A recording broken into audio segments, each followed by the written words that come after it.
Good afternoon and welcome. City of Lamarque City Council Special Agenda of February 12th, 2024. Notice is hereby given that the City Council of the City of Lamarque, Texas will conduct a special meeting on February 12th, 2024, beginning at 4 p.m. Council chambers at 1109B Bayou Road, Lamarque, Texas, as well as via video conference hosted through Zoom. In accordance with section 551.127B of the Texas Local Government Code, the presiding officer and the quorum of the Lamarque City Council intend to be and will physically be present at 1109B Bayou Road, Marque, Texas. This location will be open to the public and the meeting will be broadcast at this location on Channel 16 and via YouTube. The council will meet for the purpose of considering the following agenda. The meeting has been called to order. Kara, would you give us a roll call, please? Yes, sir. Councilmember District A is a bit delayed. Councilmember District B. Present. Councilmember District C. Present. Councilmember District D. Present. And Mayor. Present. Let's stand for the invocation and pledge. Councilmember Ross, would you lead us in our Pledge of Allegiance? Let's pray. Eternal God, our Father, we thank you for today and for the opportunity to live in such a great city. God, we thank you for all of those members that call this city home, those residents. We thank you for every staff member, Lord, every appointed and every elected official. Lead us today, Lord, to work with one another, to do what's best, Lord, in the interest of our community. We ask it all in your name. Amen. Amen. Pledge allegiance to the flag of the United States of America and to the republic for which it stands, one nation, under God, indivisible, with liberty and justice for all. Thank you, Councilmember Ross. We will now have item 4, presentations. We will first have our Lamarque Safe City Initiative update. That calls for Chief Aragon and the Lamarque Police Department staff. So Chief, you and your staff may approach at this time. That includes deputy chiefs, lieutenants, analysts, union members, any person that is speaking on behalf of the police department or any person scheduled to speak on behalf of the rank and file members of the police department.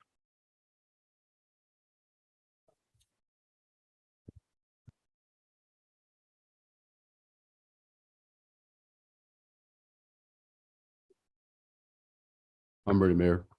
Hello, Chief. How are you? How you doing, Mayor, Councilman, City Manager, City Clerk? This is our first shot at something like ARPA, so I guess do you wish, what kind of protocol would you wish, Mayor? We're doing the Safe City update first. Got you. Dr. Shannon Davenport is going to help me with this. She did a lot of the work under my guidance, so if you would, Shannon, you could start that. If Shannon is going to do the presenting, Shannon needs to have the microphone also so that, yes, sir, thank you. And Ms. Shannon, welcome. We know that you are an analyst with our department, but would you please, for the record and for our community, refresh who you are and what your role is with the Lamarque Police Department? Okay, my name is Shannon Davenport. I have a PhD in juvenile justice. I'm currently working with Chief Aragon in the Marque Police Department as a crime analyst. So I'm looking at crime rates, hotspots, analyzing their data going forward, yes. Very good. You may proceed with your presentation.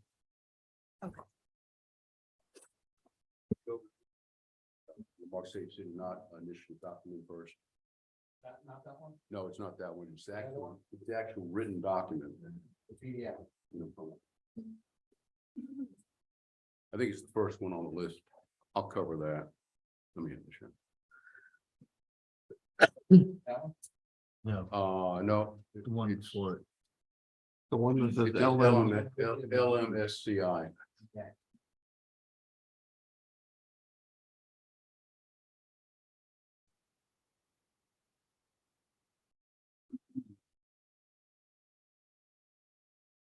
There you go. Okay, this is about a 4 or 5 page document, and rather than get too involved, I'm just going to go over it real quick. It started February 3rd, 2022. the mayor's brainchild, bringing a Lamarque Safe City initiative. He commissioned me to put that together. We had many meetings as council members, 4 or 5 meetings. We finally, it was approved by the council February 3rd of 2022. The mayor wanted 1-year goals, 3-year goals, and 5-year goals. And rather than go over this, because it would take 3 hours to go over this correctly, we're going to cover this in some of the slide presentations. But as you could see, go down to, let me go down a little bit. The work in progress relating to community oriented policing. We just started a community watch number 10. I'm sorry, number 9, business corridor north. And that started February.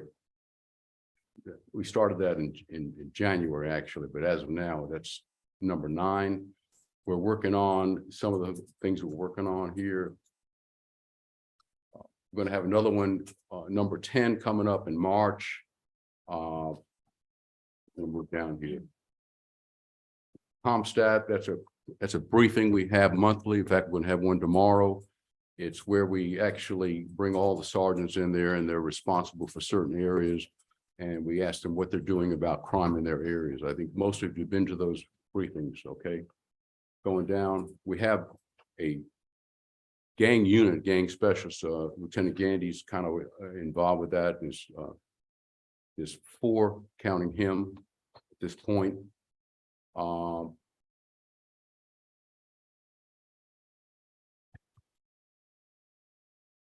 We did hire a contractor, it was Eric Robichaud.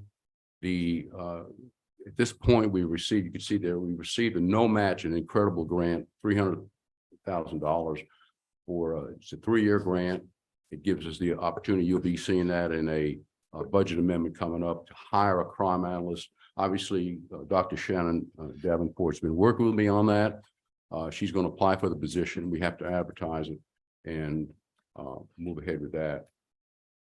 We're working on Texas recognition program. It's accreditation, just like a college that gets accredited or a hospital. You have to meet certain standards. There's 170 standards. We're working on that. We're going to matriculate in starting January of 2025. So that's going to be, will be a accredited agency, hopefully sometime at least 2 years hence from that point.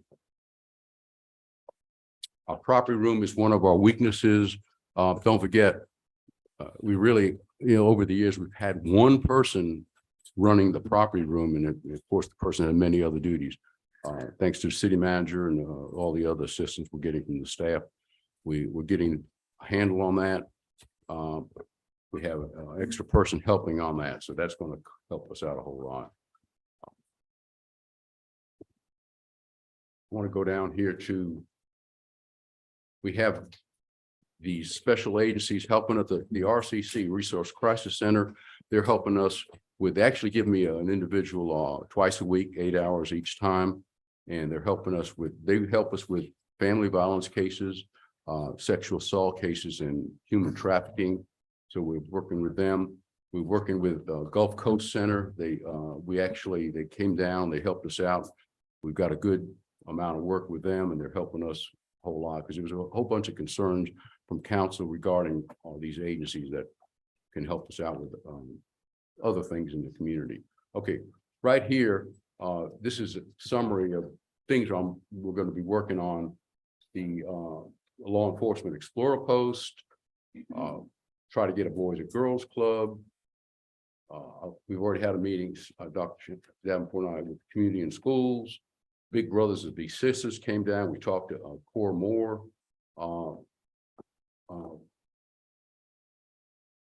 Police Athletic League, we're looking into that. And crime rates, we're going to cover that pretty much in depth. The key to the crime rates is it's been awesome. And we've covered I've covered it with y'all. There are 13 factors that cause crime. We have a lot of factors in our city that cause crime, and even in the midst of all these concerns, and we only have 2 things we control. That's the strength of our department and the administrative and investigative emphasis. Out of the 11 factors that cause crime, we're doing great. We're doing great. Of the last 3 years, 21, 22, and 23, violent crime is down 11%. property crime is down 20%, and overall crime 19%. That is amazing for a city with factors that cause crime. We're not Friendswood, we're not Frisco, we're not all these other big cities. We have a lot of things that we're working on, thanks to Alex Getty and the city manager and city council, to increase in that impact things that work on socioeconomic status of our city, such as education and high unemployment, all these factors that cause crime. We are doing the best we can with the number of officers we have. So I just wanted to cover that. Okay. We're working on other matters here. Eyes on Marque. You're going to be getting a presentation by Lieutenant Gandy at the end of this month, the second meeting of this month. Eyes on Marque. You'll be really pleased when you see that presentation, which includes flock cameras and helping the communities, the ring cameras and all. Right now, when we have a case, we have to go out and actually canvass. With this program, if we get that thing working like it's supposed to, we'll know where to go, who's got the cameras, what's the citizens that have cameras. Flock cameras, we're going to try to increase those. Those are the license plate readers. I'm working on getting a citizens on patrol where we have such as the Citizens Police Academy helping us with being our eyes and ears, riding around in a patrol, in a car that's not marked as a police unit, but there'll be eyes and ears so you can see crime if it happens. Drone, which is really the real name, is unmanned aerial system. We're looking at getting one of those. They're very expensive, and we just can't get one like Walmart sells for $25. We've got to get these things. Are very expensive. They got cameras, $38K. It's a lot of money, but it's worth it. We need some things to run our department. We need radios. We need body-worn cameras, and they're getting old, and so forth. Though, so with that, that's kind of the overview of the Lamarck Safe City Initiative. We're going to look at some slides now, and we'll let Dr. Davenport handle that.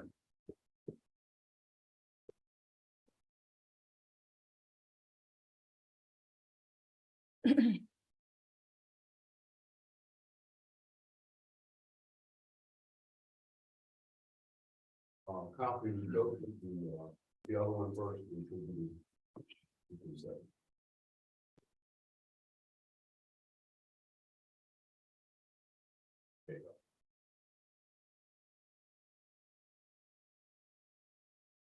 Okay, so just to reiterate what Chief kind of went over, we are looking at violent crime. So from 22 to 23, you can see that there was a decrease of 36. And you can also see that with as far as how it's defined, you see that it's sexual assault, forcible rape, robbery, murder, manslaughter. Dr. Davenport, I'm sorry. do me a favor and go back. Okay, from All right there, so that council can see that. Oh, I'm sorry. Yeah, yes, I'm ma'am. moving too fast. Well, just in case they had any questions, yes, ma'am. Mhm. So I have a question on that slide. So what is the 530.19 and the 528.29? What does that represent? That is the actual crime that occurred in that year.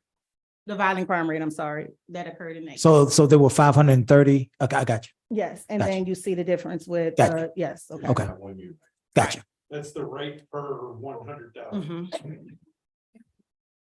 Okay, That's not the actual. okay. Right, So yeah. that's key. So we're not saying that only 2 less violent crimes. Right. All right, Yeah. we need to understand. Oh, I'm so sorry. Yeah. Elaborate a No, little no more. problem at all. Okay. That's a rate. So that is some sort of factoring. Yes. So that number may be that discrepancy or that distance between the 2 years may be larger than what that number indicates, because that's some sort of crime rate number that y'all factor in, is what you're saying? Okay. You can see that there was a 0.36% drop between the 2 years. And then it's just lists the different factors or how it's defined as far as the violent.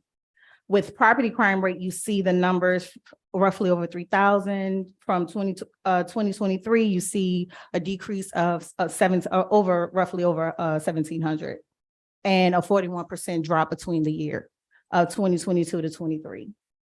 And it's defined as just motor vehicle theft from a building, pickpocket, shoplifting, and burglary. And overall, with property and violent crime, you see combined, there's a decrease of 35% drop from 2022 to 23. And this is just a chart to show you all how the the numbers look as far as a decrease over the year of 22, over the 3 year, but 21, 22, and 23, just overall with, on an average, a significant amount. And this is just a diagram as well. Oh, you're gonna point? This is the, Okay, this is the whole thing, you know, the Yeah. whole ceremony is going through. As I said, the overall. violent crime in the last 3 years, 21, 22, 23, since the mayor took office, has decreased a total of 11%. Okay, property crime, green, has decreased 20%. Now, if you count all the crimes, 19%. Ms. Davenport, would you help Chief and say that into the microphone? Oh, I'm Because he sorry. was speaking and I'm sure people are Yes. listening. So what he explained was that overall, you see an 11% decrease with violent crime. And then with property crime, you see that there is a 20% decrease. But overall, with the two combined, you see is a 19% decrease Yes. over the 3 year period of time. Yes, ma'am. Thank So you. that's what he was explaining. Basically, he was just explaining this chart more so in depth with just showing a diagram of how everything decreased over the 3 year period of time. While driving while intoxicated, there were 98 DWI arrests.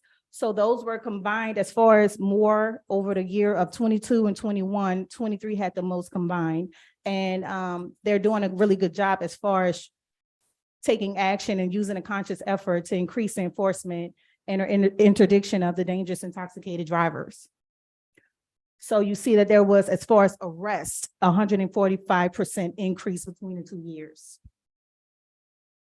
And as far as drug offenses, 177 drug arrests, and they're being really proactive as far as combining with participating with organized crime task force, FBI Safe Street Task Force, DEA Task Force, and the drug offense increased 190% over since 2021. And it's a 26% increase of drug arrest.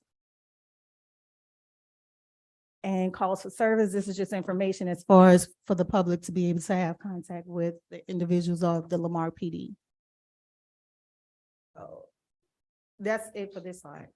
Did you go, you said that there was a 145% increase in That's the increase or increase of DWI. DWI? arrest. And then you said how many? You said there were 177 more drug, Drug arrest with, which was 190 hundred and seventy-seven drug arrests in 2023 mhm, alone. alone, which And- the percentage increase is the next slide. right, to the, So the The other way.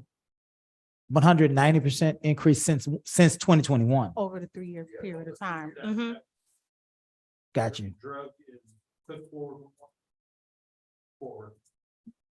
Okay, go back. Yeah, so. I'm sorry. Let me see. Okay, so we're going, Right there, 26. 26%. One more, 26. The other way. That okay, one, yeah, 20%. So is that- of okay. drug arrest. Mhm, Drug arrests. mhm. for 1 year. Yeah, between the years of 2022 and 23. 26% between 2022 and 2023, but over the last 3 years of the Safe City Initiative, we've seen a 190% increase in drug arrests.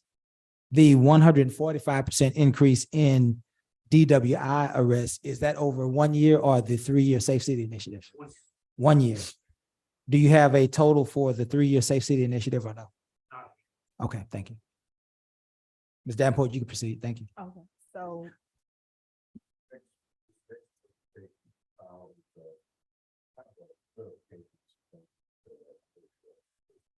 And it's mostly going to just reiterate some of the numbers that we're looking at now and that Chief specified earlier. Okay. This is just some information regarding the Safe City Initiative and some of the goals that we have. So internal operational goals, that was just to reintroduce community-oriented policing. As you can see where we are, where we stand, we hit like 60% of that goal thus far. Yeah, and, you know, we had 15, at the end of 2014, we had 15 community watches. We're at 9 now, and we're at 60% of getting this. I think we'll have more than 15, Mayor, in the next couple of years. because we got bigger. We're now 20,000, we were about 15,000 in 2014, but that's just showing a percentage. City manager wanted to show that, and that's a good idea. So it shows 60% of our attainment. Okay. Continuing with the internal operational goals, goal 1C, fully trained gang units. So as of now, you have 49 documented gang members, gang individuals within the community, 113 documented gang members, and the number one is Bloods, and the number two gang group will be Crips. Wait. Number one says you have 49 documented Documented gang gangs. members. Gangs, the total gangs, not members, gangs, the group, actual gangs, yeah, There are 49 different gangs. in the city of Lamar, yes. Strange name. And then you have, Let's stop there. I'm Let's sorry. stop there. So how do you gather information on the names of these gangs? And then how do you verify if they're actual gangs? Right? Are they gangs of 2? Are they gangs of 20? Does that make sense? yeah, Yeah, so. Because that is an absurd number, right? So we need to, Well, yeah, so I mean, every gang will have a neighborhood sex, if you will, where, you have your Bloods and your Crips, but then, you may have a Lake Road version of your Crips. You may have groups in Lamarck from other neighborhoods as well. So we have some Crips from different neighborhoods in Galveston. And each of those neighborhood gangs basically break down and are considered their own individual gangs. Another part of that too is with the surgence of our rap cliques that have become de facto gangs that have been kind of feuding over the last few years. Each one of those groups if they meet certain criteria, they end up becoming documented gangs. So these are not all just City of Lamarck gangs. These are they're gangs from all over the area, but they have members that reside in the City of Lamarck. right. So the next question then, which that makes sense because the actual number of gang members in Lamarck is only 113. And I don't mean like that's a small number. I mean, in relation to 49 gangs, that is a relatively small number. That's what I'm trying to say. And that's documented. That could be more, that could be less, because you have to meet very specific criteria to document somebody as a gang member. And it's also, like I said, not to say that all of those are, we have a lot of 53rd Street Crips, which is a group that originated out of Galveston that ended up in our area after Hurricane Ike. So it's not a Lamarck problem. It's a county, state, nationwide problem. Okay. Thank you. You can go ahead and proceed. I would like. Oh, I'm sorry. I would like Ms. to Yancey. have that list to know what the names are. I remember when I went through the Citizens Police Academy, there were a lot of people on that list that were students that really weren't in gangs, but it was just, that's why I would like to see that list and also the specific criteria so that we can educate our students to know this is what you don't want to do, so you won't be classified as a gang member. I will have to check with the state because it's not generally a publicly accessible list as far as I'm not sure of the requirements we have to be able to release that list. The 49 gang names? Oh, the gangs, the Names. organizations. Right, right. Okay, yeah. Yeah. So, I understand now. Yeah. I was like, huh? Yeah, no. So, yeah, so that we can properly inform our principals and our APs to know what to look for as well, so that we can let kiddos know that you're on a real list. Yes, ma'am. And so they can know this is not a game, because for a lot of them, they think it's fun and it's game, and this is very serious business. So that's why, just to inform our administrators. Yes, ma'am. Thank you. You can go ahead. with the goals relating to crime, this is just the average that we discussed in a previous presentation, and Chief also just reiterated, and I'm gonna state again, with violent crime, 11%, property crime, 20%, and overall, we see a reduction as 19% with both combined. And these are the things that we have in progress. We have the law enforcement, police explorers, boys and girls clubs, community and schools, Big Brother, Big Sisters, police athletic club. And these are things that's on the horizon as far as what they're planning on doing within the Safe City Initiative. And as Chief instructed me, as Paul Harvey was saying, now the rest of the story. So Chief will continue to elaborate a little more on the Safe City Initiative. Thank you. Mhm. Yeah, unless you want to go back to the, I think we've covered it all. We've got a lot of work going on here, Mayor. We're working very hard, and it's working because crime is down and good things are up. We've got to keep it that way, and that's why we need all the resources we can get to work on this. So with that, I'll entertain any questions. Yes, sir. Council, do we have any questions for Chief Aragon or staff? Yeah. Go ahead, Joe. Going back, just if I understood, under the number of community watch areas, the goal is 15? That's what we had before, Mayor Pro Tem, and looking at a goal like that, I think it's going to be more because we're larger now as far as numbers.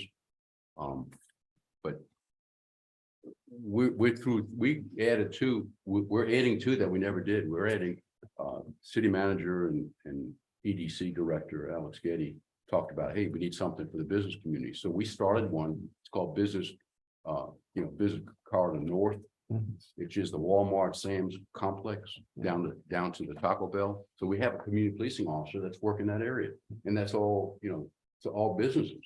We're going to do the same thing at Gulfway Plaza, which is the outlet mall. There's going to be an officer working there.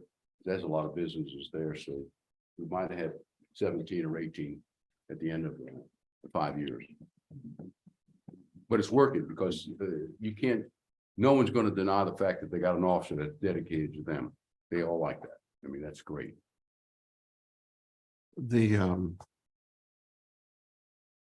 Especially in that area, I'd like to be kept informed. First time I'm hearing about that, by the way. What was that, sir? That effort in the business district. It's the first time I'm hearing about it. So I'd like to be kept informed on that and meetings and things of that nature. We had on Facebook. I'm not a Facebook person. Okay. I'm not.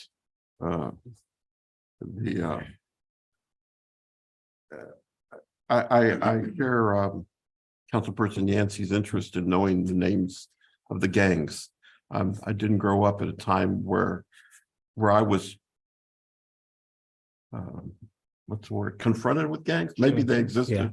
but I didn't know about them. Yeah. So I'm interested in knowing more about that names on that side. On the gangs, we have 5. It's you and 4 officers on that. Yes, 4. I think 4 total. He's over it. They've been to the conferences and the best training that we can give them, Yeah. so they can know what's going on with gangs. So he's the leader. We now have 4 total gang. What would we call them? Gang certified officers? It's our gang trained Gang trained. Okay. gang team. The organizations that I saw there listed on the last presentation, is it the last one? Yeah, the second to the last one slide there. The law enforcement, police explorer, boys and girls clubs. I didn't quite understand what's the involvement here of these groups, community and schools. We're researching and trying to find out how we could probably there's a boys and girls club in Gallup. Okay. That's right here, and we're going to try to see if they can extend it to go be here, and the law enforcement explorer post. That's an adjunct of the Boy Scouts of America, and they would actually be police explorers. It'd be youths from 14 to 21, and I've worked with them before. We're going to work on that amongst the many other things. So we're trying to work on that. big brothers and big sisters. I've met with them, Cora Moore. She likes the TAPS program. Dr. Davenport and her talked about getting some of the high school into that program. So we're networking as much as we can to get them to work with us. And these are things we never had. I was reading in the newspaper, no Facebook, but I still read newspapers. Okay. And in the Galveston County Daily News last week, the school board in Galveston was discussing perhaps the implementation of some legislation that was passed during the last session regarding utilizing chaplains as, and this is where they were also trying to identify the role that they would play in schools, if any. And the parent committee indicated that they were not supportive of that. But I saw communities and schools as one of your entities here. And I made that point that communities and schools, as you get to know it, would be a mechanism to utilize different chaplains. And the issue comes up is that a lot of the terminology is not defined. These efforts should be done on basically a non-denominational basis. We should be inclusive, and there's a lot of questions, and that's some of the questions that came up in Galveston. So, but communities and schools is an excellent entity that would be available to incorporate. Yes, sir. And that is one of its missions, is to bring in. We already met with Aaron Green and had a Dr. Davenport. I talked to him, and we're working, building a partnership with him. Aaron Green.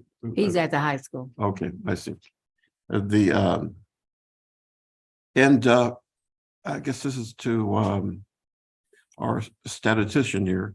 I think that when I look at reports of this, usually I like to see notes at the end. What's the source information, right? And that lends credibility to any report. So I think that's lacking in this report, and I would like to see them. What are the sources of this? Is it your crime arrest sheets? Is it this or that nature? And I think the last thing that I would ask, and this has to do with well, you alluded briefly to it, radios, but I would ask the question of you, Chief, and the department, what's the financial implications of the reduction in crime for a city? Are we able to now say we're saving money and somehow to our residents because we have reductions in crime? And I think that's, so if we had violent crime levels at, well, let's say property crimes at this level, and they represented a value of X amount of dollars, and now we have them down here. So we've seen a savings, basically, right? Does that make sense to say that? Well, two parts. You would say you're saving in one regard, however, when you're putting more officers on patrol, then you would have more expensive value, depending on how many more officers may be needed in a particular area. So then you're exerting more expensive in that regard on that sense. Yeah. And as part of that, and I haven't seen it yet on any of these reports, but at one time, we would kind of know that Lake Road area was the hot crime area, right? And do we still follow that? Do we still have updates and say, well, Lake Road has gotten better, or we're seeing problems on, well, I've seen some single ladies with lots of makeup walking along Texas Avenue later in the evenings. And I certainly don't want that sort of situation in our city. You know, that's Those are all things we go over during our comp stat. Yeah, the Oh, concept. okay. And that's why I've invited council members. In Yeah. fact, I'll have- Mayor, I mean, Councilman Ross has been a lot of them, Mhm. and he knows what's going on. Yeah, Plus, meeting it's an hour and a half, and all kinds of questions are asked, and you could see what we're doing, exactly what you're talking about. Mhm. So those are open to council, and I hopefully you can go to those. We get more than three or more, I guess we've got to get approval from Fiera. But Right, notice of quorum. Yeah. Right. the thing is, city manager goes with every one of them, just about.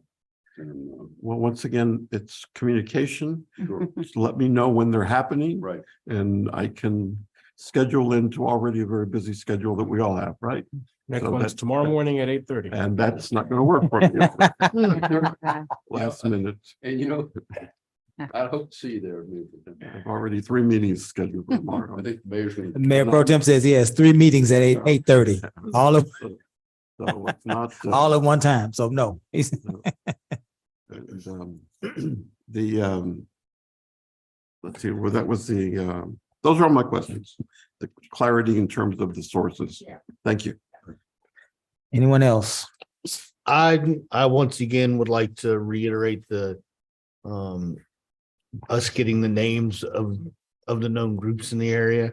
And I've asked a couple times if we have a database of tags or signs so that people know when they're going in an area, hey, maybe this, I need to turn around at this stop sign because of what's on the backside of it. You know, that way we can inform our citizens.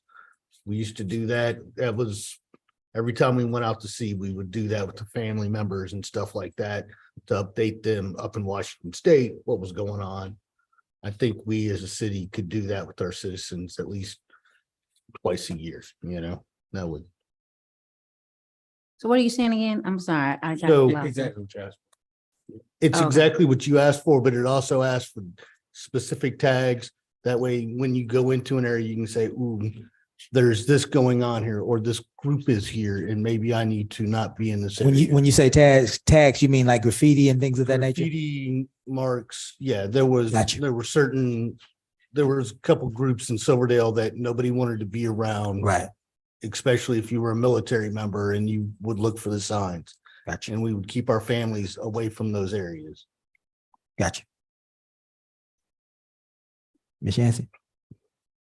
You, Oh, I'm Seemed like you sorry. had a question. I was thinking about something he said. Oh. So first of all, thank you, because I know it has been a crazy walk basically since 21 for our district, and working together and making sure that that we stepped it up, right? And so I just want to thank you for accepting the challenge, because it was a challenge in 21 to accept the mayor's vision for the public safety when we started Stop the Violence, and actually partnering with a lot of the community service groups, RCC, some of the Greek organizations, College of the Mainland, when we all came together, and especially when we worked with the convenience store owners. And I think that has made a huge difference. It's something to say when you have a police department with a growing city that's growing as fast as we are, to say that crime has been decreased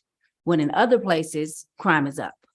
So kudos to you for the hard work, and you all have had to survive in an environment that hasn't been the best in the last 3 years as far as battling certain groups. But I will say, and I will always say, we are a united community, and we know what's good and we know what's bad. We're not perfect, but again, if we strive for excellence, if we strive for perfection, we'll reach excellence. And I've seen that with our department, with all the changes that we've had and the challenges. So I just kind of want to reiterate, you said 11% decrease in violent crime and 19% decrease in overall crime. Is that correct? Okay, because I think that's something that we need to shout from the rooftops, right? To let people know, to change the narrative on a lot of these things. That's why I wanted to know, who are the gangs so we can expose them? What are their names? Because the more that we know about what's happening, then the more that we can make a change. So I know it's for Lake Road, when we had the first thing we did was the light study, right? To see why was there so many lights out. And then we met with Texas, New Mexico, and then we got LED lights coming down Lake Road. You can jog down Lake Road now at 7 to 8 o'clock at night. You see that on Thompson Street, whereas in 2020, you would not have seen that. So I think it's the partnering that you guys have done with Texas, New Mexico, with the city, the life study. It has made a difference. And I have said that from day one. If we continue to hit that and hit that, we can make a difference, but it takes all of us. We're only 11 miles square wide city. That's it. So you can't tell me all of these brilliant minds in the room cannot take a stab at this and make a difference. So thank you to you all.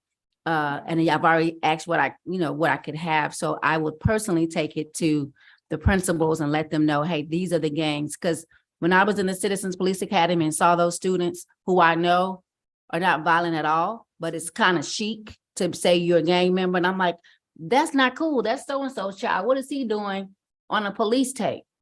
So you best believe I went home and made some phone calls to say, get him out of that. And most of the parents didn't even know. So we have to, this is a community that's small enough that we can help parent each other, right? And our kids to let people know, because I mean, most parents don't know what gang signs are, or what the numbers, and most of us, we're working, we don't know.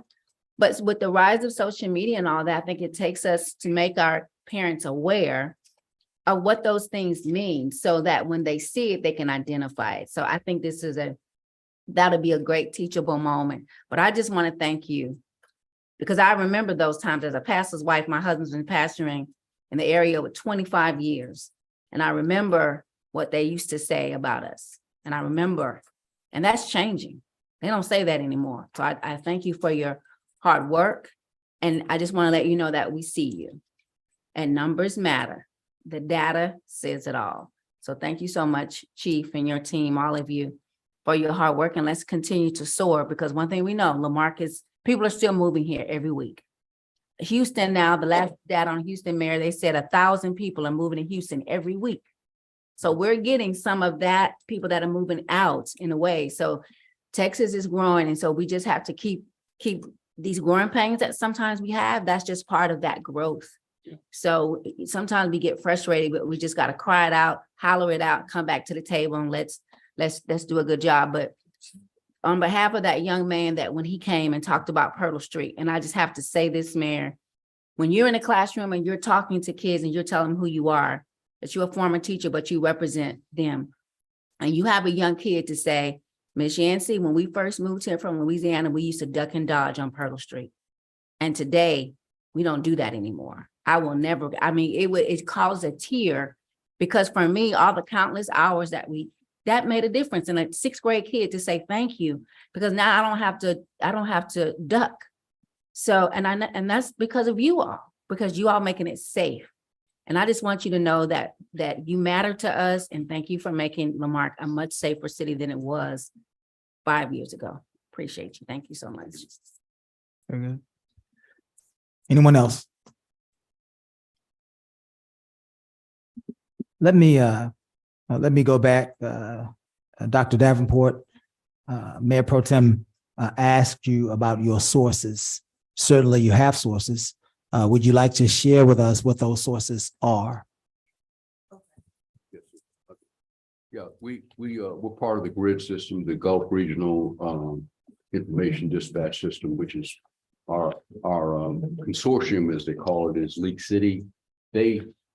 We're paying them to acquire our reports and all the arrest reports through our records management system. It goes to them electronically. Captain Daryl Kellerman is the king of that, basically, and we provide him the reports. He works it up, and they send us the stats. Comes from League City's PD. So this is the League City Police Department providing us with these stats. Do they provide stats for other municipalities in our area? If so, who are those other municipalities? There's about 50 agencies that he works with, but there's 22 that are mistaken, about 22 that are like us, that are paying into that system to give the stats and do other things. So we're not the Lone Ranger. There's many cities in our county and outside of our county that they provide the support to. Certainly, I'd like to, Kyle, know what those cities in our county are. I don't know if you can get that immediately before this workshop is over. I would love to. It's It's a shorter list of the ones that are in a different consortium. The sheriff's office is in a different consortium. Hitchcock PD is in a different consortium. Probably Tiki Island. But pretty much everybody else in the county. Galveston is in this consortium. Yes. Texas City is in this consortium. Texas City is League City, Sugar Land, Texas City, League City, Sugar Land, Fort, LaPorte, Deer Park. Deer Park, Alvin, Alvin, Webster, Webster, Dickinson, Dickinson, Mark, Lamarck, Kima, Kima, Santa Fe. Santa Fe. UTMB, Okay, Port of Houston. thank you. Seabrook, Okay. Nassau Bay, Lakeview, and Morgan's Point. Thank you. And I believe Bayou Vista as well. Bayou Vista as well. And Miss Allred would know. Her husband is an employee, a police officer doing a fine job. Josh and I work together in Galveston. We're all born in Galveston. Let me get back to the presentation. Chief, you said that in March you will have the 10th community oriented policing. Do you know where that would be? What is the 10th area? Yes, sir. That's going to be the Gulfway Plaza, the outlet mall over there on Delaney Road. That's a huge amount of box stores in there. And we're gonna include Abundant Life Church, probably all the ways over to the buildings that we purchased from Abundant Life, which is our A building and B building. That's going to be manned by Stephen LaCroix, detective. He's going to take that over. He's really interested. He volunteered for it. And he's going to be the community policing officer for that area. So that's all mainly businesses, but there are some residences there. So we'll have two major areas in our city that have businesses that'll be supported by a community policing officer. Very good. Thank you, Chief. I need to talk to, I believe, Detective Gandy. And I hope we can go through this pretty quickly. You know how I like to Yes, sir. question. So Detective Gandy, you are the gang specialist division. And my question to you, first question was, how many gang members? You've already answered that. How many gangs? You've already answered that. So here's the next question. How much of a driver of violent crime are our gangs in this city? I think it's a big driver. I would say I'd list your two primary causes are going to be gang violence and then also narcotics and drugs, drug sales.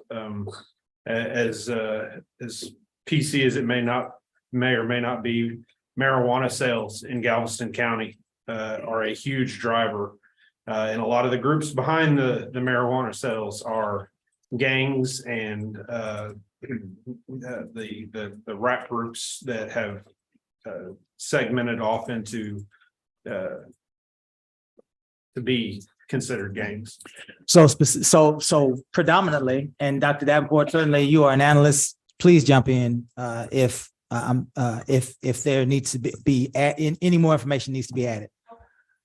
So you believe, and Dr. Davenport has not said otherwise, that gangs are the predominant driver of violent crime. Gangs and drugs. Gangs and drugs.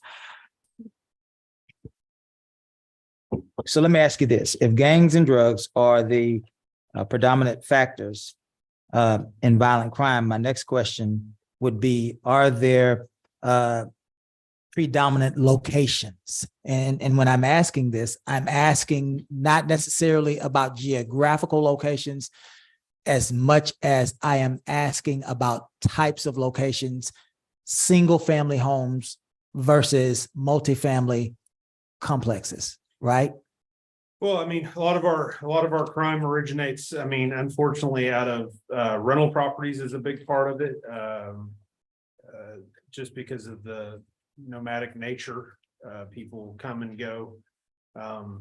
Yeah, certainly some of our lower income housing apartment complexes and a lot of our rental homes as well.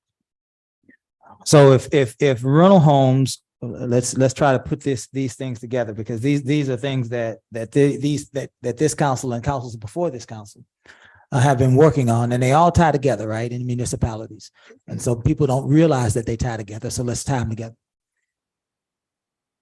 Rental properties are a huge problem when it comes to gangs, drugs, and violent crime.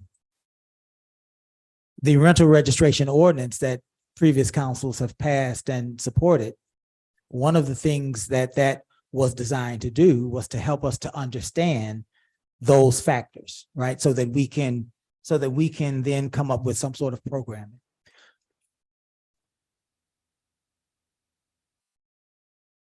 I believe I had a conversation with Chief Argon, and perhaps even Gus. Gus, if you want to approach, you may, about what we can do. There is clearly an issue with some of our multifamily dwellings, right? What can we do to encourage these property owners to police their properties, to vet those persons who are potentially leasing these properties, to try to be preventative in some of these issues? And I say that because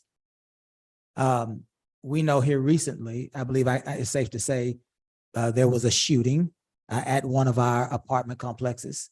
And we know that there were some surrounding circumstances that I won't mention, but we know that these types of places tend to be the places that these crimes are committed. So what could we do if we have uncooperative property owners that are allowing people who are not vetted properly to lease in our city? Yeah, I knew you were going to go there, Mayor, on that. We've already worked with Gus on that, and thanks to Gus giving us some information. Deputy Chief's already made some calls. The recent case on Rosalie, and then we had one that probably 6, 8, 10 months ago, Chad. Benjamin Davis has been working with us from the public housing section in Texas City. He works with Section 8 housing. And we had an issue in one of our areas, and he actually removed the payment that the person was receiving from the state or the feds because of problems. Then this thing on Rosalie recently, the same thing. It was identified that there was some involvement. And so we're working with the public housing people, and it works. So exactly what you're talking about. Chad, you want to talk about it for the? Yeah, I think the main idea is just staying in communication with them, letting them know whenever we have an incident, if it involves one of the properties that they're assisting. Yes, ma'am. And we need it. No, I'm listening. Oh, okay. We need attentive landlords, if you will. We need present landlords that know what's going on in their houses. And for the apartment complexes, we need landlords that know who's living there, that they have the proper safety requirements, whether that be surveillance cameras, gates, if it's possible, depending on the property. Make those safety adjustments or those safety upgrades to make sure that this criminal element doesn't infiltrate their properties. So let me ask you this. We have a rental registration ordinance that calls for us to not only declare those rental properties that are in our city so that we are all alerted, right? It also calls for a declaration of the tenant, I believe. If there is a crime committed at those locations, is the police department able to get that information from the rental registration ordinance, from those documents, so that they might perhaps use that in the solving of a crime? In other words, if a crime was committed in ABC apartment number 1, and you go to investigate and it's rental property, and then you realize that Chad Wagner was leasing this apartment. And then by realizing that, you realize that Chad Wagner is also an associate of Forrest Gandy, right? And Forrest Gandy is a known leader of the Bloods. Is there a way to use this information to help you guys in the event a crime was committed in some of these rental properties? Information is king. I mean, anything, we will use any and all resources we have to help us investigate crimes. I mean, and I think we've done a pretty good job, especially lately, of collecting that information where we can. So, but definitely more information and accurate information helps. Yeah, and I think that's where the housing authority comes in as well. They're very cooperative and willing to assist as well. Would it be better? You all brought up the housing authority. We contract with the city of Texas City for our housing authority.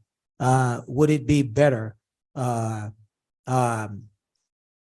us to consider, for the city manager to consider providing this council with a proposal for us to operate our own Section 8 housing authority? Would that help? I would think it would. Let me go back to Gandy because I was on a road with you that I got off. You said that there are 49 different gangs in Lamar. Would it be safe to assume that there are at least 49 different gangs in Galveston? Oh, yes, at least. Would it be safe to assume that there are at least 49 different gangs in Texas City? Yes, Would it be safe to assume that there are at least 49 different gangs in Hitchcock, yes, in Dickinson? yes. Okay. Matter of fact, I'd say some of the same gangs that are in Lamar are in Texas City. Same gangs are in Hitchcock. Sorry. Would it be safe to assume that out of the 113 gang members that have been identified as living in or moving around Lamar, they're probably on the list in Galveston and in Texas City because they live everywhere, right? Very often gang members are documented by us. They're the same guys end up getting documented by Galveston PD, by Hitchcock PD, by Texas City PD. You'll go in there and you'll see multiple documentations for the same guy or same people. So I'm a couple of more things. I want to talk about deterrent and then I want to ask about the property. So there are a couple of different deterrents. We talked about rental registration. Gus, we are working on potentially a way to be more assertive with our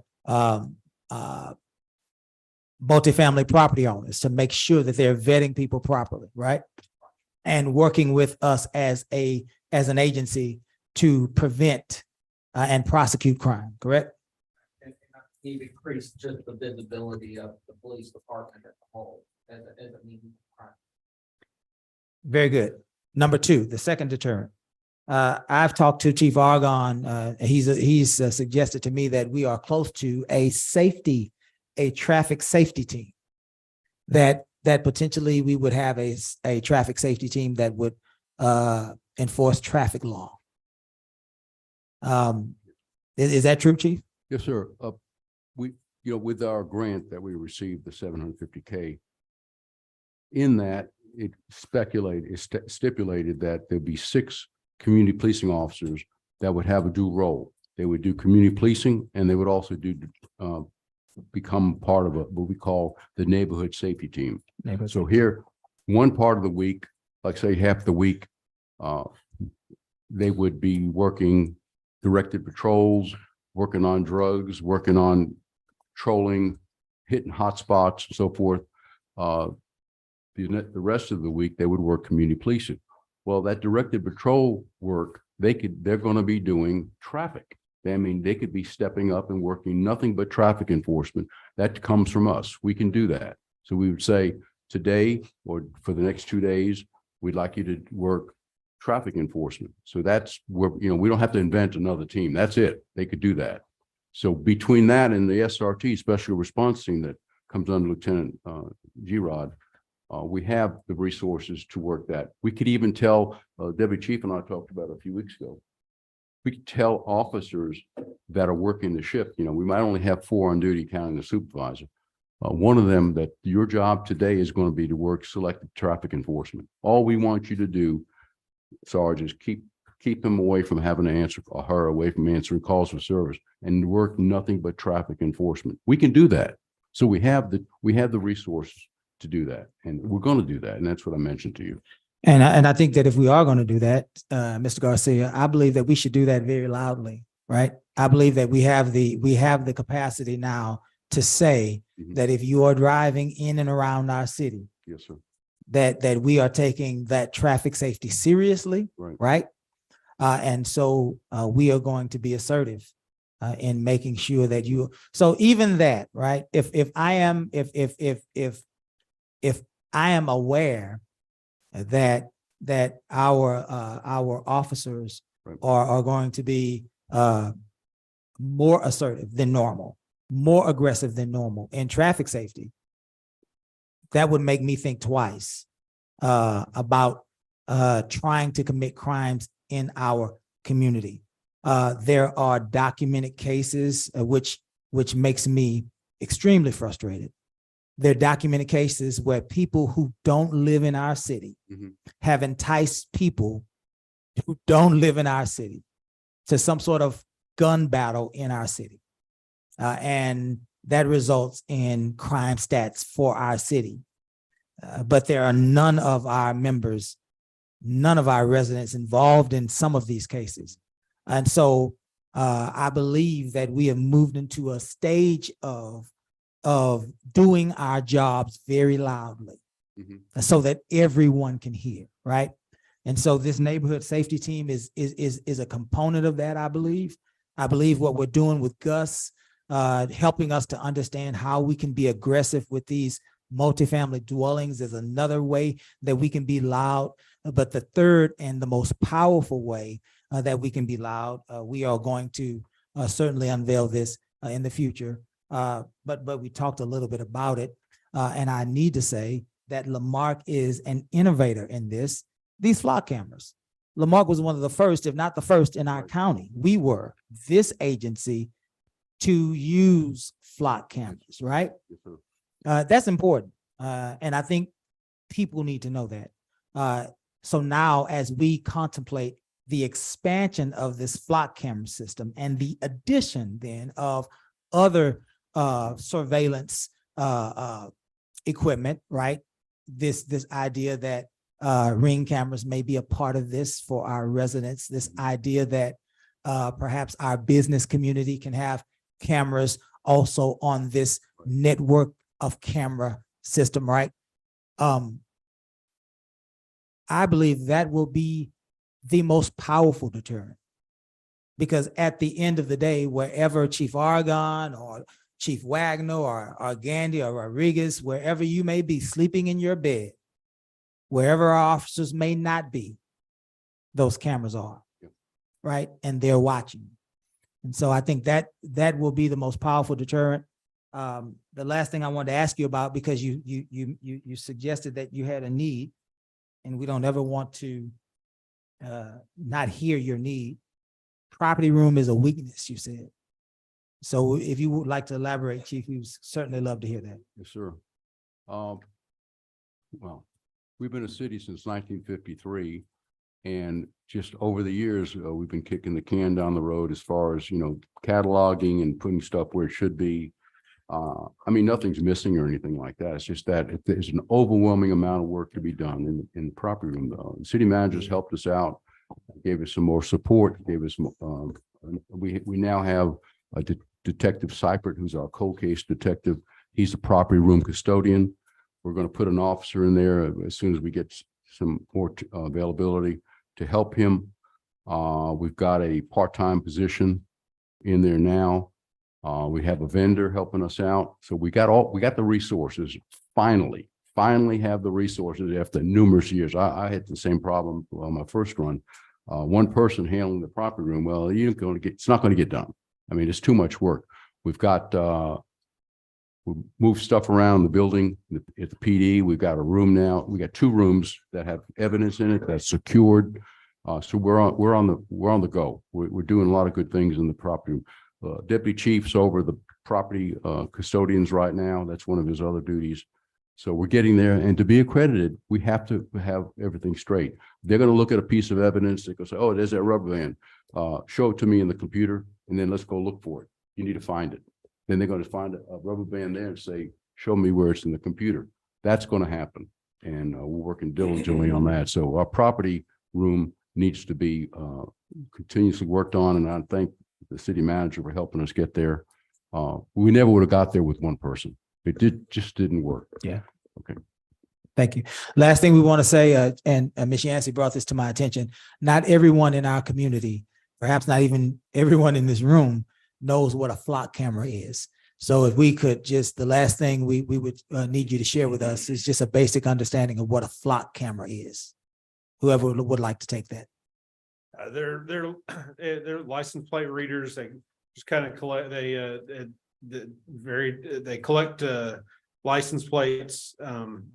The data's dropped after, if for some reason we don't need it for an investigation, the data's dropped and erased fairly quickly.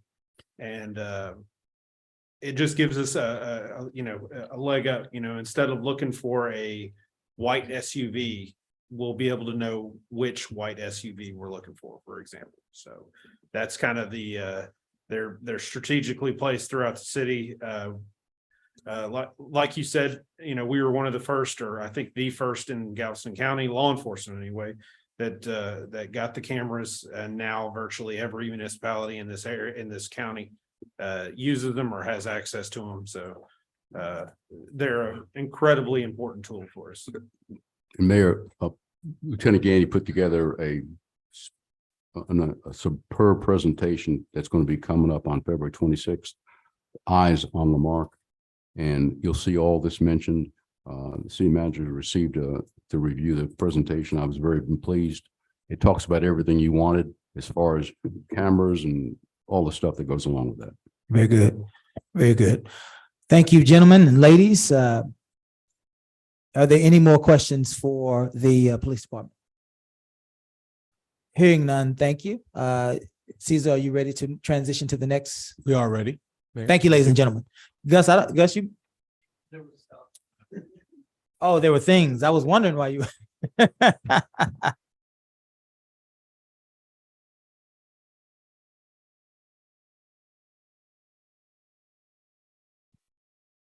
At this time, I'd like for the 4 major departments involved to please come forward. We've got fire, public works, PD, and admin. I believe Venetia and Christine were sitting in for admin.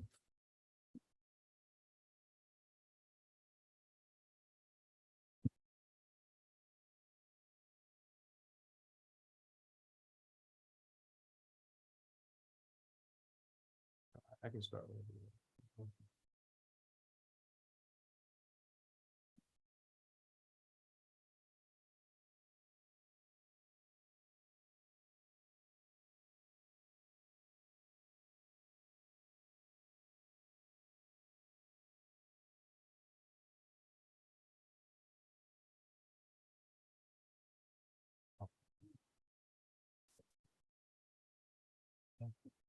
Mayor Pro Tem Council, thank you so much for your time. The ARPA presentation that we're bringing forward is a brief synopsis of how we got here. And I'll try to be brief with the entire presentation to leave more time for question and answers during the end. But I did want to go into a brief history of kind of how we got here.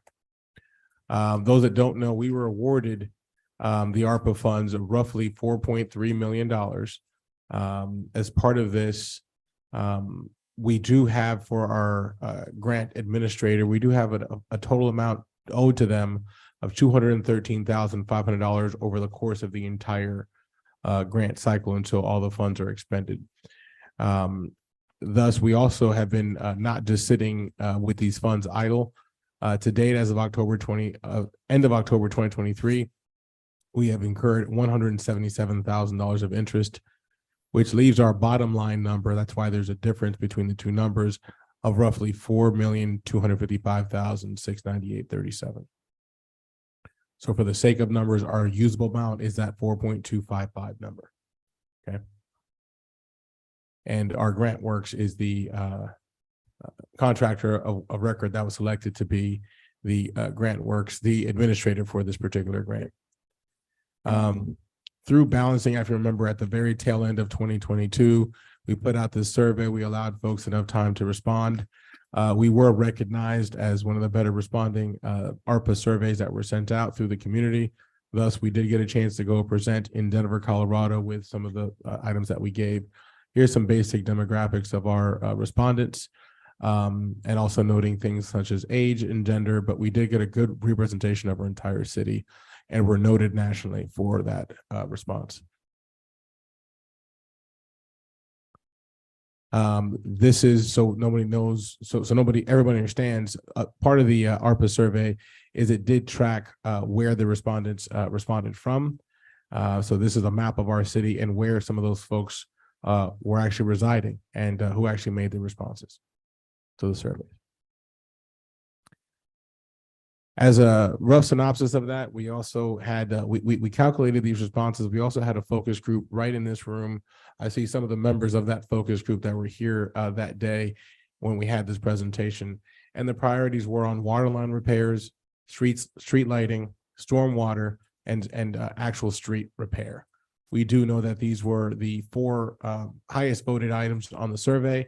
Also, when we did our in-house focus group, well, through the survey, we also got the same response that this is what our highest responses were. Thus, we took that entire list of the survey and the survey respondents, as well as anything else that has come up since that is applicable from ARPA. This going back to the budget cycle, we sat with all the department heads, we sat through all the needs. We had to sit and make sure that all the needs and requests were ARPA eligible expenses, excuse me. And this is how we got to this list. You'll notice that there are certain numbers that are listed for each project will show what some of the repairs are.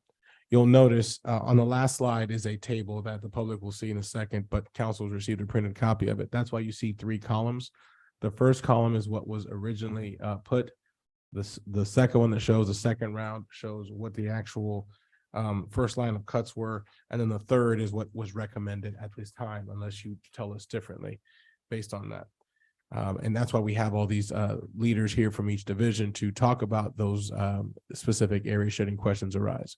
But the first one is a water line repairs. If you notice on your sheet here, water line repairs and those GLO grant matches are all tied to water and sewer projects, which you've already somewhat allocated through the bond process with the bond allocation when we knew that we didn't have enough to complete all those bond projects. We were able to allocate, these are funds that are in line with the public's desires, but also in line with what we've already begun to do. Streetlights, we projected that the first phase would be $275,000 to $300,000. If you remember from the streetlight presentation that was made by engineering about a month ago, we know that that number is still holding pretty true at this time.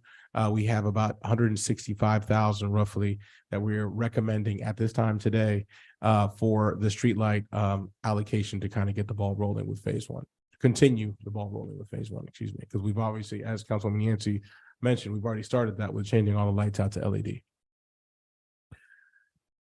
Really big issue that we have, pardon the little error there, but on street repair, streets were a very big concern of a lot of our residents. There was $1 million that was requested. Right now, we are trying to find funding in other sources. At this time, only 75,000 was set aside more for materials, but I'll come back to that because actually more than that has been allotted for street because we did so through more of equipment requests, which we'll see here shortly. Okay. Keep in mind the piece of equipment that's shown there in a second, will come back up. Sidewalk repair, we've had a lot of requests for sidewalk repairs. Not only have there been requests, but we've also had our own work orders that we've had for sidewalk repairs. As a general reminder, we as a city don't own very many of our sidewalks. However, we do have the need for a lot of these sidewalk repairs to occur. And we did talk about that during the last budget cycle to see if we can start setting out an annual amount for a sidewalk repair as part of our sidewalk repair program. You asked us to bring that back. You'll see that in this next year's budget, as was requested during this past budget cycle, but this would give us some money to kind of get started for some of the bigger repairs that we need to date. So although we put down 100,000 at this time, we're recommending 50,000.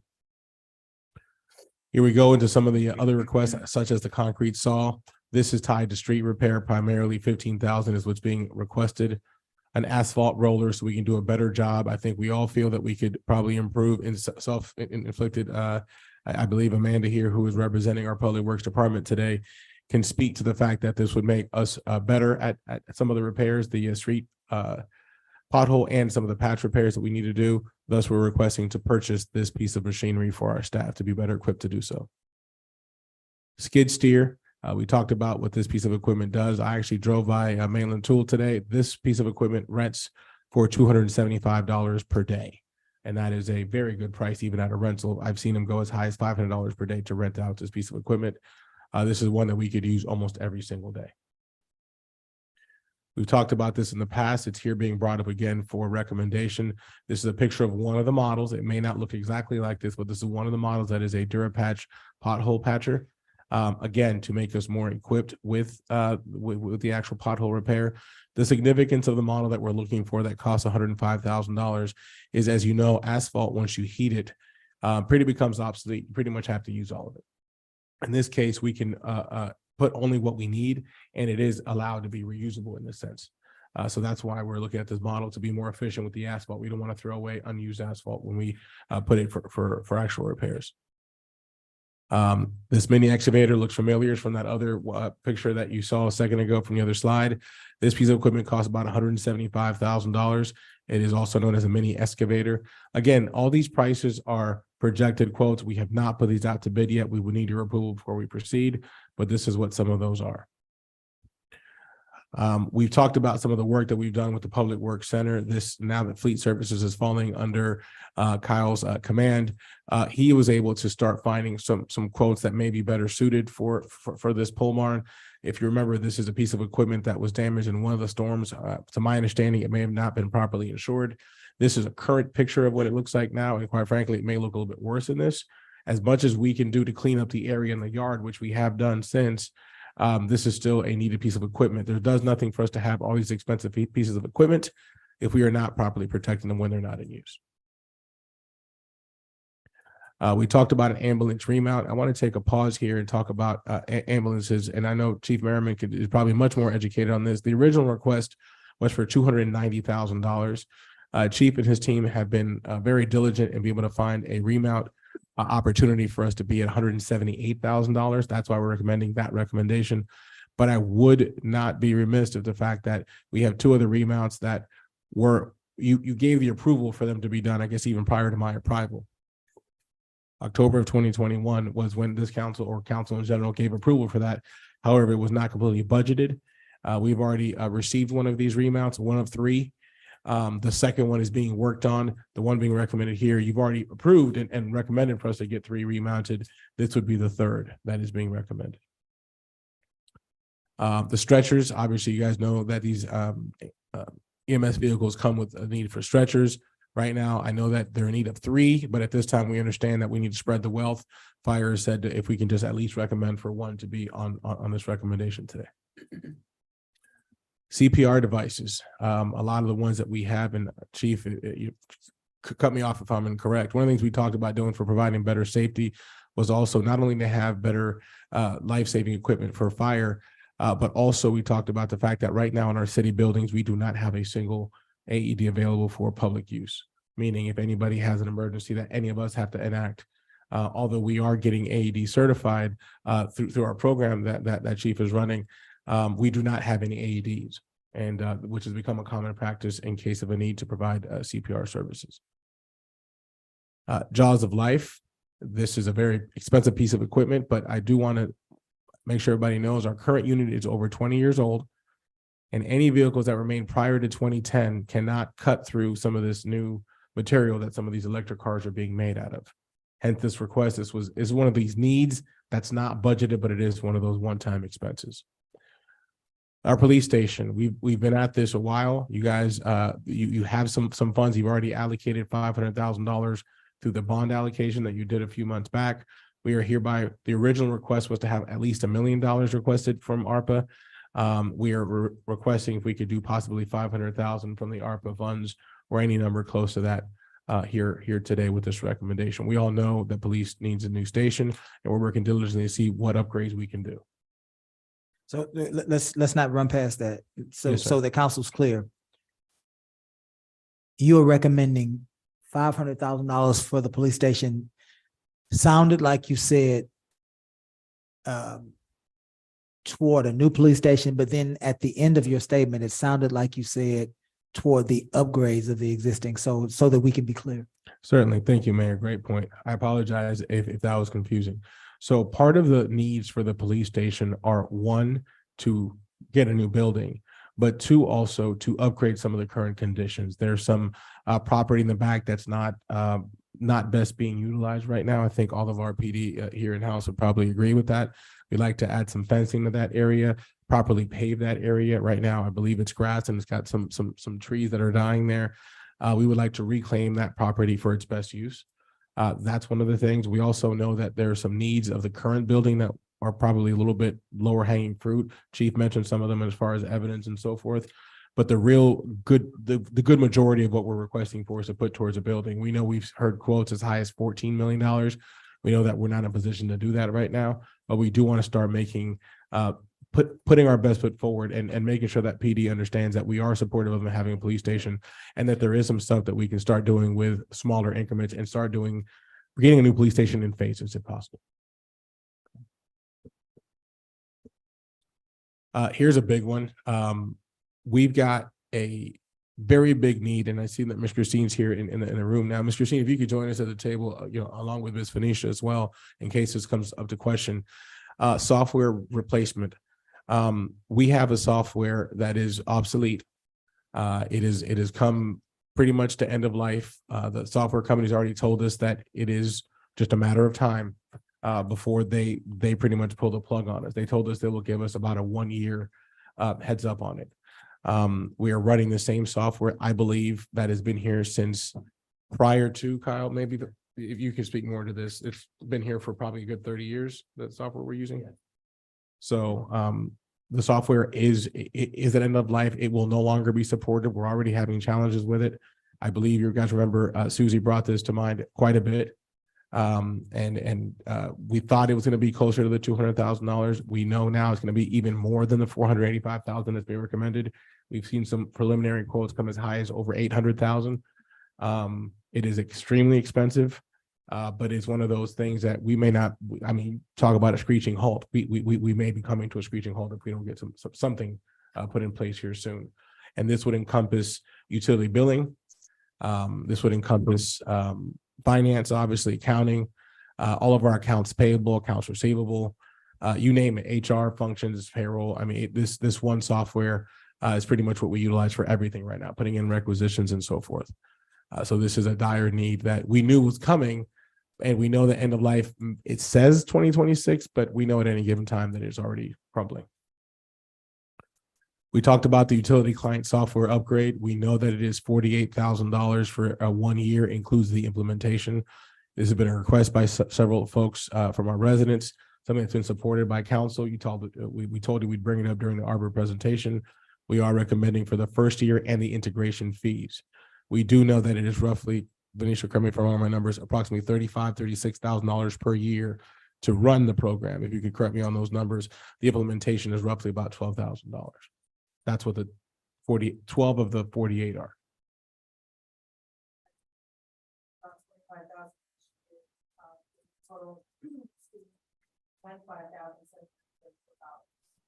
That's what the cost would be for those years. I also wanted to take a moment and share with you what some of the unfunded projects were. So I'll go through these quickly. We talked about. Caesar. Yes, sir. Sorry. I'm sorry. I wanted to, before we got past the software piece, was there any dollar figure that the council earmarked toward this software in the budget process? No, sir. No dollars were. Did you propose that in the budget process? We did not propose it at the time. The thought was we would look at vetting it a little bit more to see if we could get better options that were more realistic. The earmark number that we had in mind was $200,000 from our previous finance director. And that's why we had that number in there as a preliminary proposal through ARPA. We wanted to first go through this process before we can properly announce that. So it was never put in the budget, but it was found in a preliminary proposal for ARPA, the 200K. Just so that we're clear, so that there's no misunderstanding or. Yes, sir. Very good. Good. Thank you. The next ones will be the unfunded projects real quick. We talked about a ladder truck. We know we are not recommending for a ladder truck at this time. We know we cannot do that. I will tell you at some point, we may want to have and open this discussion in some way, shape or form. We do know that ladder trucks, Chief Merriman, are 3 years out right now, 3 to 4 years out. And we do know that the price is not going down on them.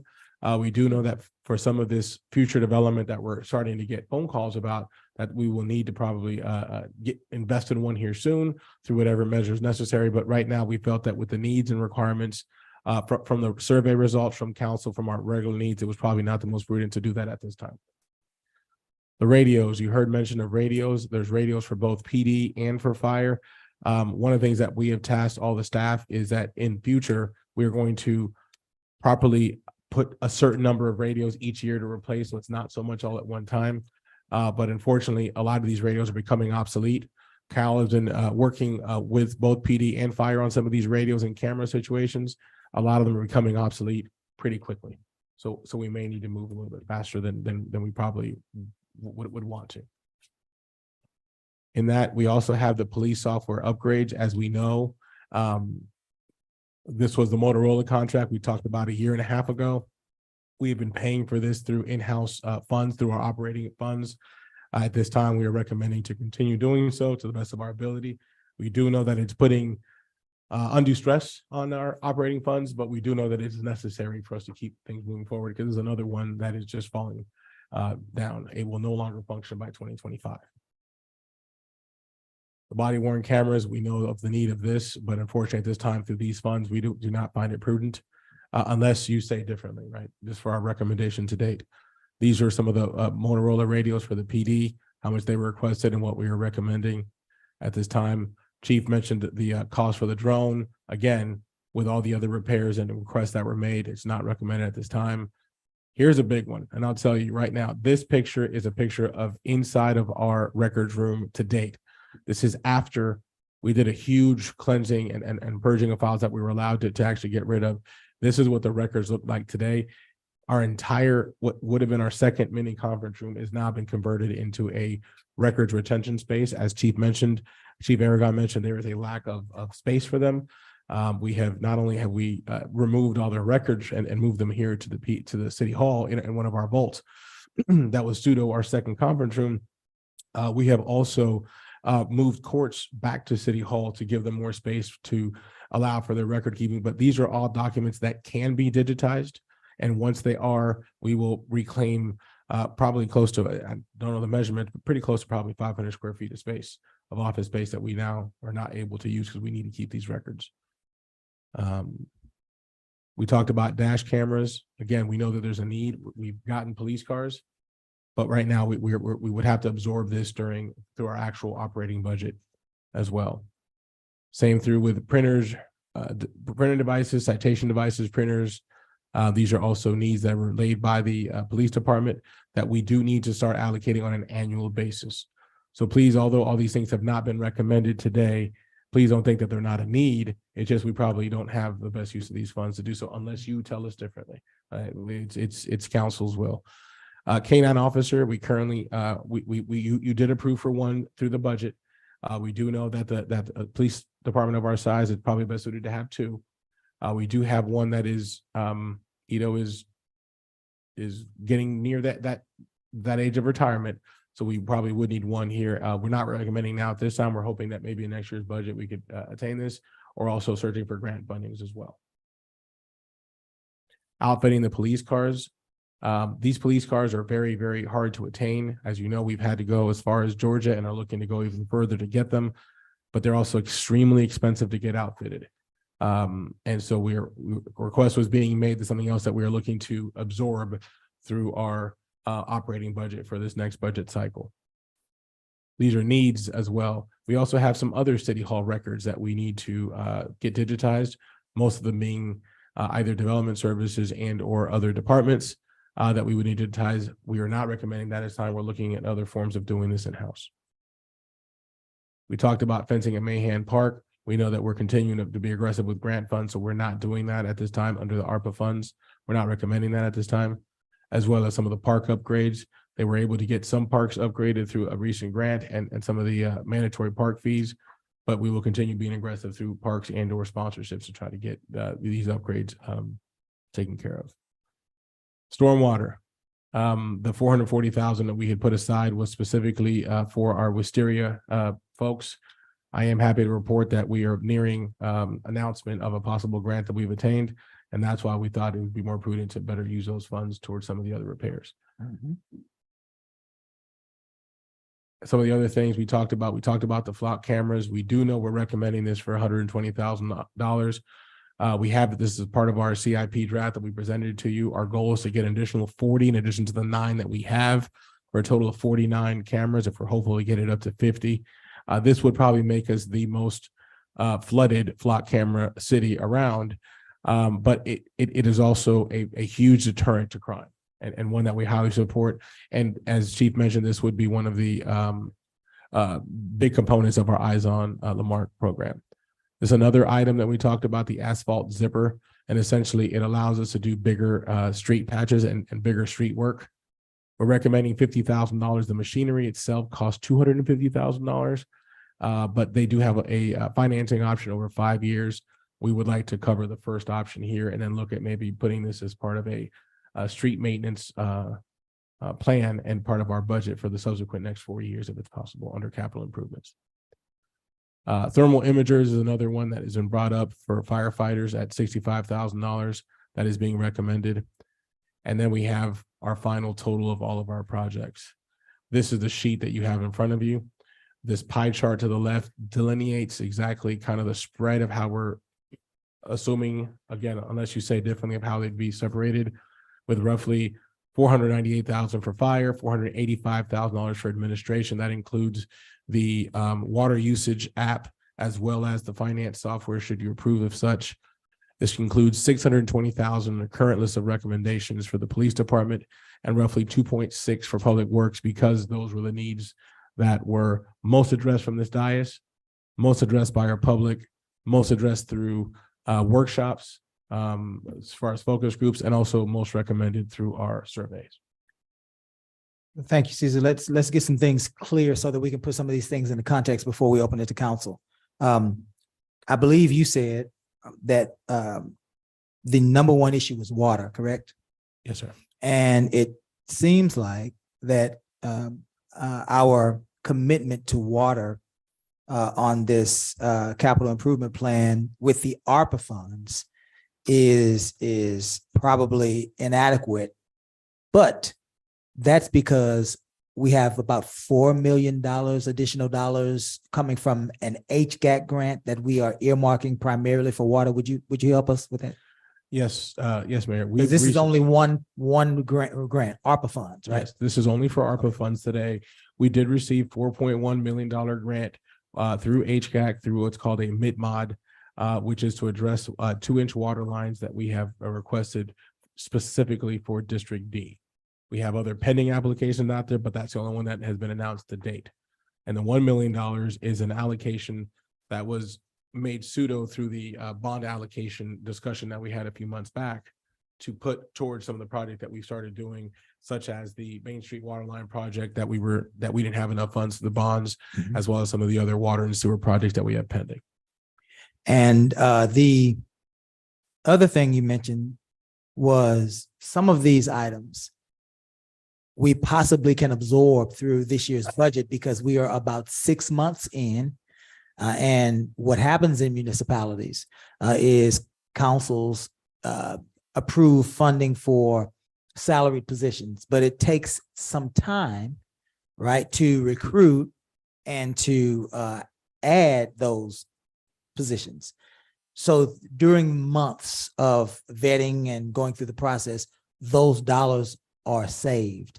And so that allows for municipalities to redirect those funds and provide for, Ms. Turner, a budget amendment for council to be able to approve. And so that's what you were referring to, and I'm just explaining it so that people can follow.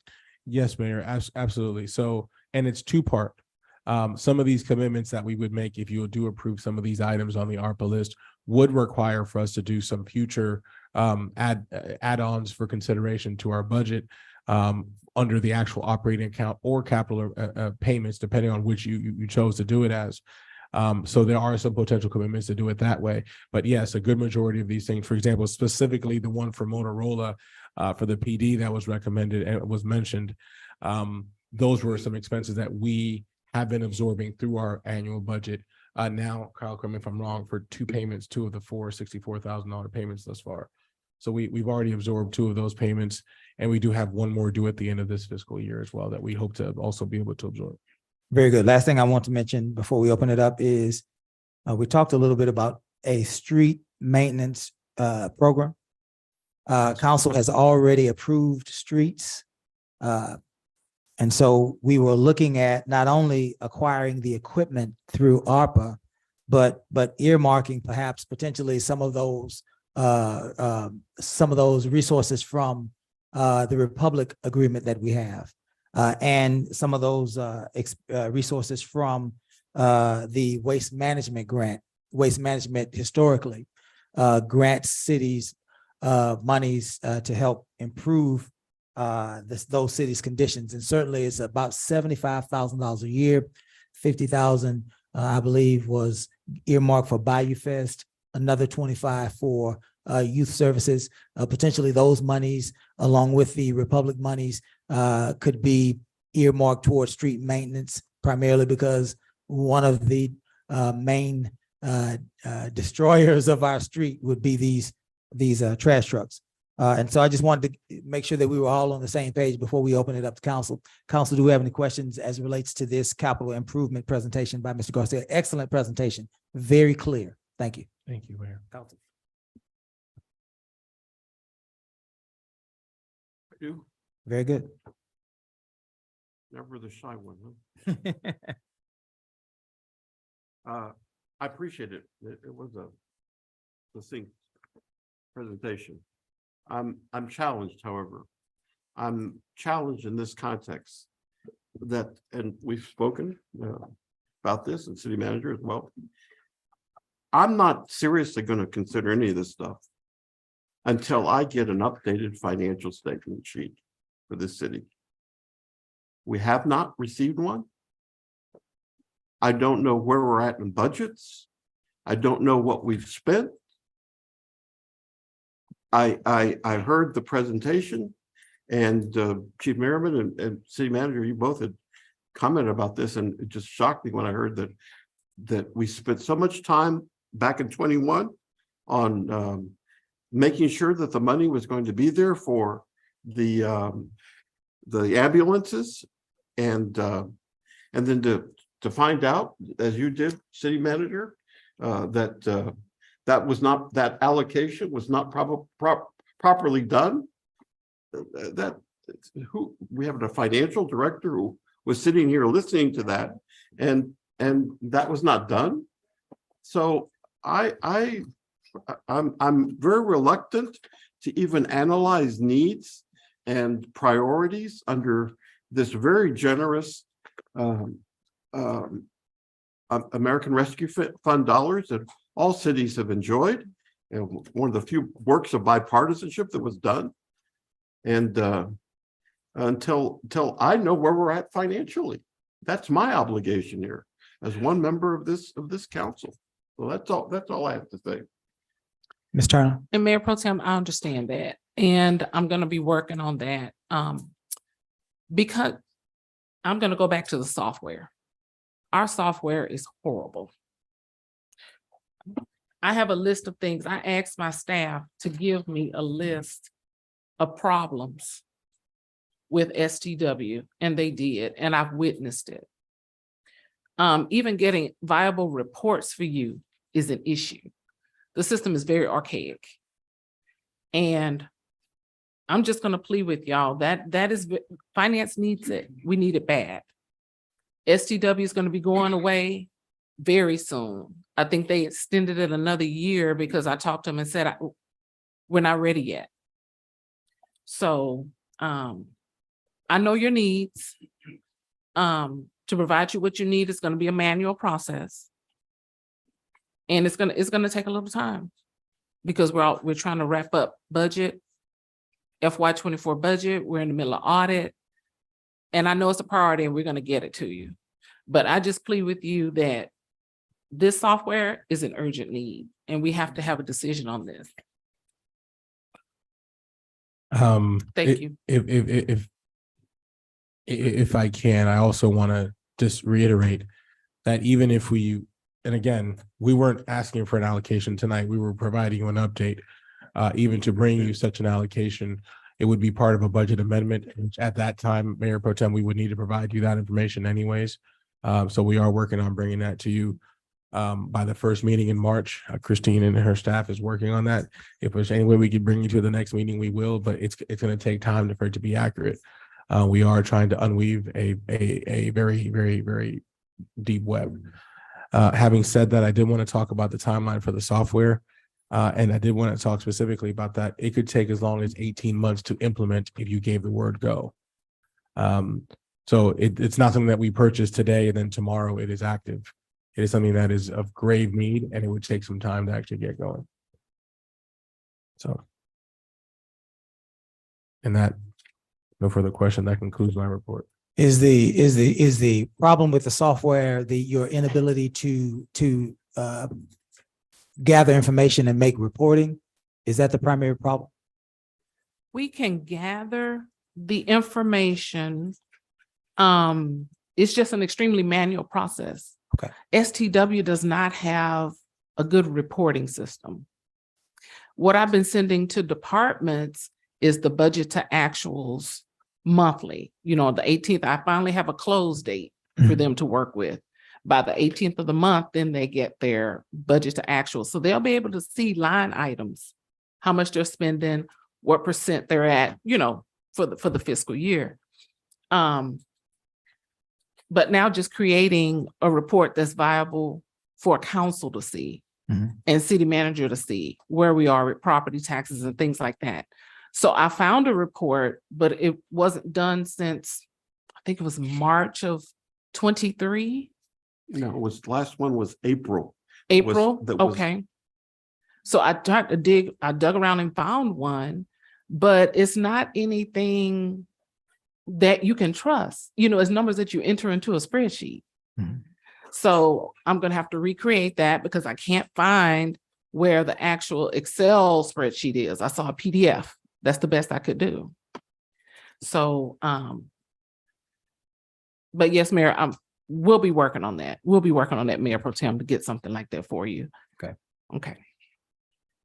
Any other questions for the city manager or any of his staff as it relates to this ARPA capital improvement project presentation? I know we had talked about some of the residents when we first came to this, had asked about a rental assistance program. That wasn't mentioned in the survey. I know that was. No, ma'am. No, ma'am. It was not mentioned. If something you would like to add on to that, but we remember in light of doing that, we also did receive that Seth grant. That was for $50,000 that we have until this year to utilize. We do have those And we're funds, gonna use that for that rental system. Okay. rental and utility assistance. Okay. Any further questions? Mayor, if I just can. Yes, sir. Next steps would just be to bring this back to you as a formal allocation that would be done through the budget amendment. If there's any other recommendations or changes for your consideration, if you would like to take this presentation, and if you have any questions, please don't hesitate to ask. Very good. If there's nothing further, we will certainly move past item 5, executive session. Item 6, actions to be taken by executive session to adjournment. I will entertain a motion to adjourn. Is that second? All in favor? Aye. We stand adjourned until 6 o'clock.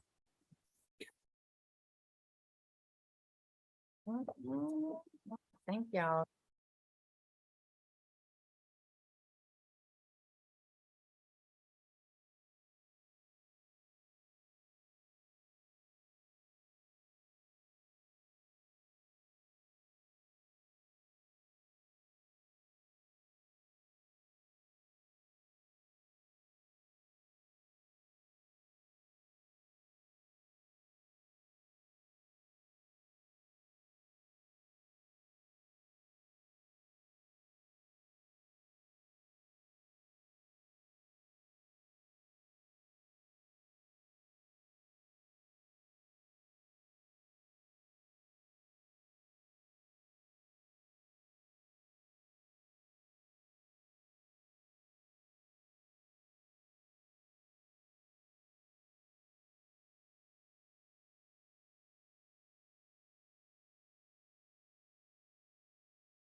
Hello.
Welcome to the City of Lamarque City Council, regular agenda of February 12th, 2024. Thank you for being patient with us.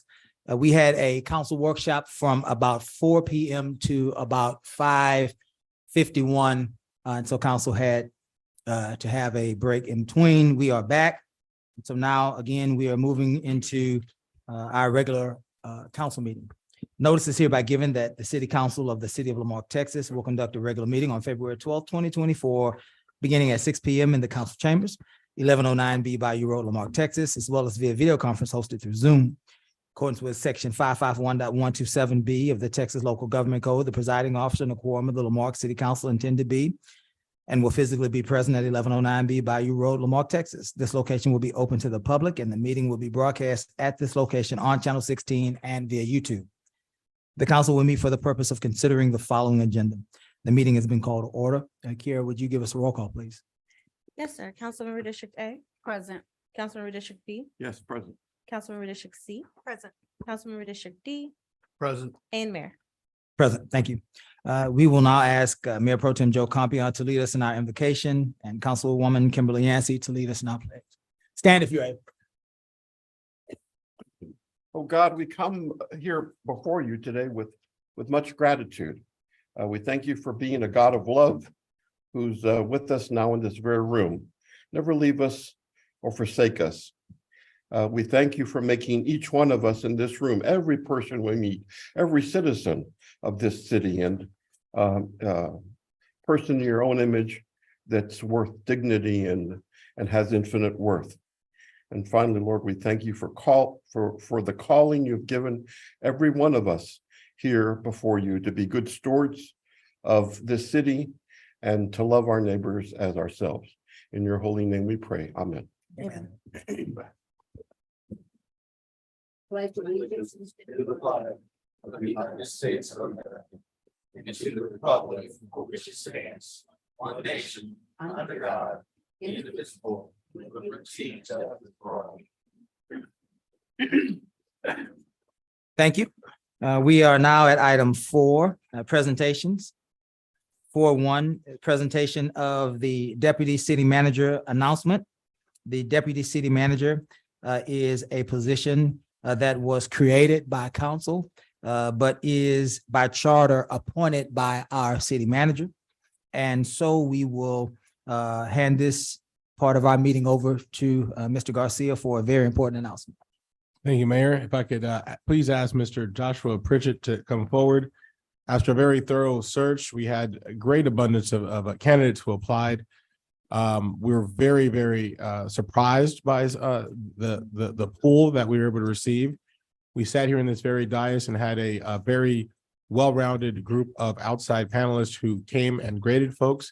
And we're very happy to announce, based on their feedback, based on operational needs, and based on just the sheer presentation, that Joshua, as many of us know him as JB, has been crowned and announced as our new Deputy City Manager. Thank you so much, JB. So I would just like to take this time, first and foremost, to thank the department heads that suggested that either set me up or, really championed for me to step up into this role. It means a lot to have department heads, especially those that you have seen as colleagues over the last few years since I've been here, to really promote me to be a part of this search campaign. A big thanks to the panel and all of those city managers and assistant city managers that sat on that grueling panel. As we move forward, not only to council, but most importantly to the citizens and the residents of Lamarque, how I really step into everything is accountability and integrity. For me, accountability is accountability not only to our own people, to our community partners, to our vendors and everyone, that they're upheld to what we need to do as a thriving city to be growing. I look forward to be a servant first to Lamarque. And I just thank you all. Very good, very good. Thank you so much. Very good. Let's give JB a round of applause. Mr. Pritchett, perhaps we had questions for you.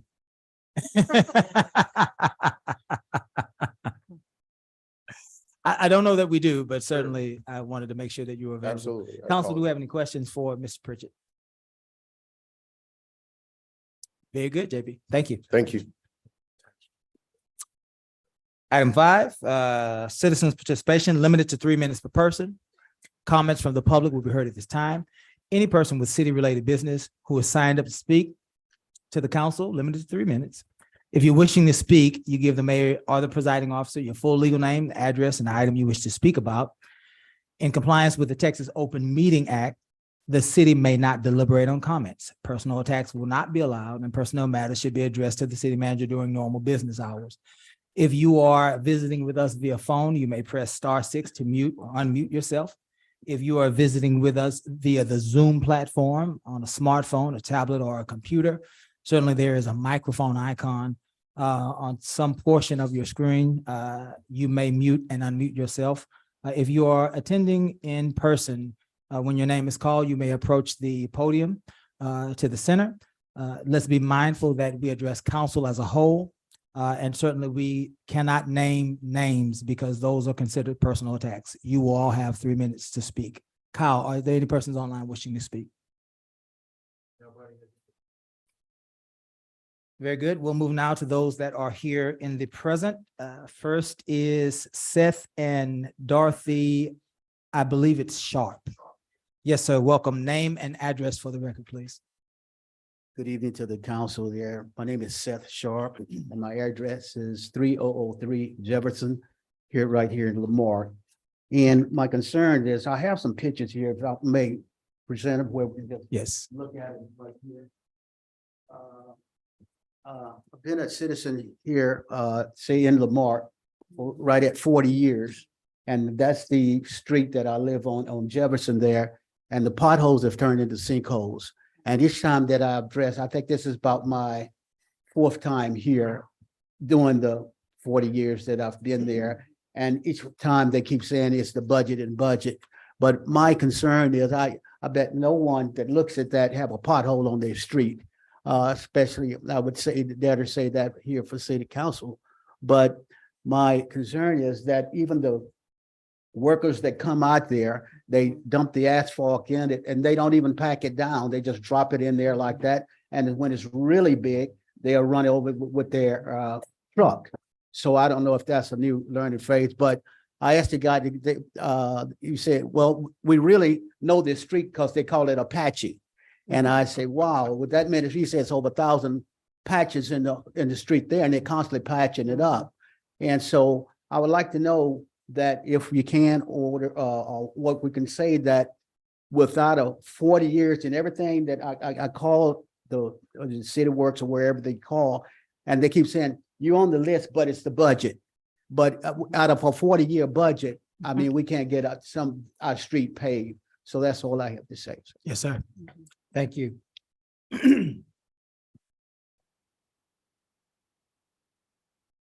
Ma'am, did you want to? I said, call me. That's all. Oh, okay, okay. Because yeah, I believe he had some time left. I thought you wanted to reclaim his time. Yes, ma'am. Mr. Keith Pope. Welcome, Mr. Pope. Name and address for the record, please. Sorry, before Mr. Pope gets started, he did give a written statement and it has been placed in front of each council member's seat. Thank you. Mr. Mayor, council members, my name is Keith Pope. I live 3010 Rose Lane, west side of Lamar. And this is really a request by pretty much the neighborhood. Give you a little background. There's a business on Main Street that has requested access to the back of its property via a gate that's supposed to be placed at the end of Rose Lane. Rose Lane is a dead-end street. The object is being to allow commercial vehicles and trailers to park on the said property.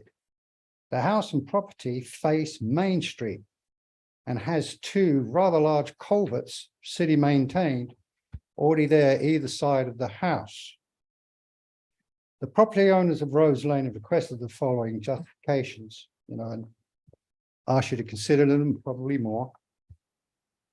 The increased traffic, commercial traffic, will place undue stress on the already compromised road.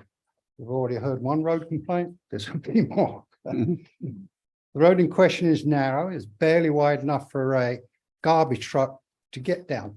If there's anybody parked on the road, the garbage truck really has a tough time. It's a short street. It's only 10 houses, 5 either side. Very quiet neighborhood. We've never had any trouble. You, Mr. Mayor, have been there. You've Yes, been sir. there for, what do you call it? Neighborhood night out. Yes, sir, it was. The chief has been there and he's often trotted up and down, doing his jogging exercises. And it's a very pleasant street, very Yes, quiet. sir, it is.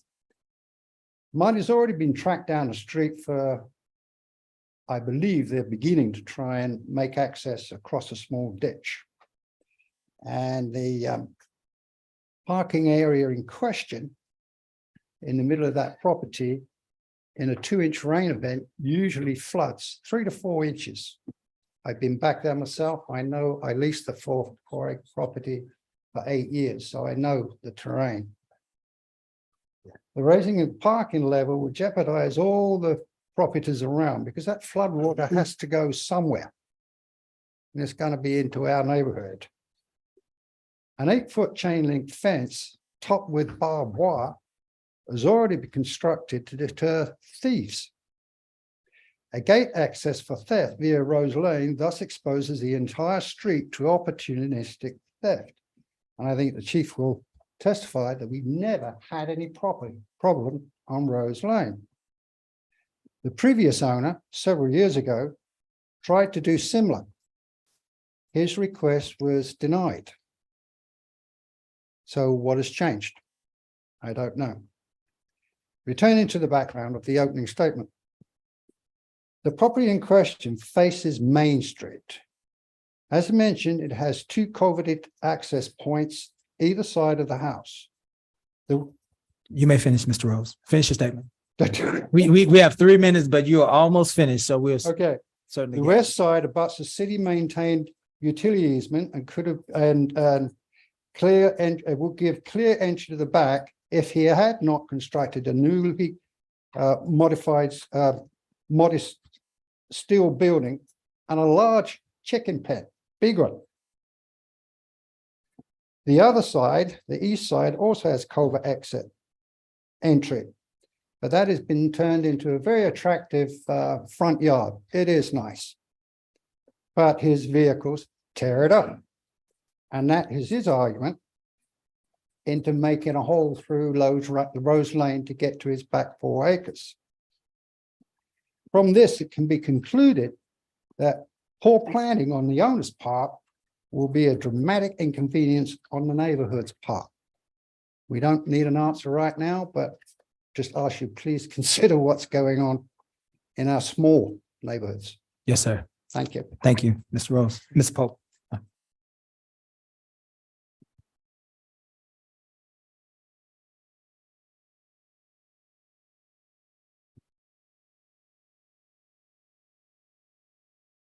Jessica Rose. Jessica Rose. Welcome. Name and I believe organization in your case. Yes. So my name is Jessica Rhodes. I'm the primary prevention coordinator for the Resource and Crisis Center of Galveston Welcome. County. Thank you.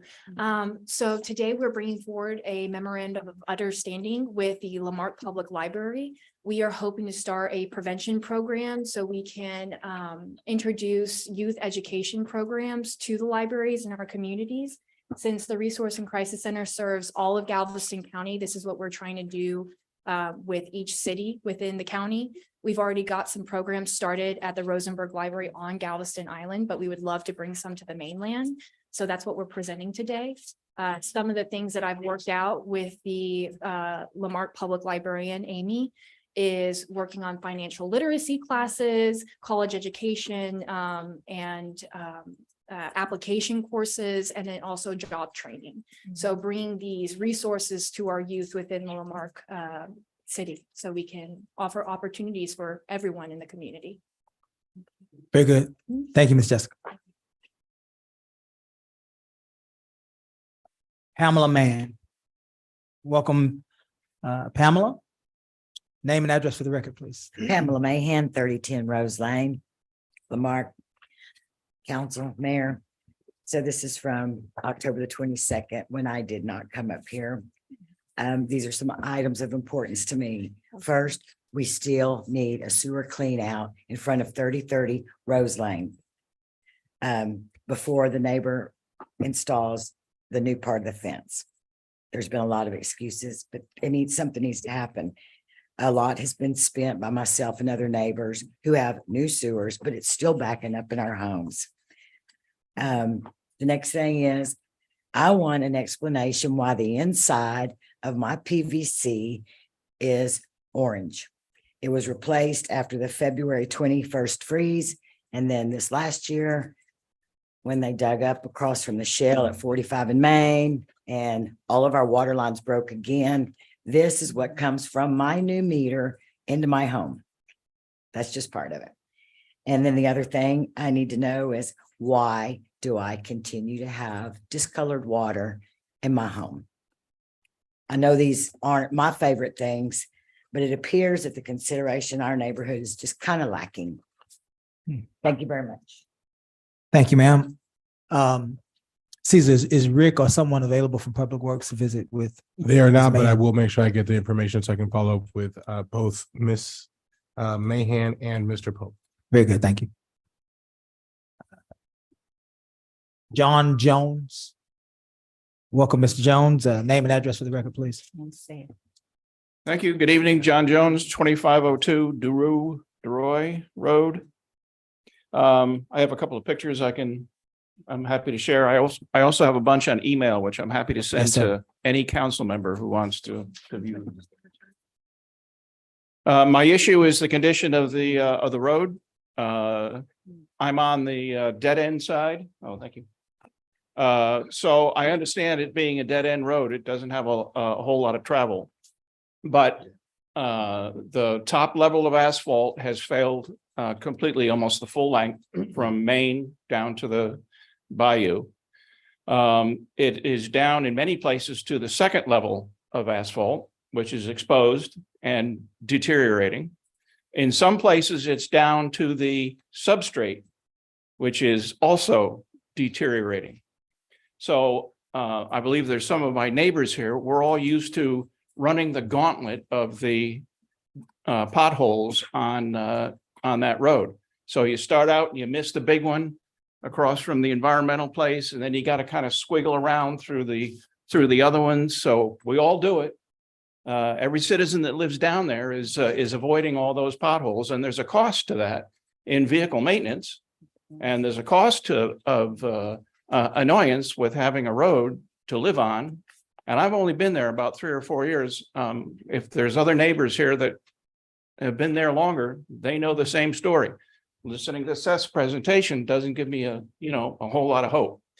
But I beseech the city, Mr. Mayor, Yes, sir. City Council, to try and address this. I exchanged emails with my representative back in December. I believe he said that they would need to do a study to see whether it had to be taken all the way down or just a skim coat or a top or whatever. I'm not a highway engineer, but looking at that, the condition of that road and the different layers that are starting to peel up, I think it's going to be a whole thing. So I know money's an issue. I understand that. I know it's a dead end road. I understand that, but come down sometime. Yes, sir. You can dodge all them potholes. Thank you very much. Have Yes, a good sir. evening. Thank you. Mayor, point of information. Yes, sir. To Mr. Garcia. Mr. Garcia, I've conveyed to you that's my #1 road on our list for redoing. So. Very good. This is Diane Garcia. Diane Garcia. Welcome, Ms. Garcia. Name and address To for be the clear, record. from my district, from my district. Welcome, Ms. Garcia. Name and address for the record. Good afternoon. I'm Diana Garcia. I live on Duo Road as well. So it's 2450. We're actually neighbors. So just to add to what he said, our neighbor from across the way, she's actually submitted formal complaints with the city. She keeps getting back emails saying that you guys don't have the budget, which we get, but she's been doing this for the past 4 or 5 years now. In the past, they denied it because they said they were building our home. So his home, my home were under construction. So because of the construction, it was denied. Yes, ma'am. There's no construction, there's no vacant lots. As he said, it does back up to the bayou, but because of that, we're also at a downward slope. So the potholes also collect a lot of water. It is about a mile long. In a mile, you're getting about 30, 40 potholes. I drive a Jeep. You can hear my Jeep coming down the road from the end to the other end. So it's very costly maintenance. It's wearing down my tires. I don't know if you guys know how much Jeep tires are, but you're looking at $1,500 every time you're replacing them. So in 2 years, I've worn tires down. I mean, I'm sure it's highway, I'm sure it's potholes, I'm sure it's a lot of things, but you're cranking down that road. If you hit one pothole because your neighbor is coming from the other direction, you hear every single jingle in your vehicle. So I don't know what else to do because you can't do a formal complaint online. It gets denied. Like he said, there's not a lot of hope. We're hoping at least being here in person and you guys hearing us out is worthy of maybe reconstructing budgets, allowing for repavement of roads. We are all taxpayers. We contribute to the city of Lamarque. There's a lot of growth going on, but there's a lot of residents here that have been here for very many years. Most of our street is elderly. So they've been there a long time. They've all been out here trying to get this road repaved. So I don't know what else it's going to take. Online filing and presenting isn't enough. And I understand we're the first because it's pretty bad. If you haven't been down Dewar Road, Yes, ma'am. it's pretty bad.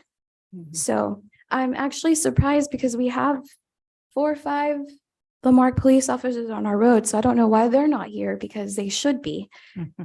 Anyway, thank you for your time. Yes, ma'am. Thank you. Lowry. Welcome, Mr. Lowry. Name and address for the record, please. 2503 Cedar Drive, Lamarque, Texas. Your name, sir. We need your full name. Joseph Lowry. Thank you. I want to bring up a couple things. 2 times now I've been ejected from meetings because you didn't like what I had to say. We have to address the council, Mr. Lowry. Someone didn't like what I had to say, which Yes, sir. was a civil rights violation. And I also want to bring up the crime rate in Lamarque. People are campaigning on low crime rate. And in fact, the crime rate, the only thing that's changed with crime is the way that it's reported. Crime's up in Lamarque. It's still the highest in the county. District A is actually the highest in the county and the city. The other thing I want to bring up is when I filed my paperwork, or when I picked up my paperwork to run for mayor, there's an address missing on the paperwork. And anybody can pull an open record, do an open record request and look at the paperwork. It's above me. And they can see that there's no address on it.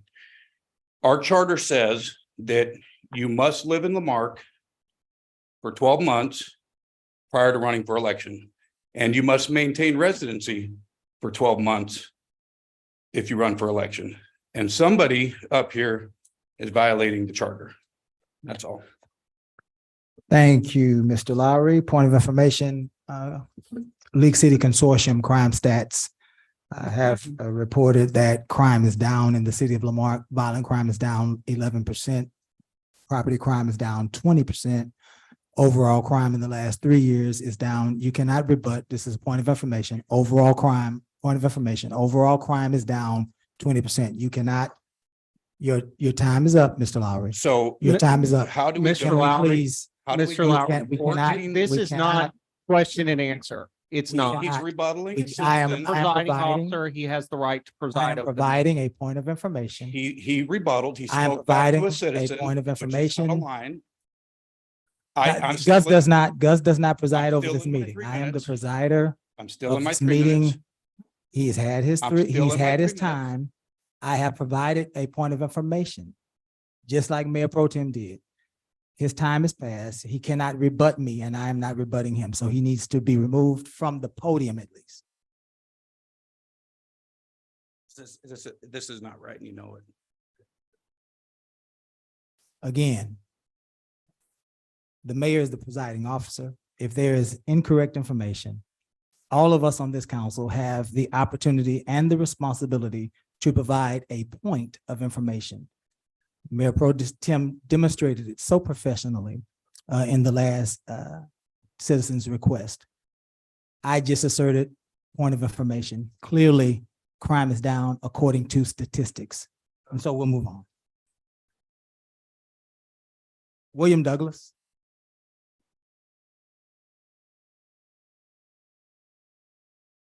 William Douglas. That concludes our citizens' request for hearing. We move now to, I believe, according to Ms. Nance, we are moving to bring, which item is that, Kiera, that deals with Item Omega 9.6, the TERS board update. If there are any members of the TERS board who wish to be present to address the council, you can speak now. Without objection, if there are any members of the TERS board who wishes to have a discussion with council on item 9.6, you may approach at this time. We'll talk, but just if you want to come so that they know that it's not just us. Yes, no. If only to say ditto. I'm Leslie Cruz. I'm on the board members for Tiers.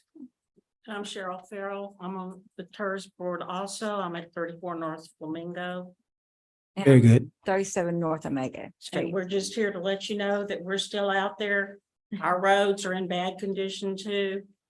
We know they're private roads. We know that we pay our taxes and we pay road taxes to the city of Lamarck and do not get anything for that until we have enacted this TERS board. So the money is now being put aside, which we're thankful for, but we're going to stay with it. Yes, ma'am. That's Yes, our ma'am. mission. Yes, ma'am. Thank you. Did you want to, I believe you, if you would like to make yourselves available for council, if we had any questions for you, we would love for you to stay through the duration of this presentation. That'd be okay? Gus, would you like to? Sure. Thank you, Mayor. So the TERS board is for the Omega Bay subdivision. It's has met for a few times over the past couple of years. It started with just an initial, here's what the TERS is. Here's kind of what they are. We then got into what the financing plan was for the TERS as it was originally presented. The original financing plan called for a pay-as-you-go type of repair program.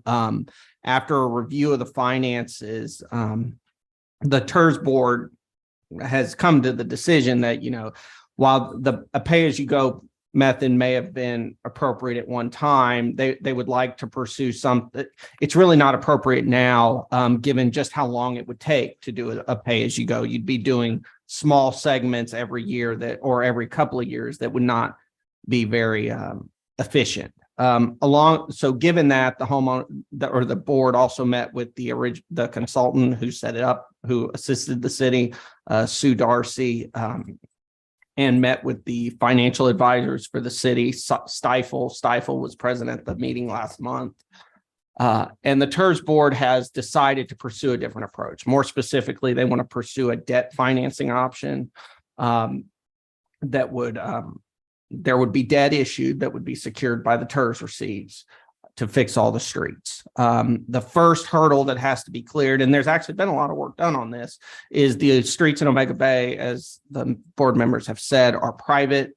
Those streets would have to come to the city. We couldn't spend public debt on private streets. And the board and their HOA have undertaken a lot of work, even before my time, of doing a lot of the title work out there to ascertain who actually owns those streets. And at this point, most, if not all of most of the streets are owned by the HOA. So those would be offered to the board or to the city in a dedication that the city council would then have the ability or the option to accept.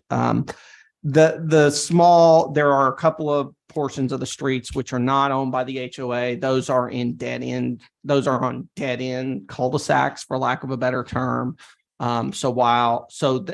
We don't necessarily force, if those people choose to not make those portions of the street available to the city, we don't foresee that holding anything up because they're at the end of the street, you know, as far as next steps, the financing plan will have to be amended to encompass and to contemplate a debt financing option. We believe Sue will do this. She's already done the initial work, so she's got the institutional knowledge there.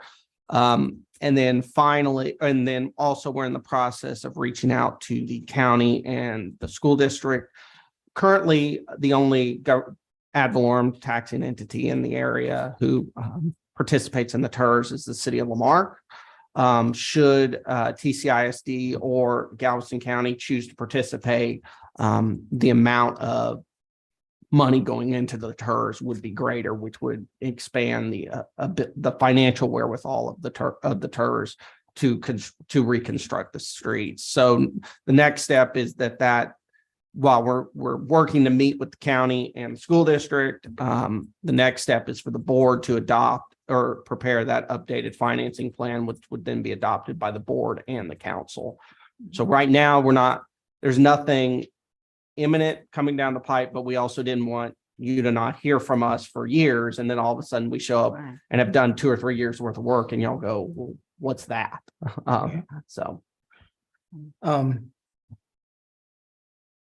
Just a quick question. This financing, are we talking about voter approved debt? What sort of debt will we be talking about? We don't know yet. Okay. We don't. Very good. Council, do we have any questions for Gus as it relates to this issue or members of the Omega Bay TERS? Yes, Mayor. Go ahead, Joe. Couple of things. Number one, I've of course attended your meetings, and to bring myself up to date, and actually prior to Ms. Allred joining us too. We've been a resident here for over 60 years, and not to take digs at anybody, but in past years, Lamarque would not be necessary. If you used an adjective and that adjective was sophisticated, Lamarque would not be given that description in terms of how we structure our development. You know, at one time, Lamarque did not even have zoning, and we had to go out and advocate for that and ultimately have referendums for that, because there was that attitude. I've got my property, I'm going to do whatever the heck I want to. And that's kind of what Houston does now, right? So you've got refineries next to homes or things of that nature. But their order, we have at least order here in the city. Having said that, Mayor and Council, and I've mentioned this in discussions with Gus, is that the Omega Bay development was the earliest attempts that I'm familiar with, and Councilmember Osteen, past member, could also attest to this, in terms of a planned development. What we had before Omega Bay was little subdivisions. I'm going to have a subdivision at Campus Heights where I live, right? And or the somewhere around Lake Road or McKinney Extension, things of this nature. It was just the developer put together a plan and we called it a subdivision. But in terms of the first plan development, I'm not wrong, I think, in saying that Omega Bay represented that. Therefore, it was a first effort by the city to try to understand that. Having said that, now we've proceeded to the present. So now we have what I call sophisticated developments. We've got actually a person responsible for meeting with developers and laying out a vision. We've got a very active senior development that's being developed out on the West End as well too, and others, the Saltgrass and the Delaney Cove. And with that in mind, Council and our attorney and Mr. City Manager, I think we need to revisit the policies with regard to planned developments, because there was a weakness when Omega Bay was developed, and we speak to this. What about, they have no real sidewalks out there, but what have been the responsibility of sidewalk? Roads, and we have the same issue right now. If you council members, we don't have a specific policy with regard to who is responsible for sidewalks in terms of our developments, our planned developments. Let me say this, back when we had subdivisions, it was the homeowner that was 50% responsible for the construction of the road at that time. We don't have that anymore, thank God, right? But that was the rule. You paid for whatever frontage you had, and if you wanted that paved, you had to come up with the money for that, half of the amount. And I think we still have a requirement that the homeowner pay for the culverts. Is that correct? I think that's correct, right? Yes, Mayor. And on those issues like that. So I would like to have a comprehensive discussion, thoughts and ideas, and then let's see what we can do collectively to revisit this. Because ultimately what the TERS is suggesting really comes down to, Mayor, the guarantee of the city of Lamarque. That's ultimately what it comes down to. Yeah. And the question in my mind, is it fair just to say, Omega Bay, let's do something for Omega Bay in terms of a certificate of obligations or bonds or when we've talked about the needs of other parts of the city in terms of roadways. So that's a discussion that I'd like to have and bring back to council, that we all can share our thoughts and ideas of how we can accomplish this. Very good. Any other persons wishing to speak on the Omega Bay Tours? I would like to say thank you for attending. Thank you for being patient. I have been down this road with our Omega Bay family for the better part of 20 years. It has been a slow go. This tourist proves promising. I hear you. It sounds like the council hears you. I believe so long as we are all in agreement, there is a pathway forward. I would support that pathway forward. I believe the council sounds like willing to support that pathway forward. In the interim, I would like for Kiara, for us as a council to pass a resolution encouraging the Texas City Independent School District as well as Galveston County to engage in this tourist with us. That would be a good faith effort from this council to show support for our Omega Bay residents and encourage other taxing entities to support our Omega Bay residents as well. That'd be the first thing I'd like to do. The second thing, Gus, just as soon as we can understand what this debt may look like, the better, right? Our community does not like debt unless it is voter approved. Right. And so I definitely believe in voter approved gestures and actions. And so let's make sure that we are doing our due diligence so that we can provide an answer for the members of the Omega Bay subdivision as soon as possible. Absolutely, Mayor. Ms. Allred, would you like to add? Are we good? I'm just glad we're making some headway with this. I know they've been struggling for a while, trying to get some answers, to their issues. Absolutely. Anything further with Omega Bay? Again, thank you, ladies.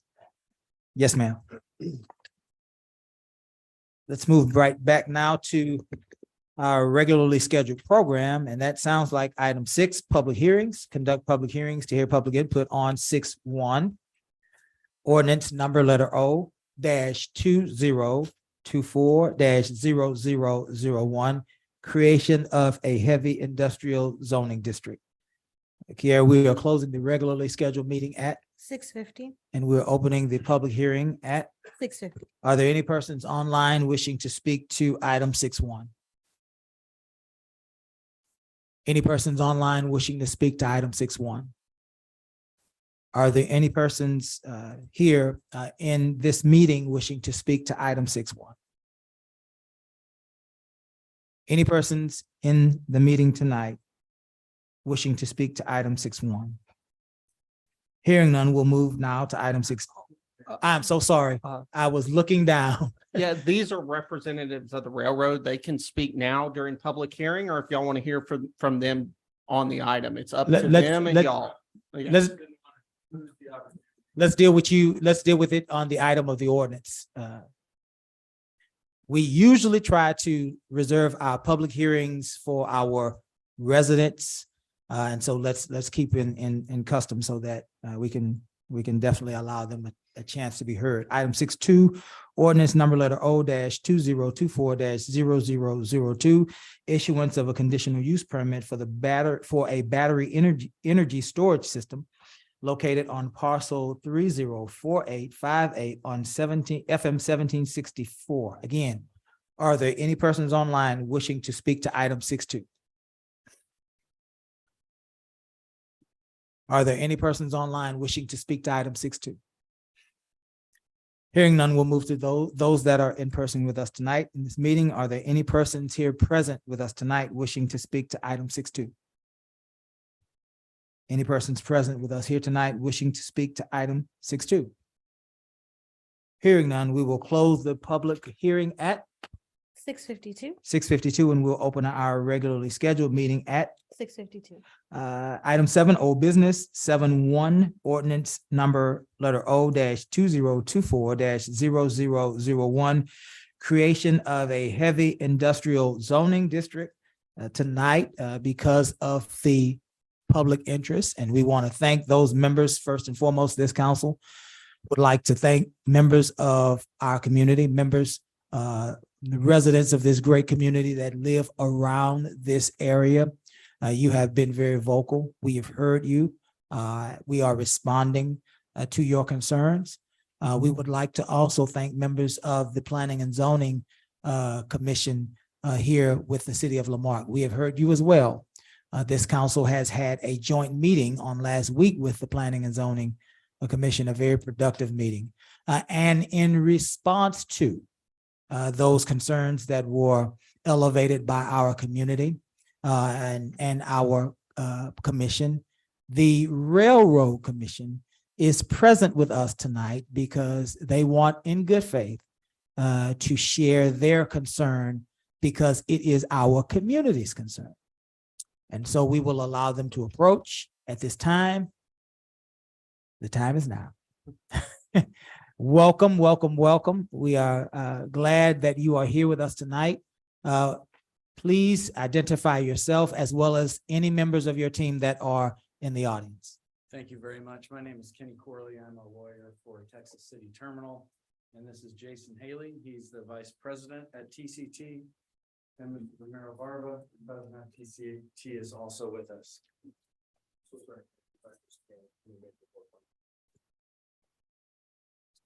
All right. I believe he's inviting you for a seat. That is a good or bad thing. I'm teasing. Welcome, welcome, gentlemen. We are glad to have you. Go ahead. Well, thank you so much. First of all, thank you for what you do and your service. Very appreciated. We want to be brief in what we have to say, but we came with ears open and absolutely want to be here to hear your questions and concerns. We worked long and hard in developing industrial zone that we think will serve TCT and the city of Lamarque. We think that it's an economic development opportunity for the city that will benefit the community at large. We do, however, understand that there are questions, there are concerns, and we think that it's a mistake for you to rush into this vote if you have questions and concerns. Frankly, we think that if you have things that are unresolved that you're hearing from citizens or you have on your hearts and minds, then city leadership ought to sit down with the leadership of TCT and talk through it. And if we can come to a resolution that serves both parties in interest and the community as a whole, God bless it. That's a wonderful thing. And if we can't, we can't. But we, I know that y'all are hearing a lot. Some of it, I think, should be spoken about because I think there are some misconceptions and misunderstandings that we can iron out. But that's our invitation, is that if you are so inclined, let's further discussion. let's talk about this a little more.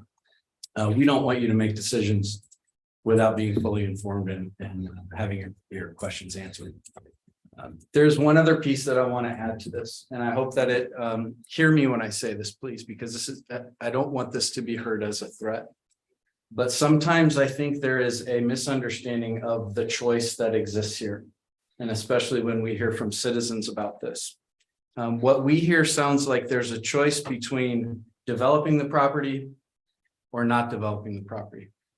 We hear people thinking that the choice is, well, we're going to create this industrial district, or we're going to leave the trees, the lakes, the trails, the property is just going to sit there.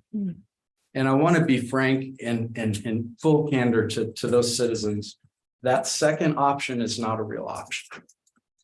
What we'd like to do is work with the city to develop an industrial district where the city has eyes and ears and the opportunity to speak into it. Because the other alternative is that the railroad develops the property like the railroad develops its properties. And it doesn't, it has the right to do that under federal law. The city doesn't regulate it.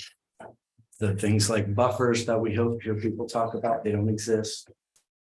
So I just want the citizens to understand really what the choice is here, because it's not a choice of just telling somebody else who owns property, you can never develop it. It's just going to sit there forever. Look, I understand it. If that was my backyard, I would like to have 300 undeveloped acres, but that's just not the way it works. I don't own that property. TCT does. So one way or the other, there's going to be an economically positive use for that property.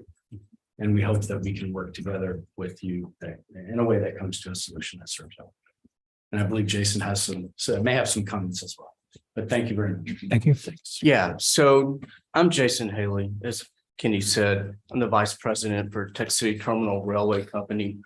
And just for you guys to put a face with the company, that's why I'm here. But a little bit more than that, I'm a product of Marque and this community. In fact, I went to school at West Lawn, started school at West Lawn Elementary, and graduated, West Lawn, gone now, and graduated from Marque High School.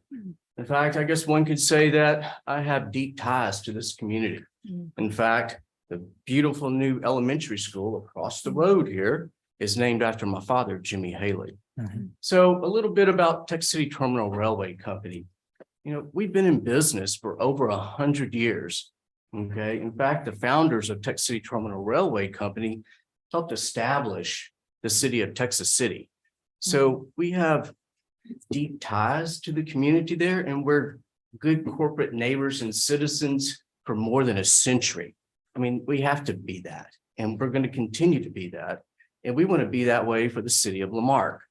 In fact, we're involved with the community.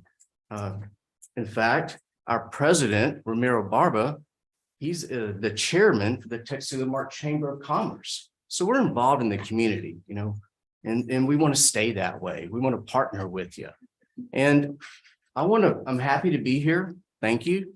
And I look forward to sitting across the table, working with Cedar City leadership to getting a deal done so we can put this property to use that serves us both. Very good. Thank you. Let's open this up for questions that council may have, and certainly council, do we have any questions at this time? I have some, but I'll defer to you guys first. Go ahead. Does anyone else help? James? I know I've been pretty much adopted by a couple of families over right near where you're at, and my VFW hall, I can look out the back door and see your property. What is going to keep? Are y'all stopping at Walnut right there? Are you trying to go out to Main Street? This is what I hear from the people that are there. Where exactly are you? Is it just going to be that 300 acres? Are we going to lose houses?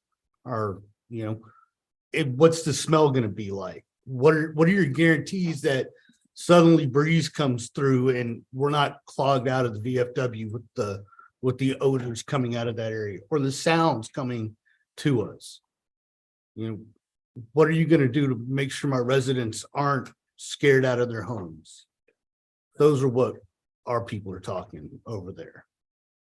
I appreciate that, Mr. Ross, and that's exactly the type of thing that we're willing to sit down with leadership and discuss.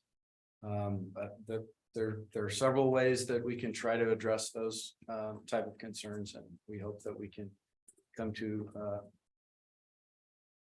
some that work for both parties. Thank you. Any more questions? Let I have some, Joe. Go ahead. I know you wanted to. No, go ahead. You want to finish? No, go ahead. Yeah, let's say you want to finish it. Yeah. You go ahead. I'll jump in and let Joe. I think Joe has a direction he wants to go in, but I'll jump in and see if I can build this discussion. Primarily in the meeting that we had last week, the sense that I gathered from visiting with the Planning and Zoning Commission, the conversations that I've had in the community since this has become a topic, primarily center around the idea that there is no collaboration, no communication, right? And therefore no buy-in. And it sounds like you gentlemen are here tonight to resolve that part of it. It sounds like you are here interested in collaboration and communication, right? So there is a fear and there is a request. Now, I am not a professional in the railroad or in any of those things that you all do. But I believe that the community, first and foremost, is interested in some sort of a barrier. And it sounds like a sound barrier. Don't know how that looks or if that is something that can be effective with what you all do. But could you speak to the idea?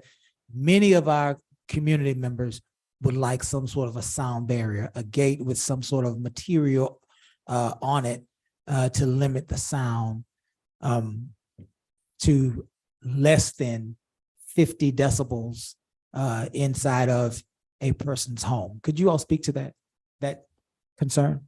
Yeah, to speak to the first part first, there's been a lot of collaboration. This is a process that we've been working on for over a year and a half. The ordinance itself has been through 28 drafts. There's been a lot of manpower and a lot of thinking that's gone into this. Second, as to the sound question, I'm going to give kind of the same answer that I did to your colleague.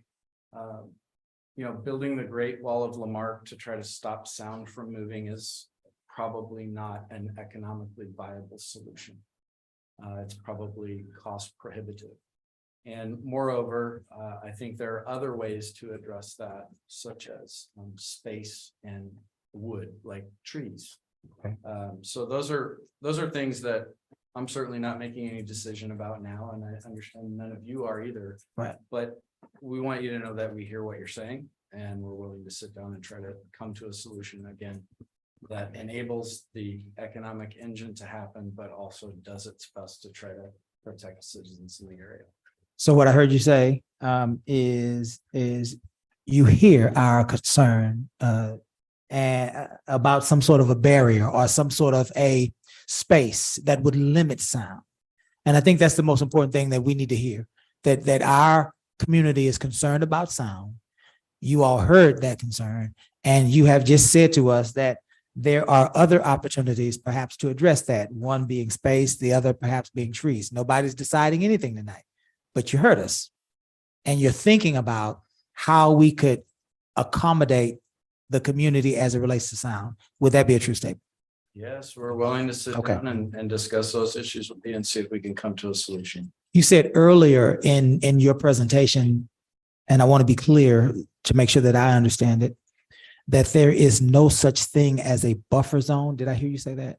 Would you speak to that to help us to understand what you mean? Yeah, so that goes to what I think, there's kind of two roads here. The road that we're on right now is a road where we put together a zoning ordinance that has buffer zones built into it. Okay. It has restrictions on what can be done with the property. It has permitted uses. It is a robust zoning ordinance for an industrial zone. And what we're trying to do is get to the finish line on that road. Because there are protections that, you know, Gus and others have worked hard on. Your folks are doing a good job on this, okay? The other road is the road that if we don't get there on the ordinance, we can't not use the property. Sure. We're a railroad and we'll use the property. And what I was trying to illustrate is that, you know, you've got an understanding or a concept of what the zoning ordinance would look like on a map, right? With buffer zones where they need to be. The other option is a rail yard that doesn't have those same protections. Say that, slow down and say that to us again so that we can hear you. Say again. The other option is a rail yard that does not have those same protections. What's the first option? This ordinance, the zoning ordinance that has those protections built into it. So what you're saying is the zoning ordinance would have certain protections, but if a zoning ordinance, in your opinion, as a lawyer, if the zoning ordinance falls through, the railroad, because of federal law, can improve their property how they see fit, so long as it's consistent with federal law. And that may look like a switch yard. It absolutely may. Okay. It's gonna look a lot different than what I think we're trying to accomplish here. And most importantly, what I'm hearing from y'all is that you'd like to have a voice and you'd like to at least have us hear what the concern is. And on road 2, I think we lose that opportunity because of federal preemption. Cities don't regulate rail operations. I get that, and I respect that, and I appreciate that. I think that if we can get clarity tonight on the concerns, and I think that we're moving along that way, right? I think the people of Lamar want to know that our concerns are heard. We want to know that the railroad is willing to work with us, and you say you have. We're not suggesting that you have not, right? That's why you're here tonight. But I think the people want to know that you're concerned because we're concerned, that you're willing to work with us, that we're willing to work with you, that all of us are willing to work together to do what's best, right, for both parties involved, right? And I think that you're sharing that with us tonight. And I think if we can continue down that road, I think that it will be fruitful for our community. And so I like where we're going with it. I would like to ask you a couple more questions, and then I believe my colleague wants to jump in. The first question is in your thinking, let me ask the second question first. Do you all have a development in mind tonight? We do not have a specific development. It's hard to develop the property without having the industrial zone ordinance, right? But just how we said, down the second path, you know, we could put a switch yard, like you said. So, but to answer the question directly, there's not a specific development because we can't go out and market when we don't know what other allowable uses are except those that are allowed to us by federal law. And I want to be super clear about this because I believe this is one of the misconceptions that's floating around town is that we've got some concept that we're hiding from everybody. We do not. Yeah. We do not. Yeah. We are trying to develop those concepts, but nobody wants to work with you when you have property that you can't use for that purpose. So that's why we've been unable to develop any type of concept, but there isn't one. There's no hidden concept that we have to share.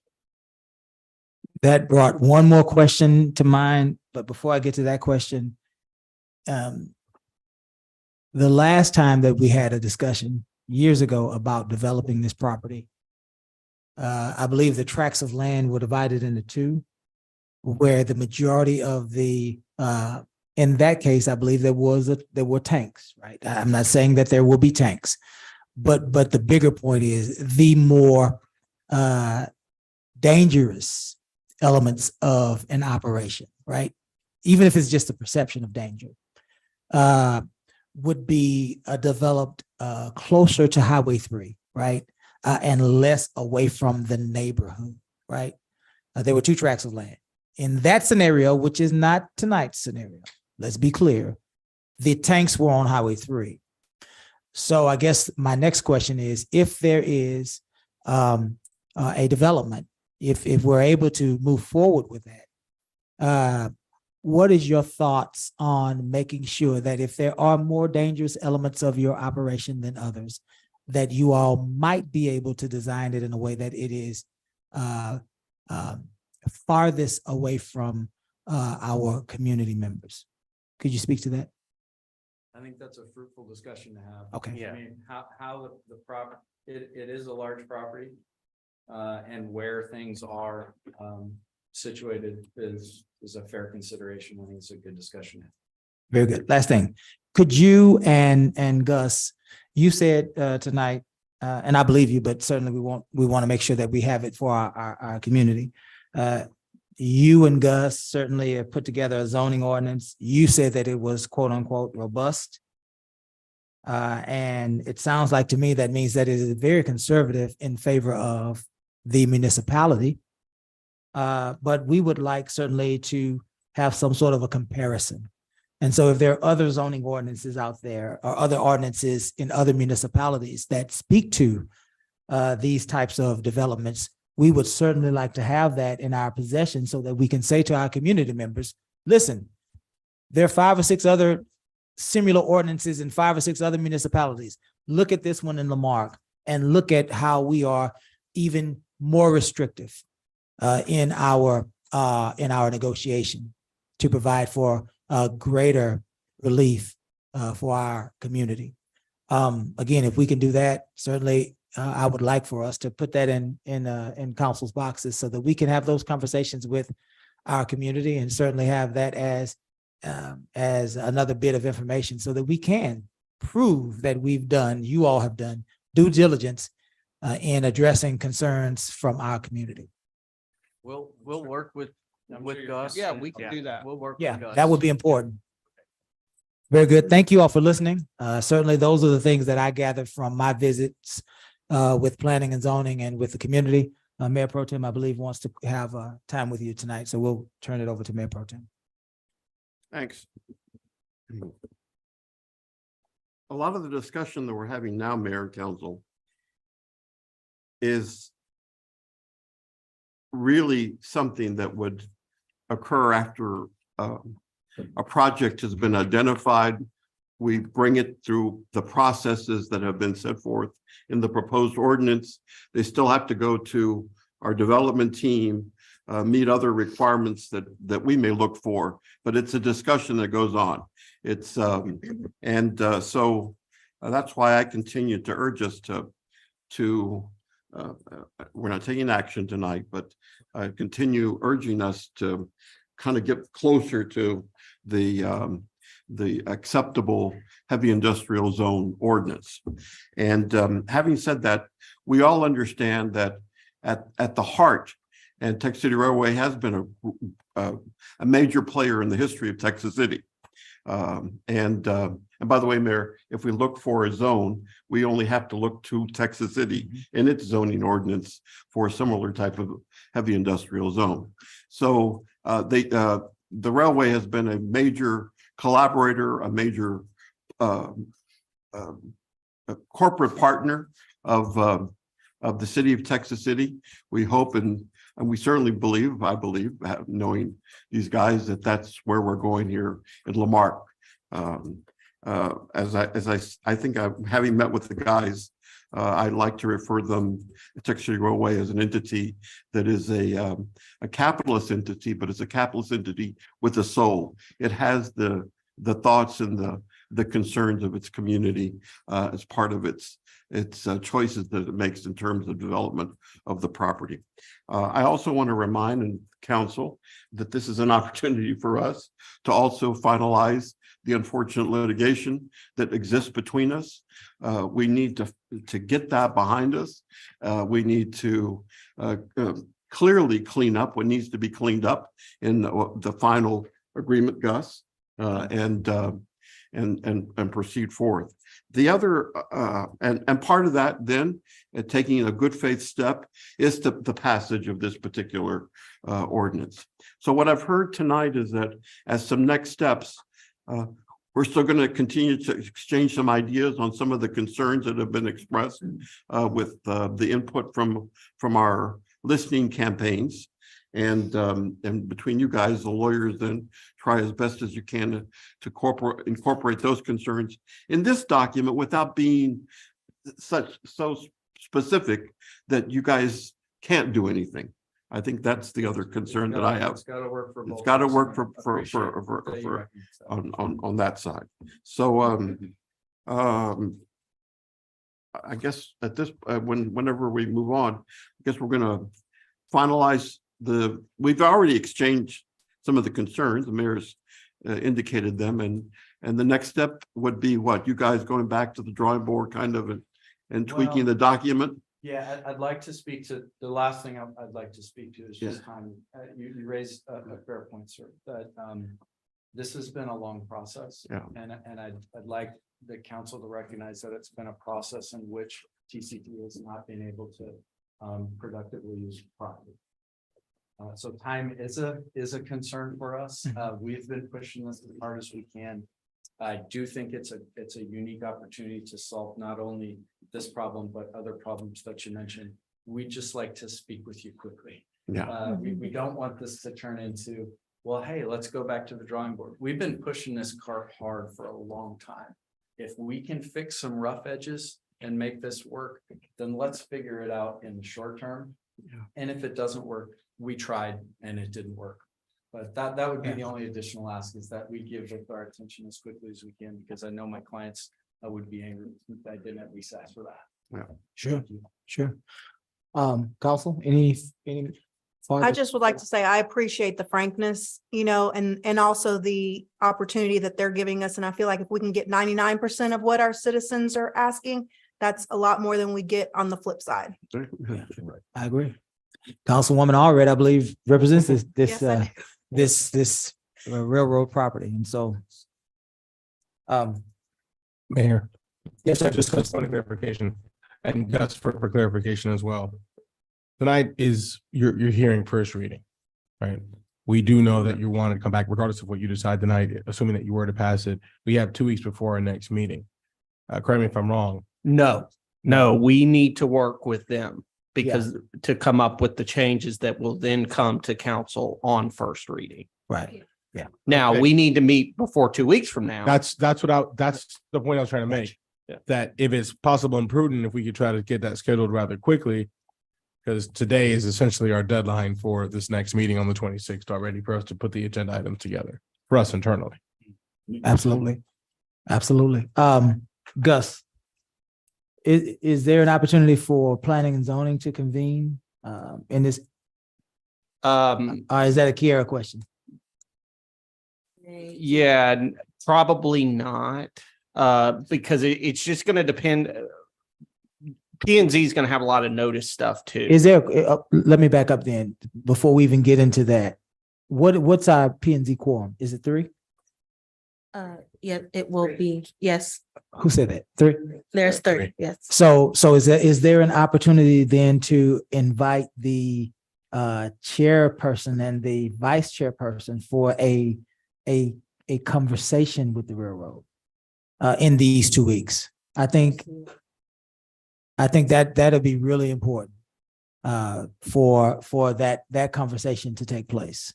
Also, I'm scheduled to meet with Chief Merriman to discuss some of his concerns as well. Okay. So we have that tentatively set, just. Right. Yeah. So would you, obviously, it sounds like you all would be interested if Mr. Garcia, Miss Nance would arrange a meeting perhaps with 2 of our planning and zoning members. Certainly, would you also sit down with them so that we can have that discussion? Look, our commitment is to listen. And then we're gonna do the best we can. Absolutely. And if we don't get there, we don't get there. You said 99% of the concerns That is a very optimistic view. I- When there's a sudden, both people go away unhappy. Mhm. And so I want to be perfectly honest about this. It's going to be a give and take, but absolutely I think the we've main- made is we want to hear and see what we can do. The main thing that this community wants is for you to be in this community and to listen. And you all are doing that. And we're encouraging you in these next 2 weeks to continue to listen to what our community members have to say. We are a very smart community. We have common sense. And we heard you. We heard you say that you have the federal government backing you. I think all of us heard that, right? You didn't have to tell us that, but you did. And we get it. And so we just want you to hear us. That's it. We want you to hear us, right? And if you can address our concerns, then we would appreciate it, right? We have common sense. We're reasonable people, right? We are not this council, and none of our members that I have had conversations with are hostile toward the railroad. We are simply concerned, and we want to have conversations. And so you're committed to that, and I thank you for being here even tonight with your eagerness. And so I look forward to a fruitful ending of this conversation for the benefit of our community, because that's who we represent, but also hopefully for the benefit of the railroad you all represent. And my intention was never to tell you something that you already knew, Mayor. I know that there are other ears. And I know the public doesn't know everything that you know and everything that we know. And I think it's fair for them to understand how that works. That's what the purpose of that communication was. So forgive me if you already knew. Thank you for that. Mayor, in response to Mr. Garcia's question, this is going to be on the agenda for our next meeting, correct? Yes, Mayor Pro Tem.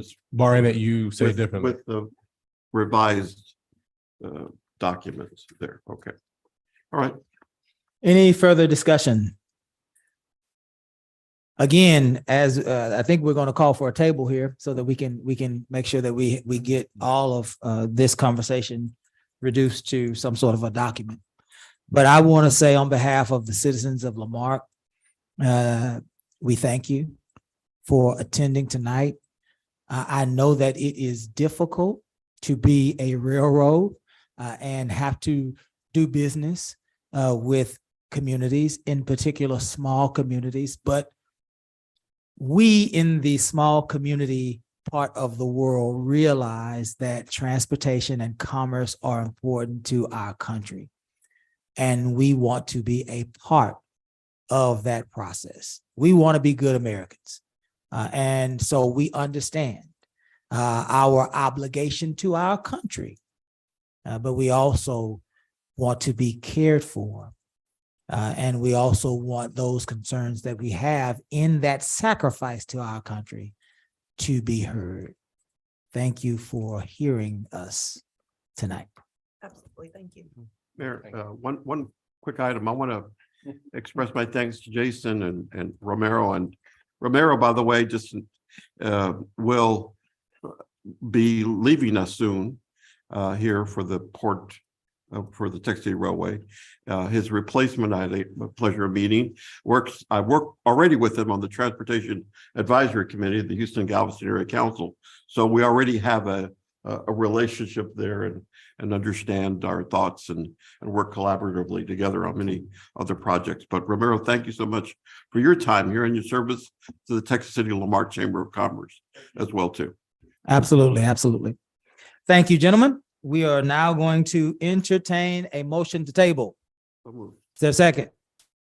There is no discussion on a table. All in favor? Aye. Any opposed?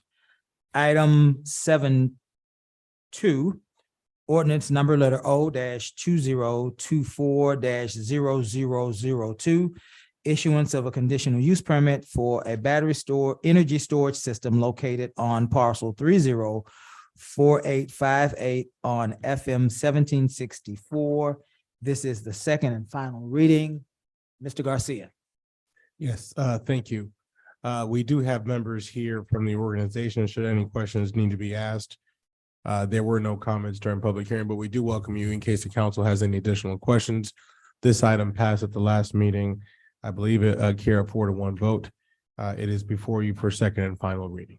Welcome. Would you please state your name and the organization that you're with for the record? Absolutely. Yeah, good evening, Mayor and council members. My name's Simon LaBrosse Jelena, and I'm here with Alpha Omega Power. Do you have colleagues with you? Would you I like do. to introduce them as well? I do.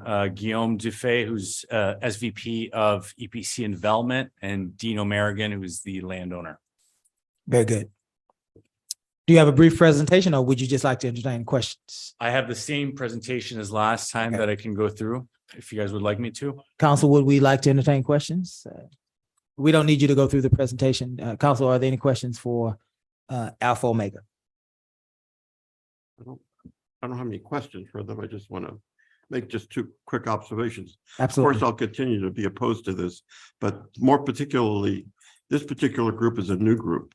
I'm concerned about that. You're a recently established entity as I was reviewing the materials. Also, as with the last discussion about this, I was annoyed because there's confusion, but with the implication being that this battery facility would provide power for the residents of Lamarque in the event that we lost power. I discussed that at the last meeting. It was clarified that that's not the case. These battery storage facilities are part of the effort to strengthen the grid, and that's it. They go to the grid. They don't go and are directed to a particular city. And the last thing is, as I reviewed the material again, I was annoyed that somehow you're making the assumption by attaching the tax statements from other properties in other counties that there was this enhanced value of the property and the land that would be attached to this, and therefore the property taxes would increase from this land. There's no guarantee of that. Those assessments are made by our local tax assessor collector. And so, as I said, for those reasons, I continue to be opposed. Very good. Thank you, Mayor Pro Tem. Any further discussion or questions for Alpha Omega? Hearing none, I will entertain a motion for approval. So moved. The second? Second. Any further discussion? Hearing none, we'll call for the vote. All those in favor? Aye. Any opposed? Nay. Item 7.3, thank you, council. Proposed resolution establishing a policy for council travel expenses. We did that quick, didn't we? Thank you, council. You're still sitting here, huh?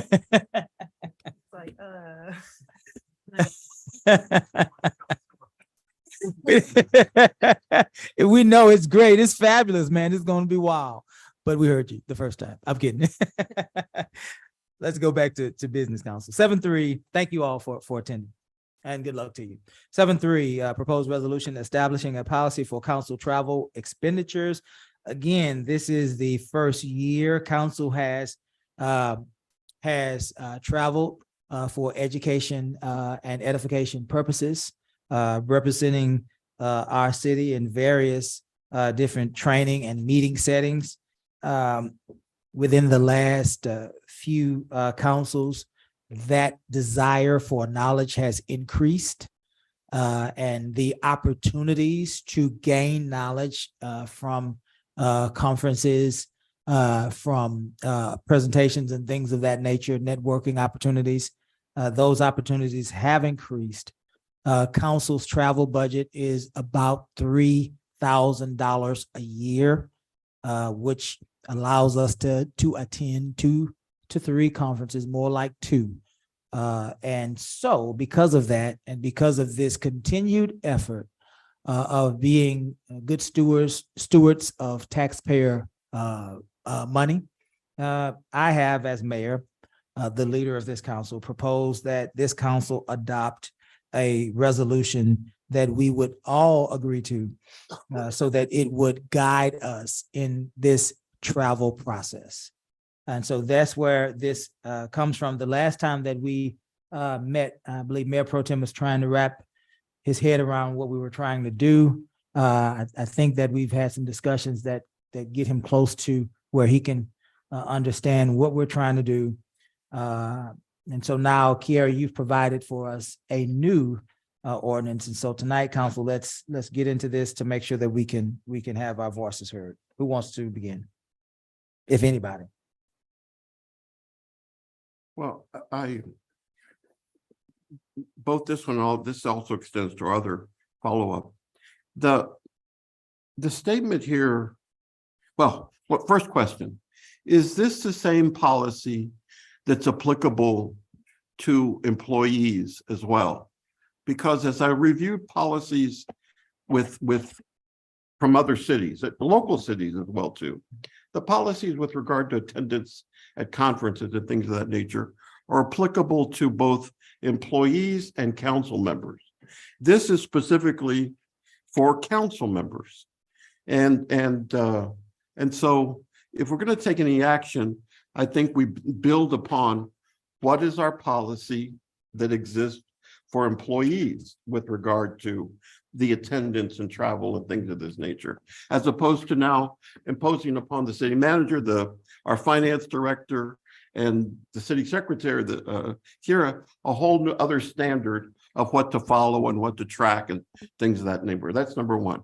And number two, in both these policies, it refers to, I guess the term I'm looking for is best uses as I was going through.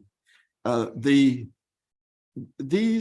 trips, whether they be educational or otherwise, I think the term was, it's for the benefit of, for the benefit of the city as a whole. I think I saw that terminology used is in here. It's in section 1. It's a section 1, okay. And my thought there was that each district has concerns or may have concerns, Mayor. And of course, you're over the whole city, but each district may have concerns that are unique to that district. I have a particular interest in planning because of the plan developments on that side. I have an interest now on my new neighbor's lithium storage facilities, keeping track of them, attending go back and attending my environmental justice meetings and groups of that nature as well too. So there are things that are specific to the district. Right. So I'd like to clarify that and make sure that we're not someone saying, oh, that's not necessary because Ms. Aldridge doesn't have that same concern. Yeah. Well, it's my concern as a council member. So when this particular resolution, yeah, those are the two concerns that I had. And I gotta say to this, the part 3 about opting for the IRS per diem, actual receipts or none. Once again, I go back and ask, what's the policy with regard to employees?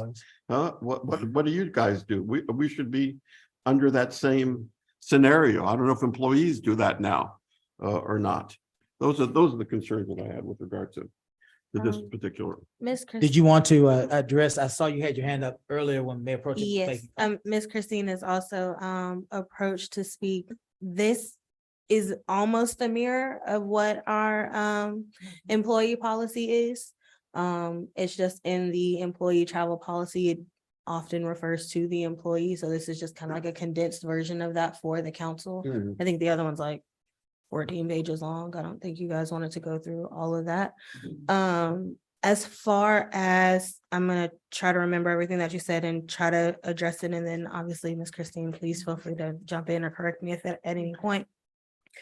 The advancement of the community as a whole through the work of the municipality, I believe is the section that you were talking about. Yeah. And even the idea was, even if you all have individual concerns, it's still for the greater good of the community, right? If your concern is planning and hers is public safety, well, that knowledge doesn't just apply to districts B and C, it'll trickle down to the whole community. That's kind of the aspect the direction that we took it in, but obviously if we need to change language, there's no problem with that. And then you ask questions about section 5. The IRS per diem actual receipts or none is basically, do you want to get the per diem check? You all, with our new purchasing cards, each district now has a credit card where you can put your account, put everything on the travel card, and then just submit the receipts at the end of your travel. You'll still be given that IRS allocation sheet, so you know how much to spend. It was just a matter of, do you want the check or do you want to submit the receipts? Or do you want us to schedule your travel and then you pay for it out of pocket? Those are what those 3 options are, which are available to any director or staff member that travels as well. Now, as it refers to as per diem covers your meals and any mileage. Mhm. So that is not something that can be used on your city credit card. Okay, we would issue a per diem, a check for you. So if you know you're gonna go in Austin for 3 days, then we're gonna go by that government standard of how much you're allowed per meal for each day.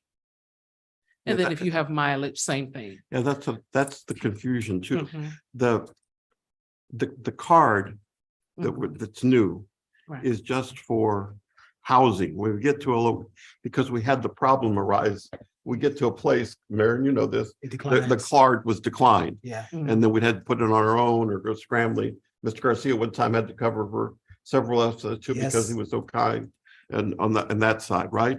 So that was, I think, the goal of a card, which was just directed for the housing part. And then the receipts for the food and that per diem check. The per diem, you're calculating it based upon the IRS, right? The IRS per diem? Yes, there are rates per day, per then- meal. And then speaking of the IRS per diem, then, because I was looking at, like, it's a policies in other local cities, they have actually raised the IRS per diem for breakfast, lunch, and dinner. The IRS per diem still has it as the old rates of, I forgot the numbers, but the newer rates were like breakfast was $15. Lunch was 20, I believe, and dinner at 25 as well too, right? And it's all depending on where you travel. You know, so It may be more Location of expensive in travel. Austin than Houston, uh, you know, So, Christine, like if I may. Okay. What happens often is, let's say you're gonna go on a trip, you mentioned Austin, at any given time. Finance staff works with, in this case, if it's your travel with Kira, to dictate when is the person leaving, when are they set to return, what are the days of the conference, or whatever you may be attending. And if it's all day, if you're leaving, if it's lunch, whatever the case is. And then that's how those are computed based on where you're gonna travel. So all those things computed together will deem the amount of that per diem check. These policies were put in place as what you mentioned, that was requested for us to put together to keep things more in line, to keep bringing policies together that needed to bring us to the forefront. As you mentioned, other cities have other policies such as this for their council. We didn't. And so thus we wanted to bring this forward so we can clarify exactly what to do. As Kara mentioned, it does mirror. This is also a best practice that is carried by other cities through their finance department. I think it would strengthen, solidify. I believe it was not mentioned as a finding through the audit, but it was mentioned for us, for us to consider to actually strengthen through our audit meetings as well, for us to continue to keep our best practices moving forward. well, I'm gonna throw this out. Maybe this is how I approach stuff with my heading up a business. We had our corporate cards, right? right. And we had our policies with regard to travel. At the top of the list was trying to find travel arrangements, as this does. That's the what is it? The not tourist rate. What is it? The Best economy, the lowest rate. best and most responsive. Say For it's a- lodging. for flying. The ticket would be the regular a fare, and now the fares are so screwed up, but it would be the fare that permits me to designate a seat as opposed to arriving and trying to be assigned a seat, right?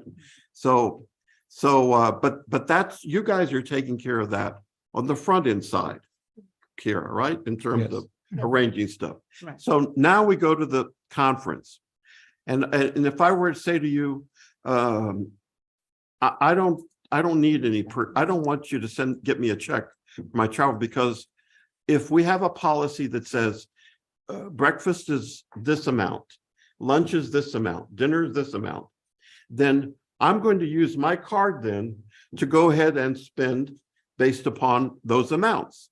And if I go over that amount, then that's, I'm reimbursing you for those amounts. Does that make sense? That as opposed to all this coming back and trying to get this fixed or that, I don't know. That is not the policy for employees. Sorry? Yeah. That is not the not- policy oh. for employees. Employees cannot use their credit card for meals. They have to be issued per diem prior to their travel. Yeah. I think that's just better practice, just to keep everybody in line. I mean, it takes It's the already- question out of everything. Which Well, what you practice? say is- Yeah. It's what to do with what the policy is with the Yes, employees. yes. That's what I was coming by, right? So you're saying to be more consistent with that part of the policy with the employees would be a better practice? Well, I'm just saying, like, if they have a per diem check, they know what they have. Right. If they want to spend a little bit more on lunch, they can spend a They little can bit add more to on lunch, or if they want to spend a little bit more on dinner, they cannot have breakfast and lunch. Yeah, just You know, budget that's it up out. to- I got you. yes, Yeah, makes sense. Makes sense. And I think one of the other concerns was during an election year. Right, Yes. right. And she'll elaborate on that. Sorry, I'm reading through to see if that was just a note that we had made in our Mhm. conversations or if it Mhm. made it to the. actual, Oh, yeah. I get what you're saying. You know what I'm saying? Well, ordinance. you don't use all the money up. Yes. And I'm so just that- talking apples and oranges. You don't want to spend Right. all the money, and then here is possibly a new person on Right. council and they don't have anything. Right, and I Mhm. don't believe that conversation made it to this draft of the ordinance, so thank you. The question was, in an election year, is it Prorated. appropriate for there to be a percentage allocated to the current council member until after the election period, just to ensure that a fair amount is being spent by each person, whereas in some cases, the incumbent will continue to serve. But in any case, I know since I've been here, I've had a few council members choose to leave the council. Would it have been fair for them to be able to use all of the money or an abundance of that line item before the new person came in and where they were handcuffed because they did not have the funds to do the things that they needed to do? When you're talking about the She's- conference, She's It's suggesting, the budgeting that line item, like, but should that's there? the general, but from our general Mhm. budget for the conference. right, she's talking about travel. For example, if you were up for reelection and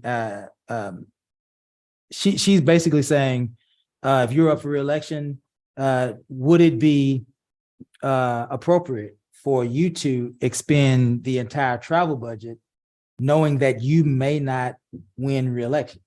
Or would it be prudent for you to spend a percentage of 50% or whatever that percentage would be of the travel budget until after your election for your position? That way, if you win, then you can proceed, but if you lose, then the other person would have a chance to get training as well, is what the discussion is, sounds like.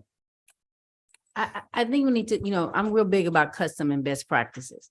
Because working for a government agency, it's pretty standard, right, of how they travel. When you're talking about the government standard, there's not a whole lot of leeway in that.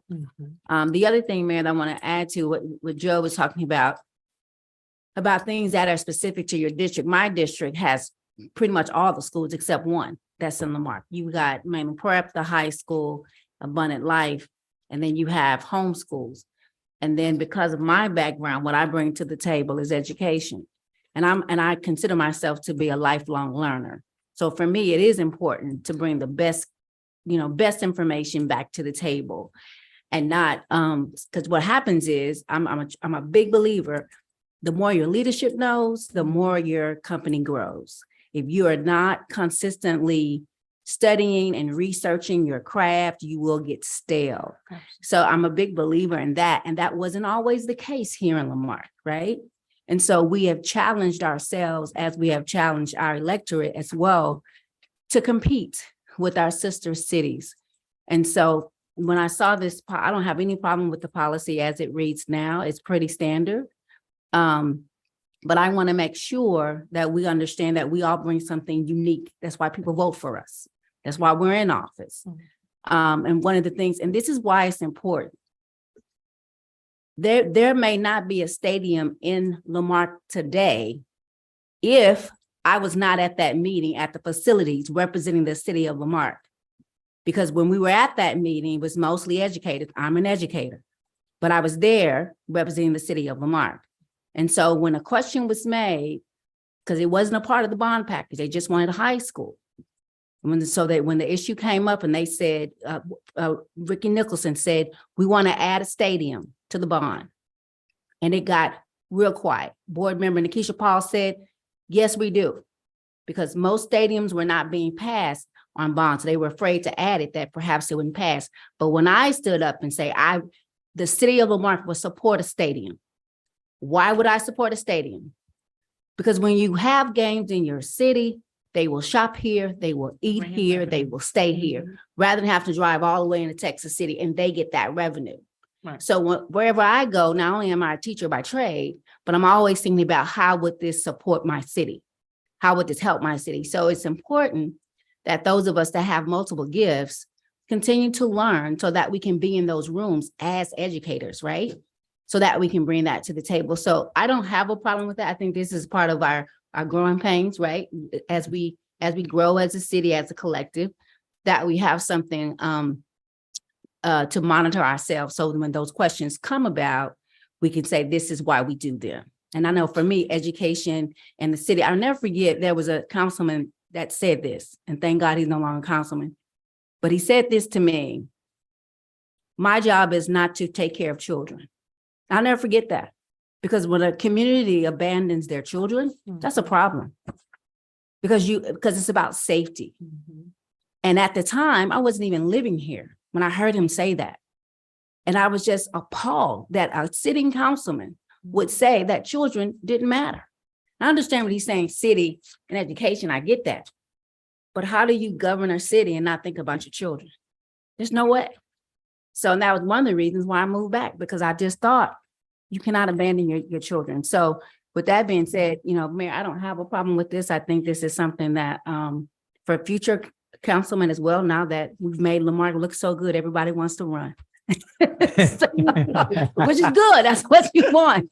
You want people to participate in your democracy. But I think this is good. But I think you're right, Joe. We all bring something special to the table. And I think the whole of the community, fits. And Mayor, a couple of maybe 2 or 3 weeks ago, city manager and we revamped the entire P card policy.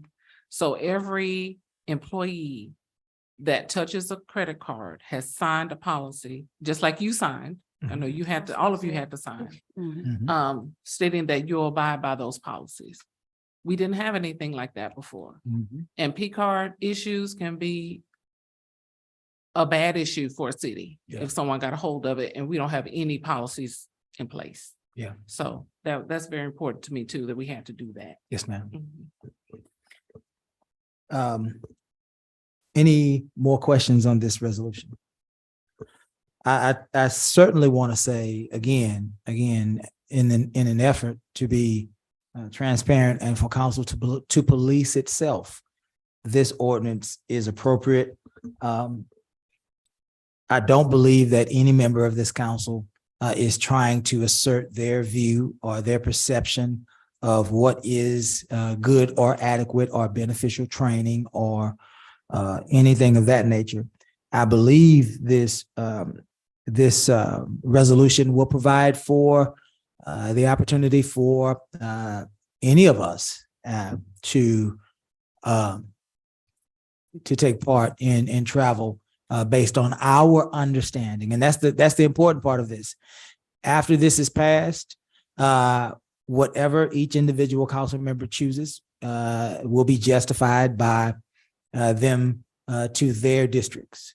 Their districts will have to weigh in on whether or not those trainings and those trips are appropriate. And I think that's what we're trying to do. We're trying to say, let's bring some standards, work within those standards, and our constituents will be the judge on what is and what is not appropriate, and not this council. We don't want the council in that position. We would rather the community, the district, be in that position based on whether or not these policies were being followed. So I think this is a good first step. Do we have any heartburn, Joe? I know you were having some questions. Are we good?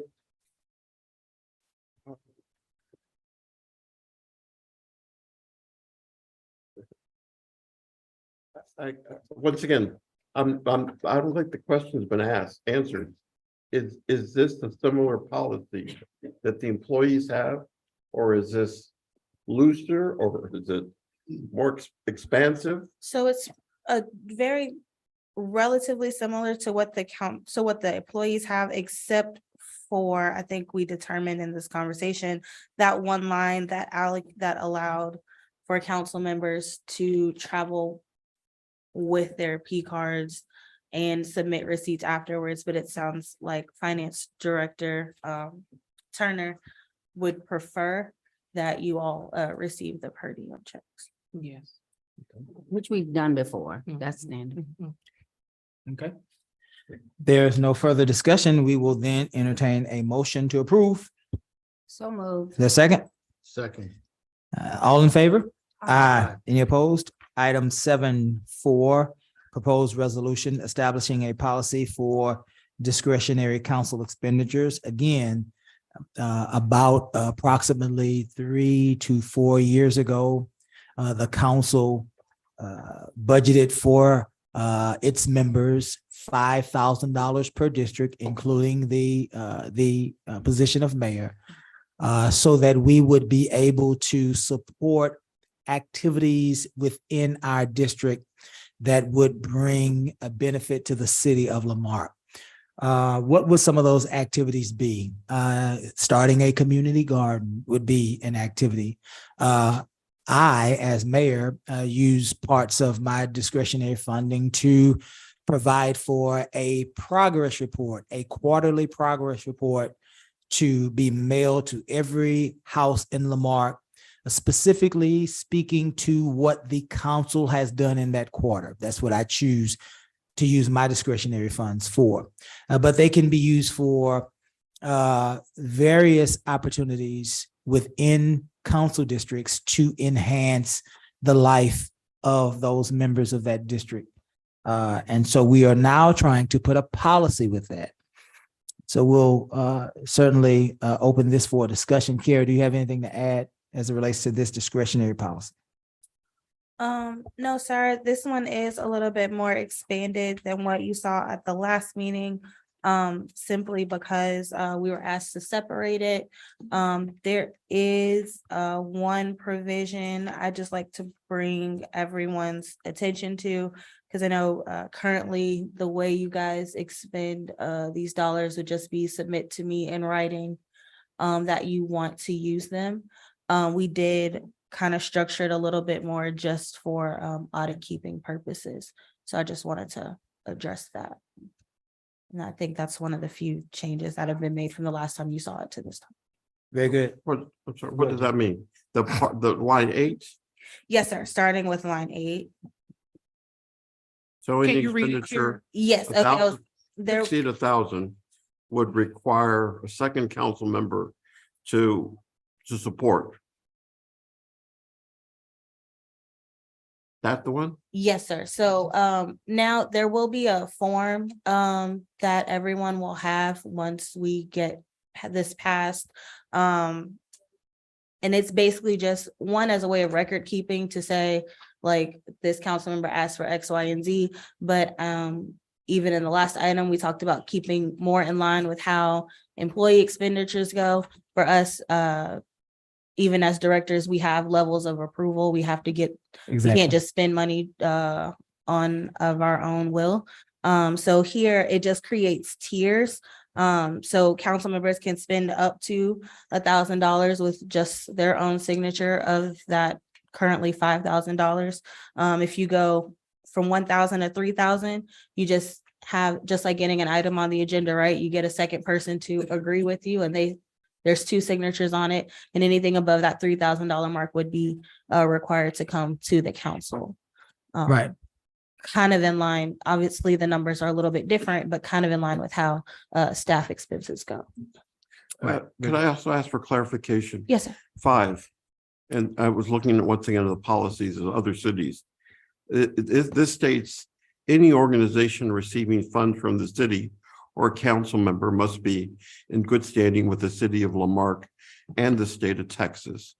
That's a very, just an observation.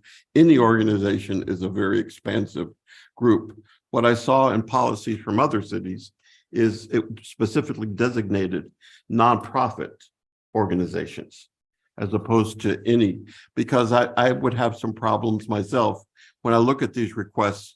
If it's a for-profit group, I'm not necessarily, I actually have said, no, you're a for-profit group. Yeah. And we don't support that effort. So Do we want to, and I'm just asking for clarification, both for edits in the record. Are we looking to change that to nonprofit organizations and restrict our spending to nonprofits only? Is that I'm the bringing it up. intent? I'll Yeah. go with whatever the majority. I would say, just for me as one member of this council, I would feel more comfortable with initially limiting it to nonprofits, right? We're not a city with a whole bunch of money. And we only are getting $5,000 for each district. So I think we should streamline that and make sure that we are being, again, good stewards. So for me, nonprofit would be the way. So I would have to go along with Mayor Pro Tem. Any objections to that language being changed to nonprofit? Yeah, because most of the people that we give that to are nonprofits anyway. Right. Well, you want to make sure they're in good standing. Yeah, good. And I believe that was the intention, was that you were envisioning nonprofit. That's why you said in good standing, right? Yeah, it was just basically, and this came up with my review with legal, just making sure that they were in good tax standing, that they had all their paperwork filed appropriately, just regular form. When everybody's on the up and up. Right, sure. Oh. Pass the resolution now, but I have no idea what the resolution number is. Okay. I think it'd be proper if you do pass. Assign it when you pass it. Yeah, we said we would. Yeah. Very good. I hear you. I hear you as a former council member. I hear that. Right. You're trying to keep us in order. Yeah, I get you. Yeah, for the record. So we'll certainly allow Kiara and Gus to assist us and answering that for us here tonight as we continue this discussion, and then they'll jump back in with that. Thank you for that, former Councilmember Osteen. Any other discussion as it relates to this? I just Go have ahead, one Jeff. last item on this one. The other question that I have, just because it's come up in some other cities that I've worked with, nonprofits have there's some rules about how often you can come to the city to request assistance. It got to the point where nonprofits were just making it as part of their budget. Oh, don't worry, the city of Galveston is going to give me X amount of dollars and stuff. I don't even know if that's necessary to include this. I'm just pointing it out. Is there some guidance? Maybe that's something else. I just threw that out. I don't want to add that because I do stop the violence, right? So I typically use some of the same people every year. And so I don't know if I want to add how many people, how many times. Yeah. You understand? Because I think that's what makes your district, especially we have districts and you're doing it in your district. So you might have some of the same players. Right. So I don't know if I want to do that. That definitely can be open for discussion. I wanted to point something out about this resolution, and I think it's really important when it comes to paying people, right? Paying people. those people, and I'll tell you why, those people, in my opinion, that approval needs to come from the entire council. Now, let me say this, there may be some events that have already been in the planning stages, maybe the members of this council for their districts. And so those events will have to be grandfathered in. So we're talking about tonight moving forward. The concern that I have is that when there are people, those people need to be vetted, and I believe they need to be supported by the council, because what can happen is Gus can get elected. He'd have to resign, but Gus can get elected. And Gus could be elected mayor. And Gus can say that, oh, well, I want a presentation to be at the library, and I want to invite Satan. Right? Well, that's not necessarily reflective of what the entire community wants. In fact, it might cause a disruption. And this is still taxpayer money. Now, I think that councils get it.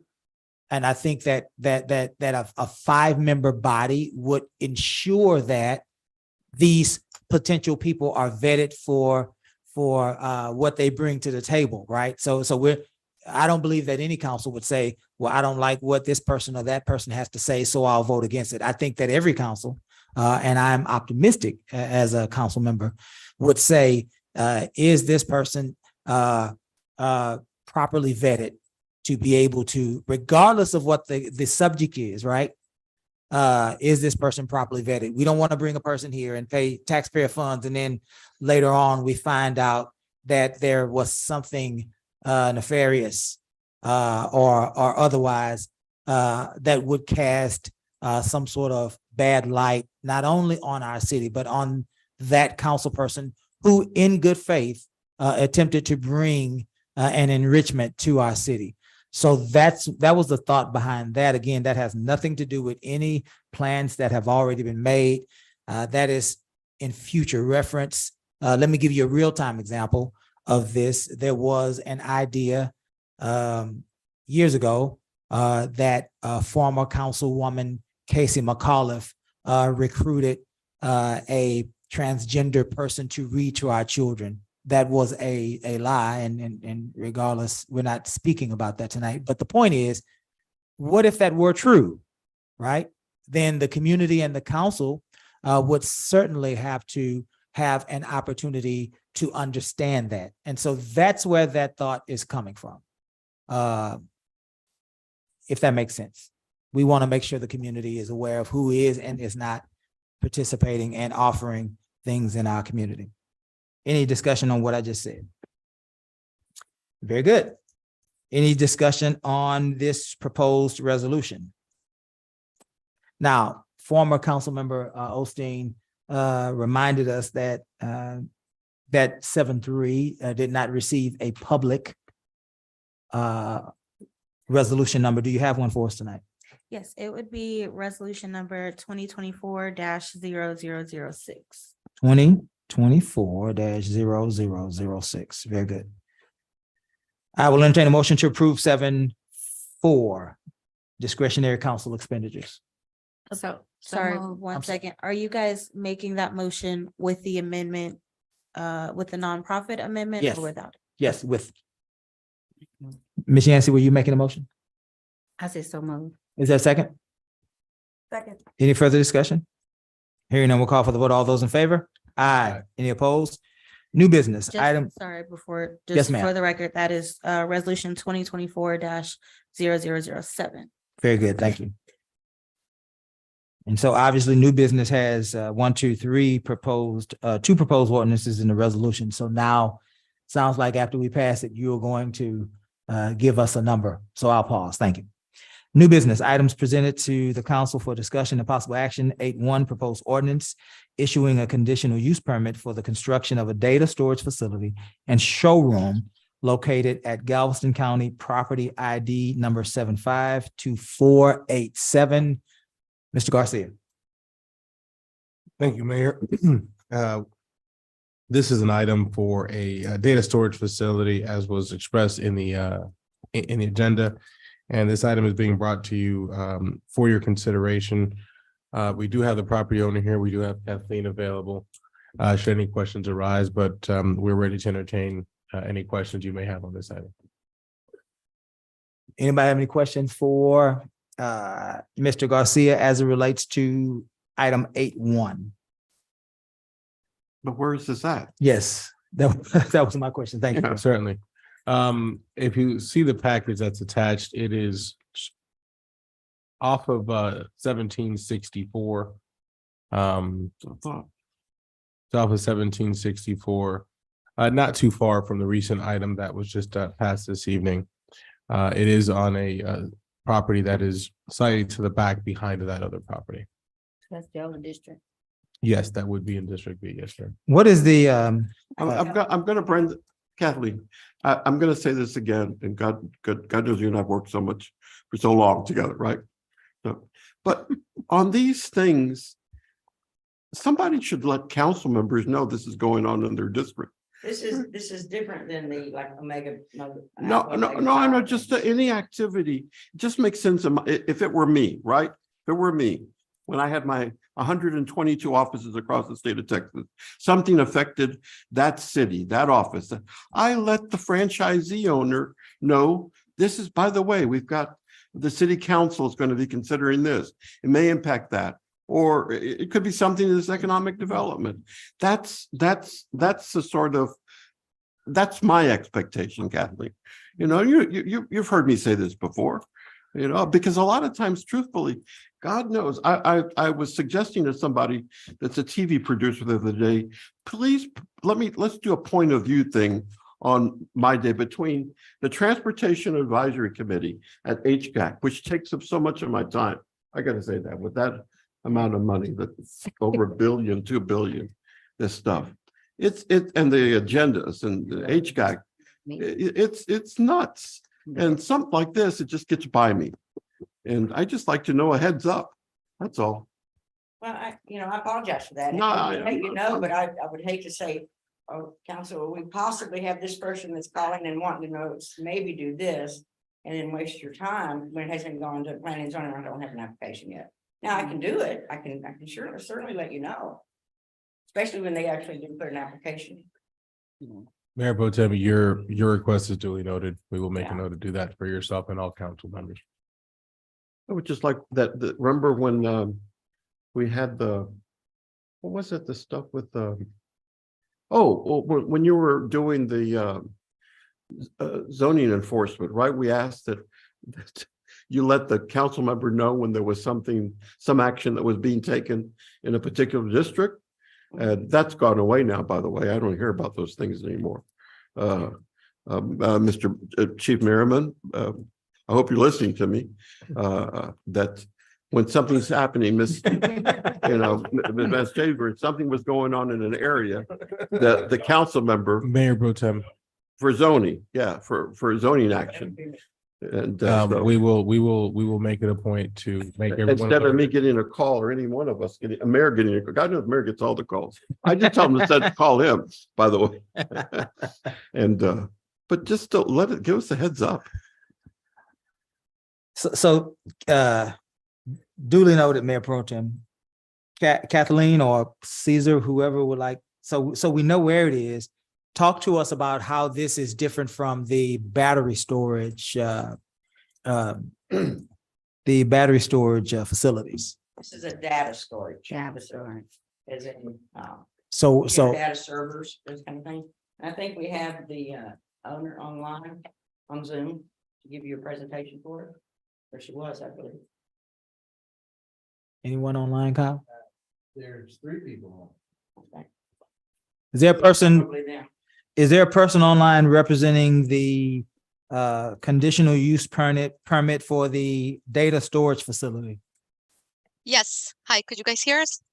I can hear you now. Welcome. We would like your name Perfect. and the company Thank you're you. representing tonight. Sure. My name is Susanna Hedoyan, and I have my colleague here, Igor Kovalushkin. For some reason, you can't hear him, so I'll. Can you guys hear me now?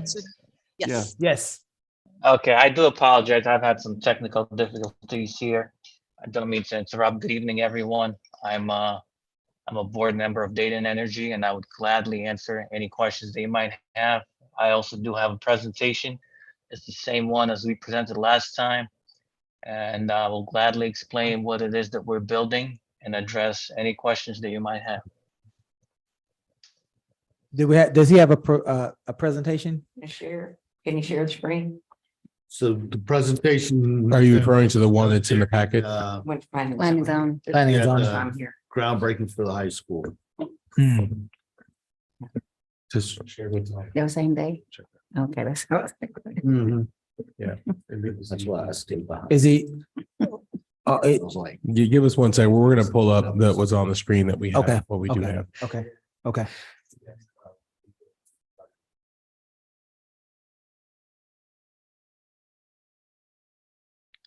I can share my screen if you'd like me to.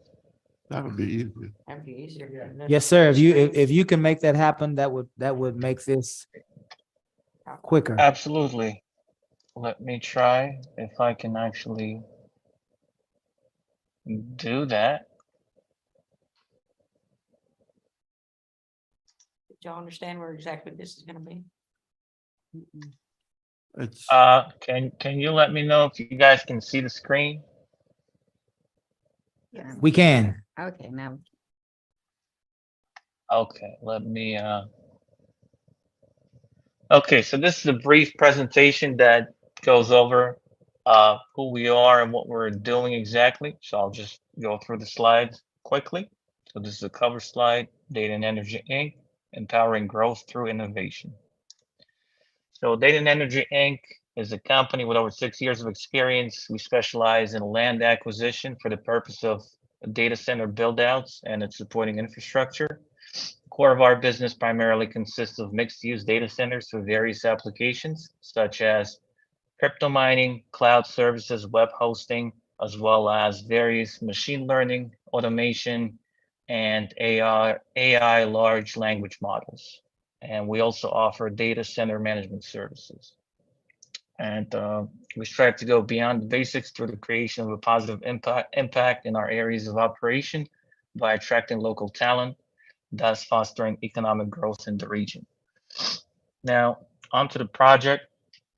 So here you can see an aerial view of the area with the rendering of our facility. The whole facility was built with emphasis on privacy. It creates a minimal visual impact in the area. It's enclosed by an iron fence and complemented by tree-lined greenery. Facility seamlessly integrates into the surrounding environment, prioritizing an aesthetic approach and other community considerations. Our enterprise immersion-cooled data center complex consists of 30 individual data clusters in the main office building with an integrated storefront. So that's the showroom. The retail space will be used to showcase the equipment that we accommodate that is also will be available for purchase. On to the next slide. So here, this explains what immersion cooling is exactly. So immersion cooling is a technique used in data centers to manage heat generated by the electronics. It involves submerging hardware in a non-conductive liquid, which improves its thermal efficiency compared to traditional air cooling. This liquid is significantly superior heat conductor compared to air, water, or any other conventional motor oils. Importantly, the coolant remains in a consistent state, ensuring that leading immersion cooling solutions are not combustible. So in other words, it's a non-flammable coolant. Typically, it's a mineral oil, and the coolant that we use is produced by either Shell or ExxonMobil, and it's fully biodegradable. It's non-flammable. Essentially, it's a mineral oil. And this method reduces energy consumption and prevents hotspots, making it an increasingly popular solution for high-density computer environments. And before I go on to the next slide, what I'd like to add is that this method of cooling a data center does not produce any noise pollution, because typically data centers, they use high velocity fans, which make a high pitched noise. Typically it gets rather loud, whereas the immersion cooling solutions does not produce any noise, and the noise levels stay within 50 decibels. So no different from a busy kitchen at a restaurant, for if I was to compare it to something. Here we have another project overview. We have a pre-approved master plan, which features complete infrastructure such as water and sewer lines, paved roads and access way. It's fully developed in accordance with the city ordinance. And we do plan on creating 5% job openings this year, with attraction of local talent. Typically, someone's right out of high school, or maybe someone who's worked in an IT industry before. And we are hoping to launch the facility this May. Here is another aerial view of the area. And here you can see what the finished facility will look like.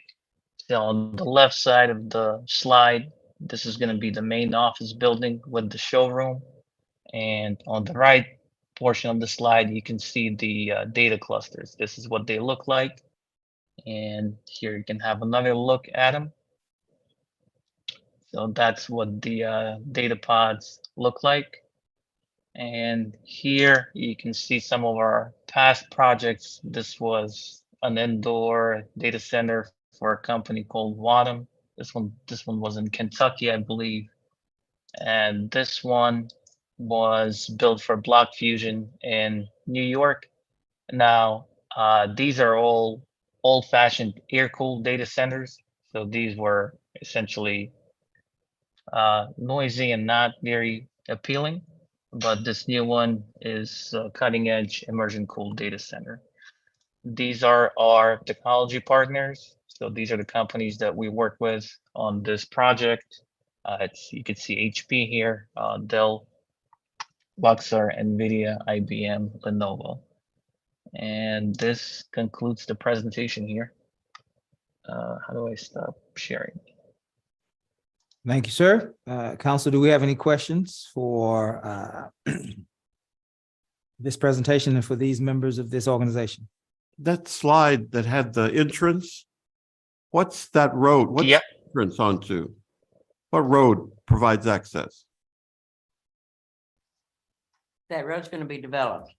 Oh, it's Where not. this is located is the property where the Alpha Omega battery store, the Alpha Omega storage is gonna be. This will be located behind that. More Yes. so on the drainage ditch, right, Dino? And there is gonna be an access road that will have to be built to connect it. That's all to kind of 76 behind Ford. the O'Reilly, that area. Yes, sir. Yes, sir. Where are these?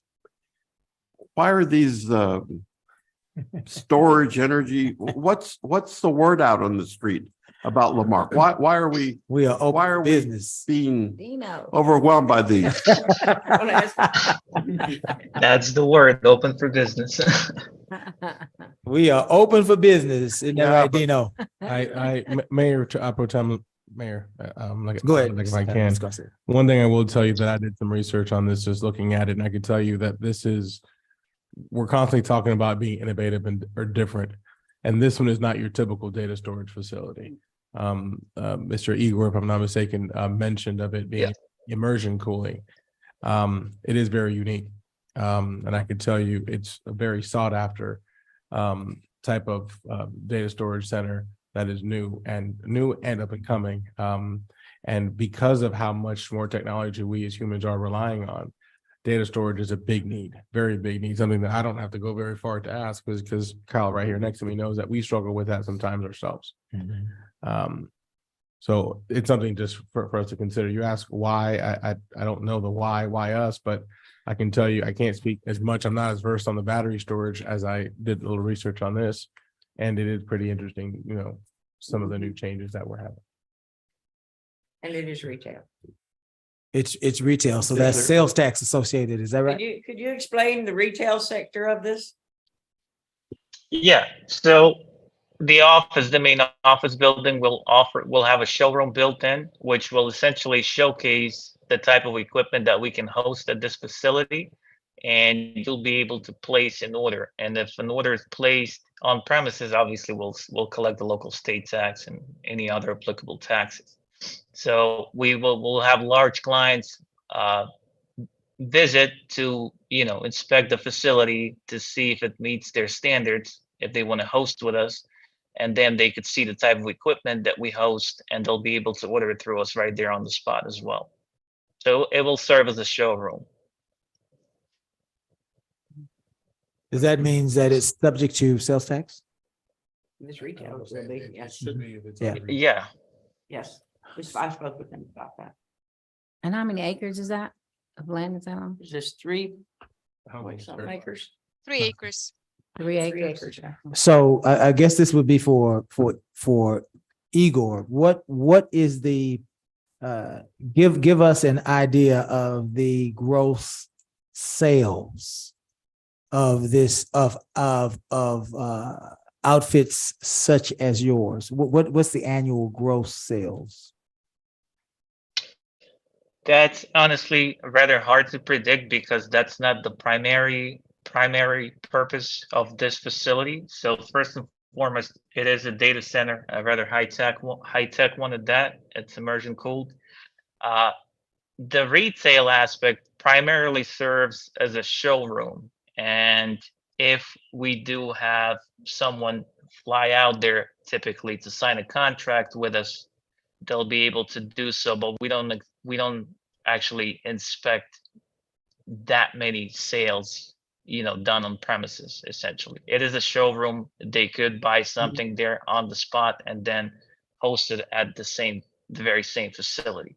So it's really hard to say. If I had to estimate, I would say it would be between because this is all rather high-tech equipment, so it is expensive. I would say if we're talking yearly, I would assume between $300 to $1 million in yearly sales. Okay. Next question. And again, thank you for trying to answer that. Again, all of this is hypothetical, but we're just simply trying to get more information so that our residents can understand what we're actually speaking to. The other question that I had for you is, at the end of this construction, what would be the value of the improvement on that land?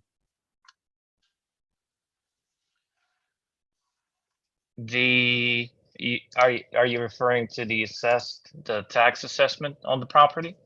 Exactly. When you finish building your facility, what will be the new value of that land? Susanna, can you answer what's the total budget for the property that we're spending on it, the whole project so far? Sure.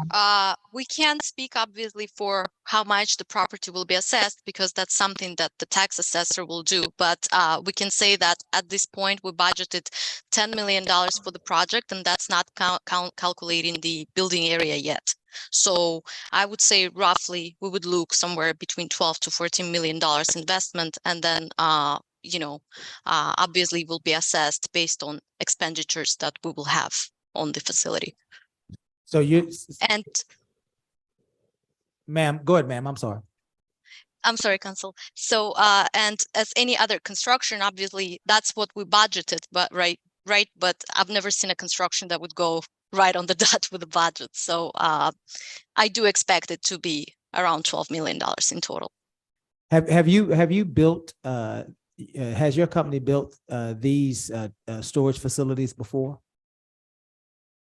Yes, we did. You can see some of them in the slides.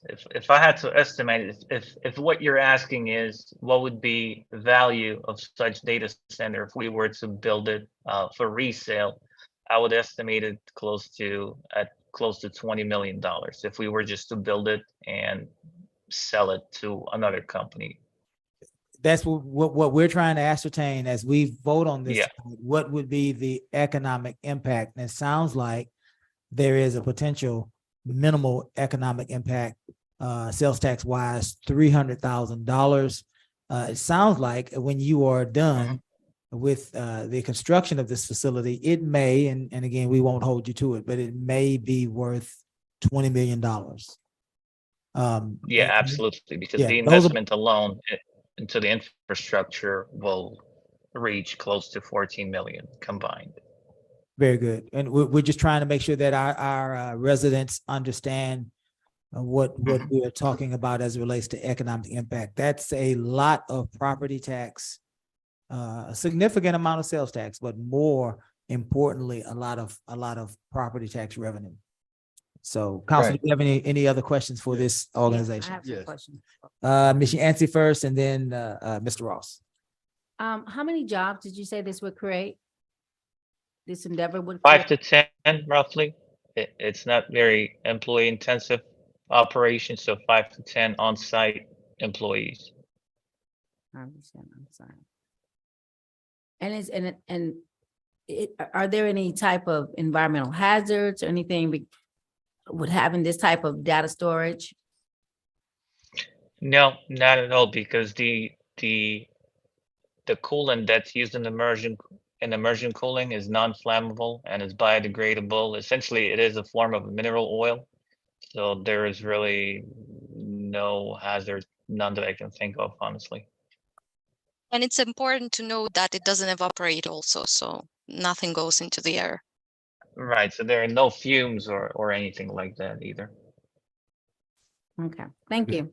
Mr. Ross. So you're not a retail data storage. You don't sell space for people to use to store their data, correct?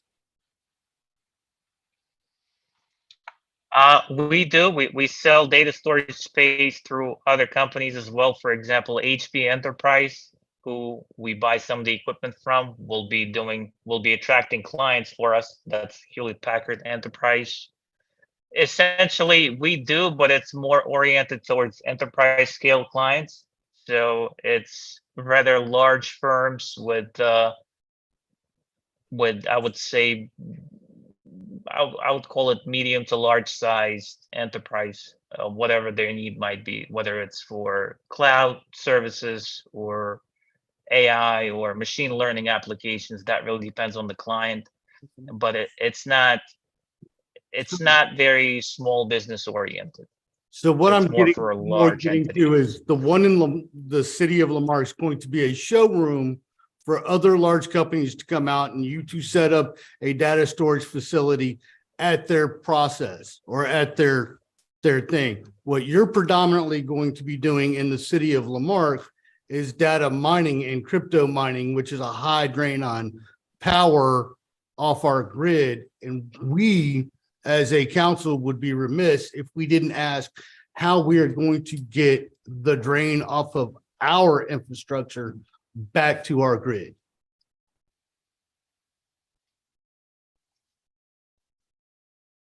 Mr. Lee or anyone? Yeah, I'm It's here. not- So the data center is a mixed use data center. So it's not going to be used solely for cryptocurrency mining.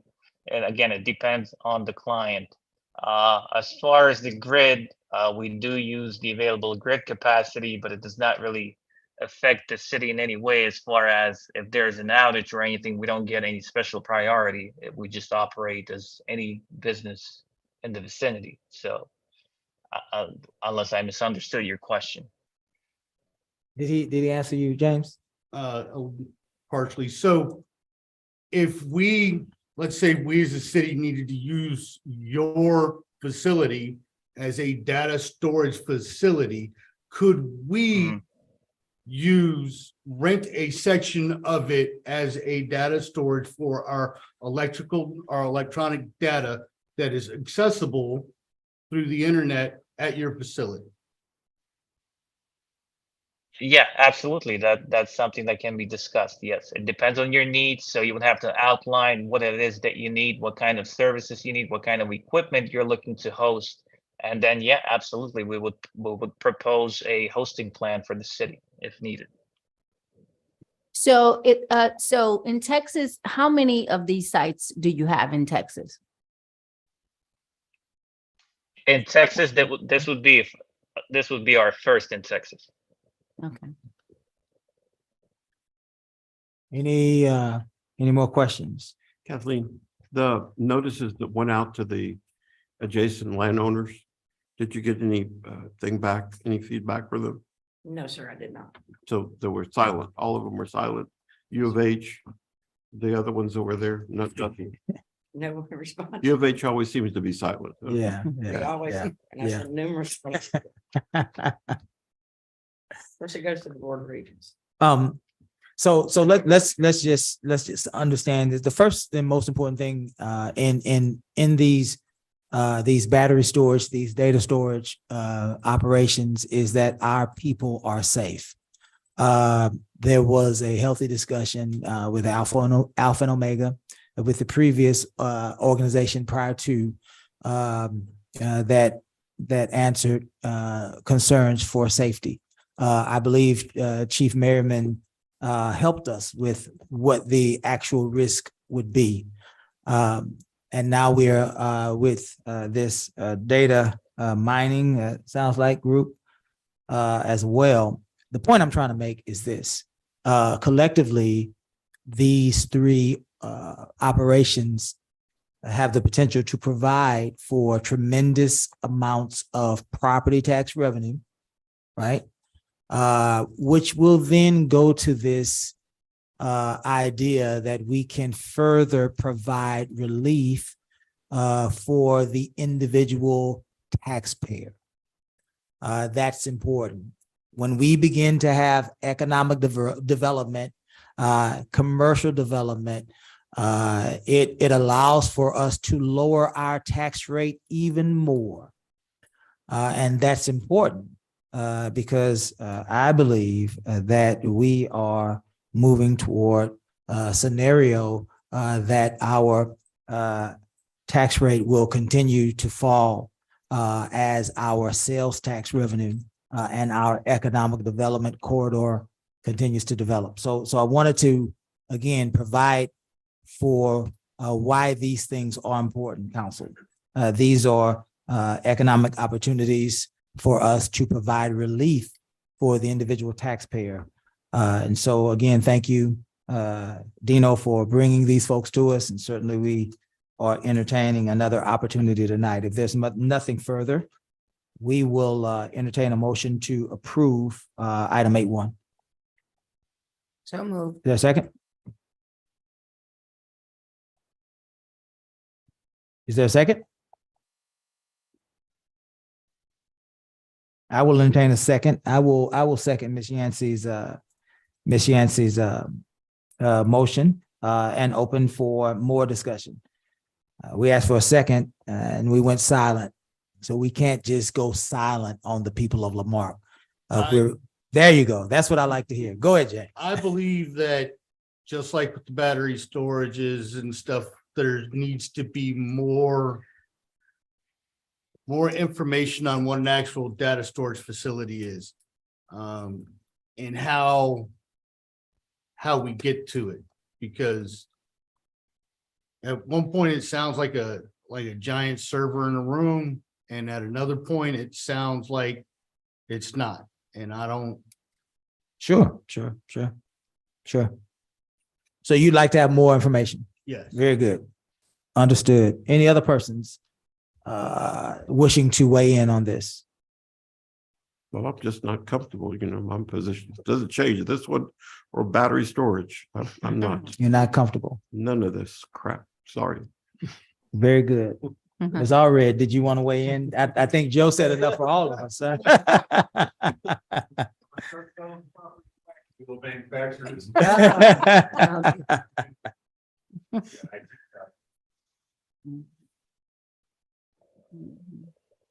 Ms. Allred said, Joe said enough.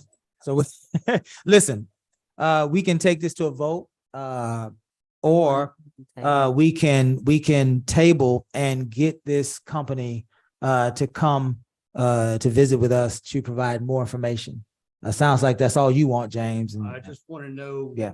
I want more information. I want to physically be able to look at something and understand what data they're storing and how they're storing it and security requirements behind it and all that stuff, because just like the battery storage, that's kind of important. one of the things, Dino and this company, I'm sorry, the name, I know you know the name. What's the name of this company, Joe? I have no idea. Data storage. Data storage. That ain't, I'm sorry, ladies and gentlemen, it's already a long night. Yeah. We've been here since 4 p.m. But what I will say is historically, when one council member has a concern, all council members stop. And so James has alerted us that he is not comfortable with the information that he received about this project. And so we will certainly entertain a motion to table. But I encourage this company to be present if at all possible next meeting. And I encourage this company to reach out to each council member so that all questions can be answered, so that we would be more educated in our action. Let me say this, Mayor. if you Yes, don't ma'am. mind. So these, when you go to TML, there's a section of the TML where they talk about innovative technology. This was one of them. I'm shocked that they're already in Texas because I didn't think they were yet. But when I was looking it up on my phone and trying to remember, because I always go to that section where it's talking about innovation, right? And so this was one of them. And so that's why I asked, how many do you have in Texas? Because I don't recall anybody being in Texas as of yet. So it sounds like this is a new company. You know, I love being the first. I just do. But I agree, if we need more information so that we can make this a teachable moment and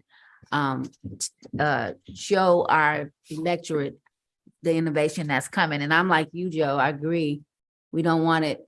We have to have some type of order if we are going to not invest or allow these type of companies, not allow, but y'all know what I'm trying to say. Sure. So we can make sure that it's, because we know that area, especially your area, Joe, is where the companies are coming, the houses are coming, the music arena is coming. So all of that needs to have a certain look.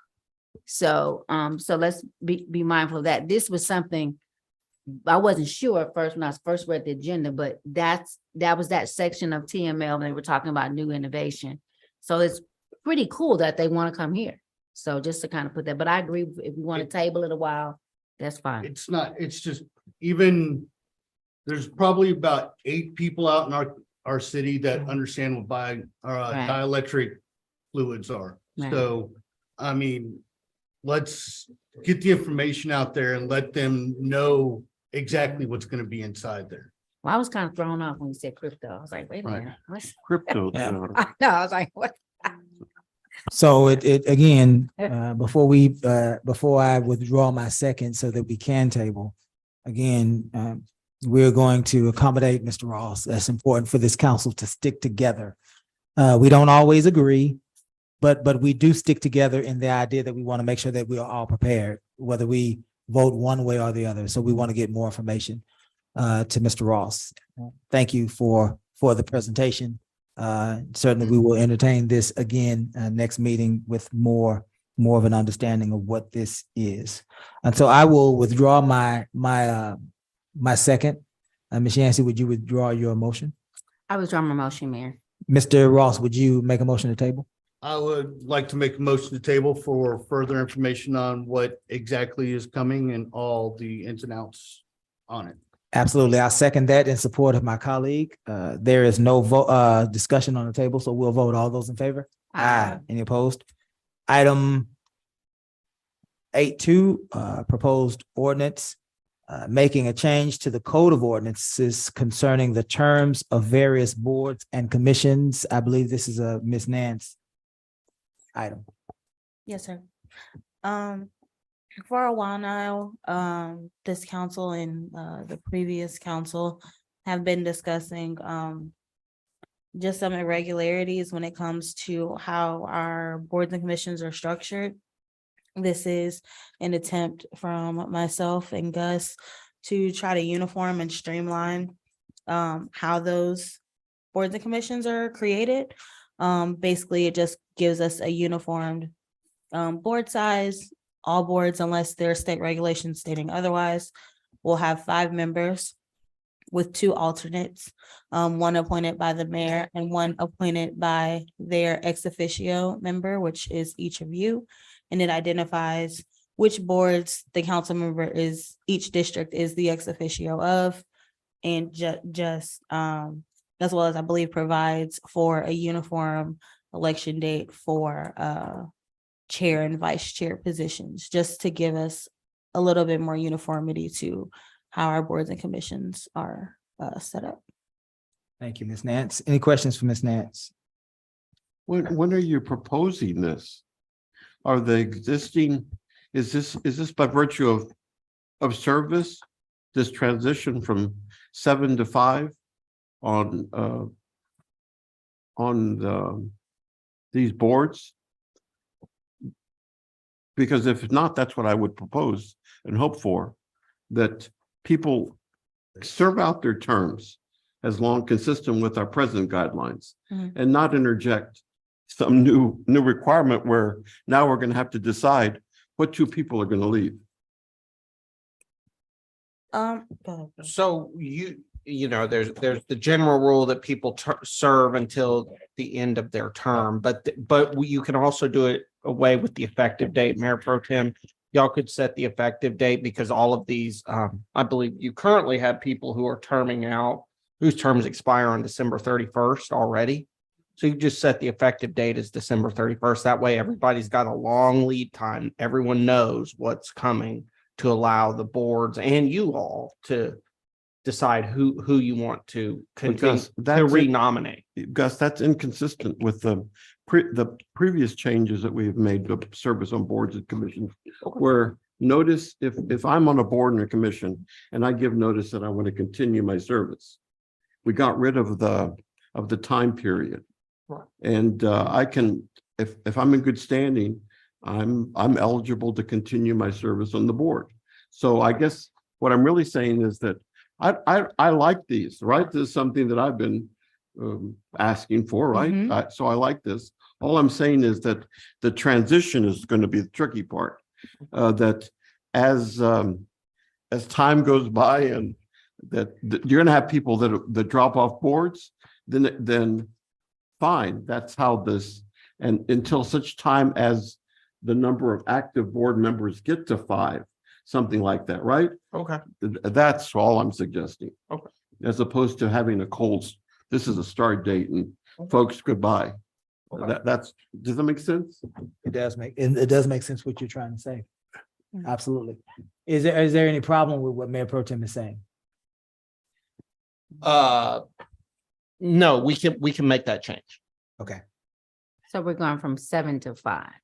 And there's, I believe, only 2 boards that would be technically losing members, which in reality, they didn't necessarily be losing members. I think 2 of their members would just be reclassified, if that makes sense. Yeah. I believe Parks Board might actually lose 1 member, because I believe they have 8 members on that I don't know board. if we increased that date. I thought it was 7. Keep 'em Mark Beautiful has 7, and I believe Parks Board had 8. And what's the reason for going down again from 7 to 5? Just to create structure. I do know that I've mentioned Parks Board and I don't see any of their members there, but I know I have received emails from their chair that was like, the board is too big, we need to consider downsizing. So that has been, and then I know Mayor Pro Tem, as well as former council member Carlson, asked for a little bit more uniformity, and then just restructuring how appointments are done, just because over the years they've gotten a little bit convoluted. So this was just Gus and I's attempt to streamline that, as well as by ordinance, some boards had different reappointment dates than others, and it was just kind of create structure, so all of the boards were the same. And then to make sure you had a quorum too. As well as identifying a quorum for each board, But creating a standard. That's what I don't see in here.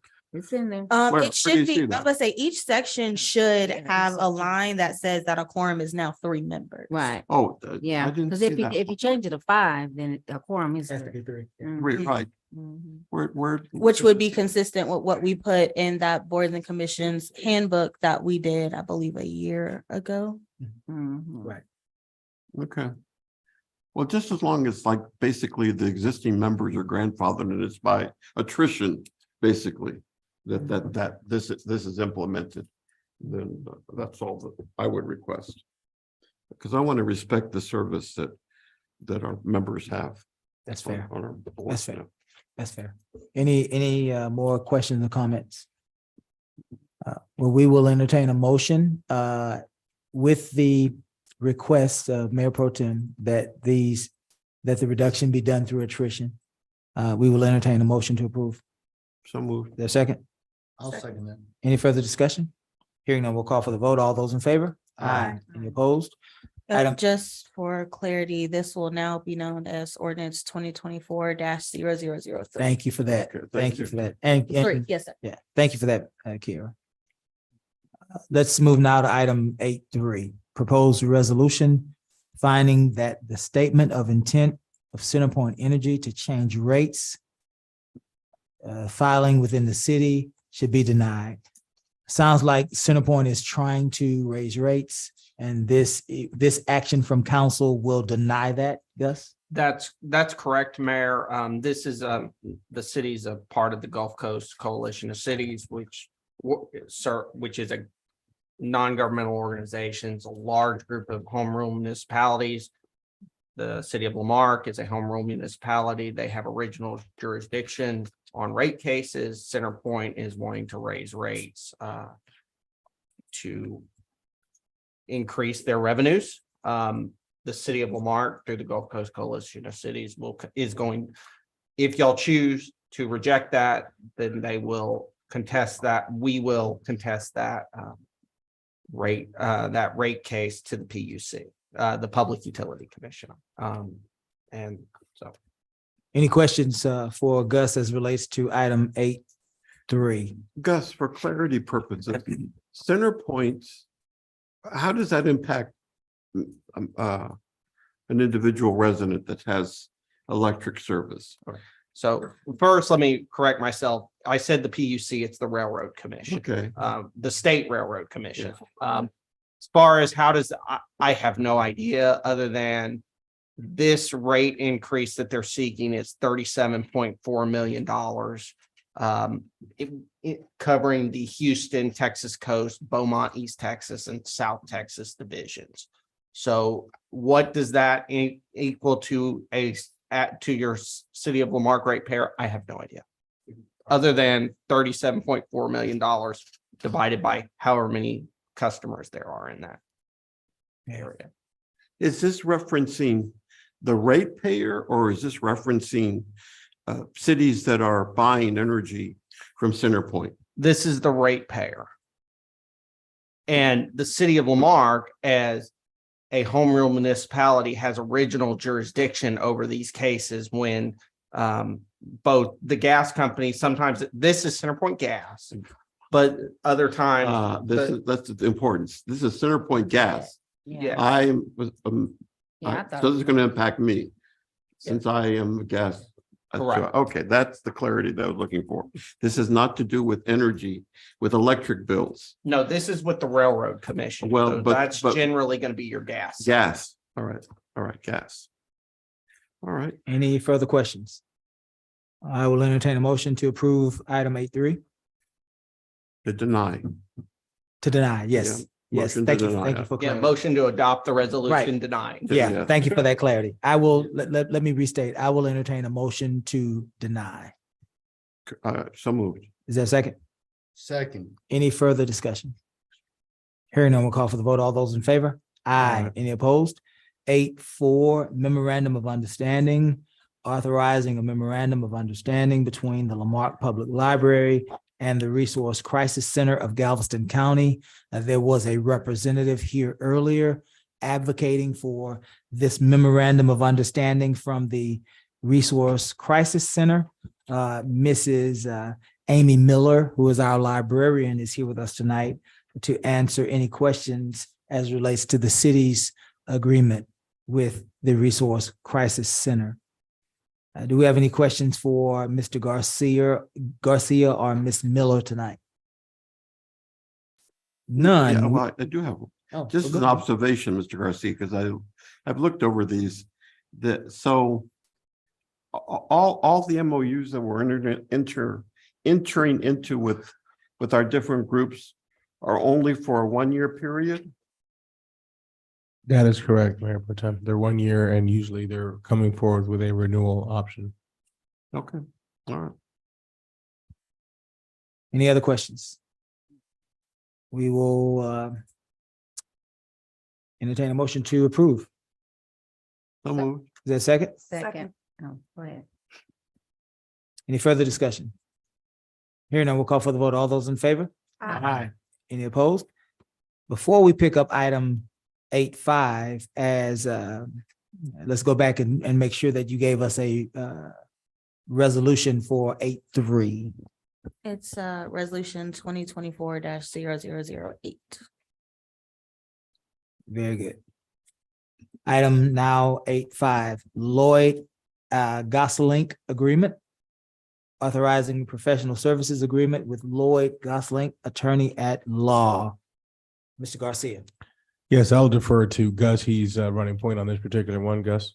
Sure. So Lloyd Gosselink, Mayor, is a law firm in Austin, Texas. They are who specifically Nathan Vassar is who the city uses for all of its TCEQ compliance work. He is, y'all have heard from him before on the SEP issues that we bring to y'all. You're also familiar with them. They're the same law firm with the prior resolution dealing with Centerpoint Gas. They represent the Gulf Coast Coalition of Cities. They do a lot of municipal work. They've represented the city for a long time.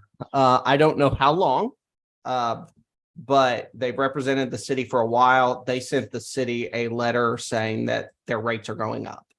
That Nathan Vassar's rate will now be $325 an hour. According to their letter, that represents a reduced rate for his time given that y'all are, the city is a local governmental entity. So this is really just to let y'all know and make sure that y'all are okay with it, because this is something that a cost the city would be incurring. So his rate to us is going up, but it is still a discounted rate compared to his going rate for private companies. Yes. Okay. And the discount is because we are a governmental agency? Yes, Okay. That's generally how these law firms will work. Okay, thank you. Council, do we have any questions for Gus? Hearing none, we will then entertain a motion to approve. So moved. Is there a second? Second. Any further discussion? Hearing none, we'll call for the vote. All those in favor? Aye. Any opposed? Item 8.6, emergency sanitary sewer pipeline construction. A ratification of an emergency construction to replace a deteriorated and collapsed sanitary sewer pipeline by Ramrod Utilities LLC in the amount of $68,450. Mr. Garcia. Yes, thank you, Mayor. As I stated in our 2-Minute Tuesday that we did this past Tuesday, we had to do an emergency repair off of Westward for a service line that was servicing homes on Birkin, as well as the church here that's on the corner of Cedar and Westward. There was a collapsed line that was impeding flow of wastewater from the homes and from the church. We needed to quickly move into emergency services. Typically, I would bring any items over 25,000 to you immediately. However, this was an emergency repair that we need to enact quickly. As you know, it's not the custom, but they did have to make an installation of 325-foot section of piping. Unfortunately, it was an emergency repair. Ramrod has conducted some of these repairs in the past, but we wanted to avoid any further wastewater service interruption to our residents here. The pipe was installed pretty quickly within a couple of days. And thankfully, no other incidents have been recording since this emergency repair had to be conducted. We're bringing this to you as an after the fact item, unfortunately, because it was emergency repair. We want to make sure that you and the public is aware of the action we had to quickly take. Thank you, Ms. Garcia. Does council have any questions for Mr. Garcia? On the Jim. finance side, Cesar, if I'm not mistaken, and council members, you can help me out here, but I thought that we made we established $100,000 reserve, $100,000 reserve for like emergencies and stuff for utilities, did we not? There's emergency, not really emergency funds set aside. Obviously, we don't plan for emergencies per se. We did want to consider doing that, and I don't believe it was upheld in this budget. I'd have to pull my budget book to make sure. But I do know that we will absorb whatever portion of this we can through our operating expense. But obviously, being an emergency repair to a line that we didn't even know existed where it was, because it was not properly mapped previously, now has been added to our sanitary sewer line. It's something of a concern that we had to address right away. Well, I just think in the future, as we look at budget, a reminder, I think we should have a reserve amount that's included, because obviously the sewer and the water line are bigger issues in terms of them busting. We'll do. Absolutely, we'll do. Any more questions for Mr. Garcia as relates to item 8.6?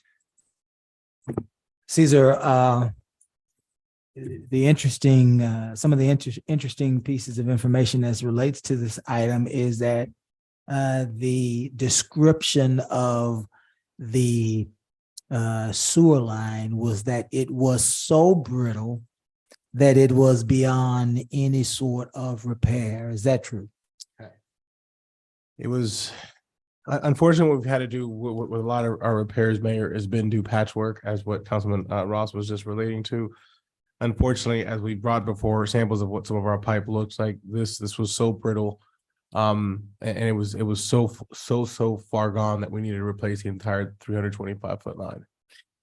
Which is fine, but here's the part of that I want to see if I can connect, and then the question after this will be the question that I want to ask. Sure.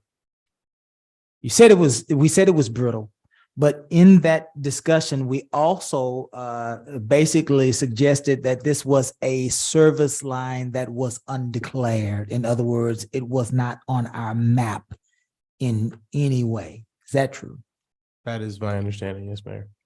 So we would not have known to maintain or even replace it if we don't know that it exists.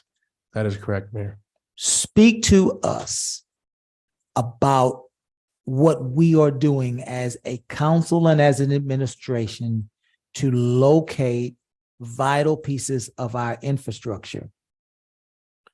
So one of the things that we've done is as a team, we brought forward an item for us to start making some advancements with our GIS and our GIS mapping of all of our city assets. Currently, we don't have the best of maps, if you will, of all of our infrastructure, which leads to a very big issue sometimes when it's time for us to go repair some of these items.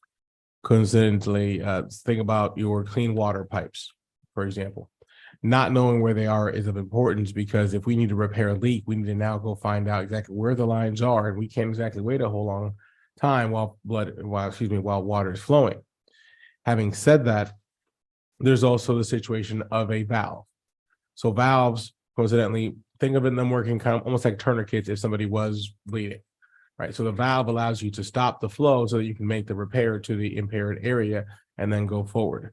What GIS is going to allow us to do is as we find where our infrastructure is and find the connectivity and find each one of these valves, is to locate them on a real live active map, so that when we are out there, one, we know where to have preventative maintenance properly on a regular basis, but also when we're out there making an actual repair, we can properly locate where the lines are, where they run, which way they flow, and what system of operations we need to have in order to make a specific repair.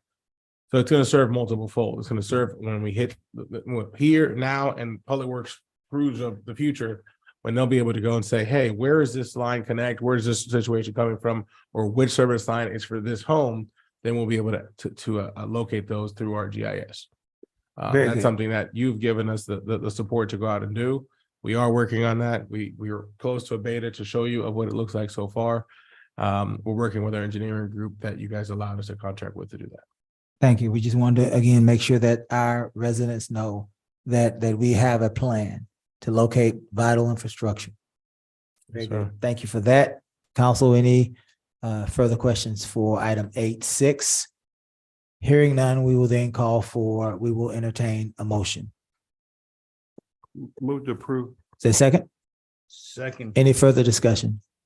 Hearing none, we'll call for the vote. All those in favor say aye. Aye. Any opposed? Let the record reflect, Kiara, that Ms. Yancey is not with us.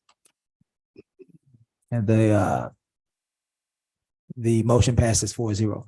Item 8.7, Mahan Boat Ramp Project, discussion approval of a grant from the Texas Parks and Wildlife Division for the construction of the Mahan Park Boat Ramp improvements in the amount of $470,475, and approve a resolution authorizing the city manager, Cesar Garcia, to approve and sign documents and contracts related to the project. Mr. Garcia. Thank you, Mayor. Want to just say that this has been a long time coming. This park is located on the other side of the levee. However, we have been working on this project for a very long time. We were finally able to finish design, submit it for the next phase. We were approved for construction due to what we did submit for design. And this amount of the $470,000 incorporates what the federal share is.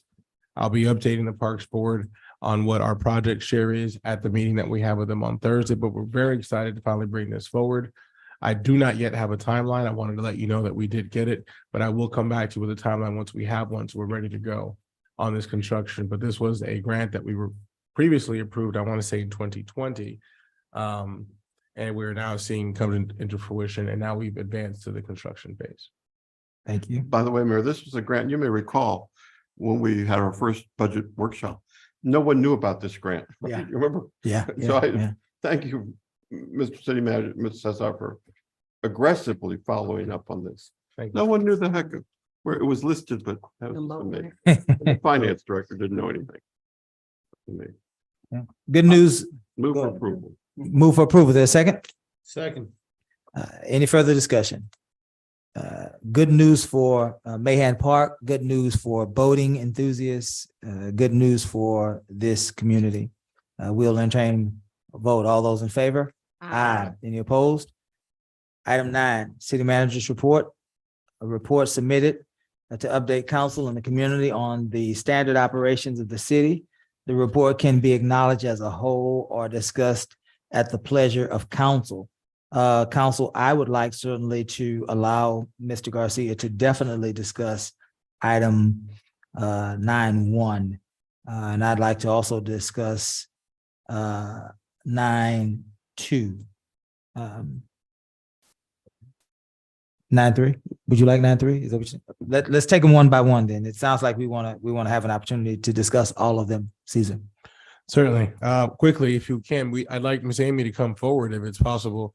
I'd like to have her tell us about her Achievement of Excellence Award. If she could tell us briefly what that award is. I know you've been here all night, and I think you deserve to be able to say what a great honor this award is. If you could start us off.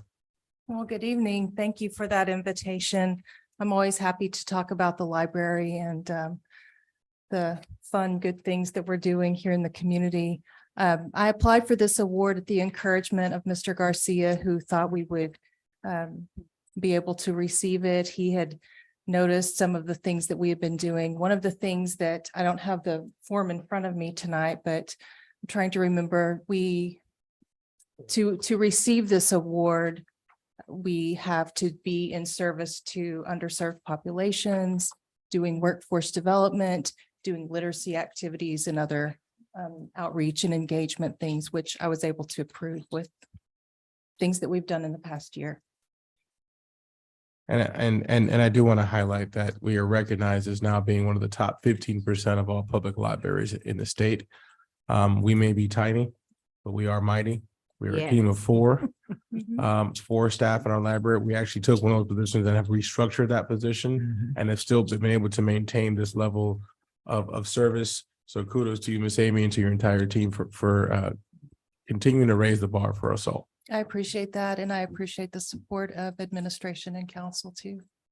Absolutely. Now, have we put that in the paper? Have we done that? Have we put it in the paper? No, I didn't see it in the paper. It's We coming. need to put it in the paper. I did talk to someone from Galveston Daily News the other day on the phone, so. Okay, so it's. Oh, okay, good. It's coming. Yeah, Good. very good. Good. Most likely it will be after the weekend edition, which Okay. will be their Tuesday paper because they do not have a paper on Monday. Okay. It's more of a follow-up to the county library write-up that they did a week ago, which they did not include Lamar's, but now they have to. Excellent. Right, yeah. That most likely will be in Tuesday or Wednesday. And I just want to thank Mary Bell and those that were on the council that years ago fought for the library. Yep. Because it was close to closing at one point, and I love libraries. And you know what they do for the brain. The brain is a muscle, you know, if you don't use it, it doesn't grow, so you can learn new things. So thank you for that. And I definitely encourage you to let the principals know that serve on this side of TCISD, so that they can put that out to their parents and their students so that they can utilize the library even more. It's a great idea. I'll do that this week. Thank you, Miss Amy. Certainly, Amy, we thank you for your service. We thank you for what you've been able to do for our library.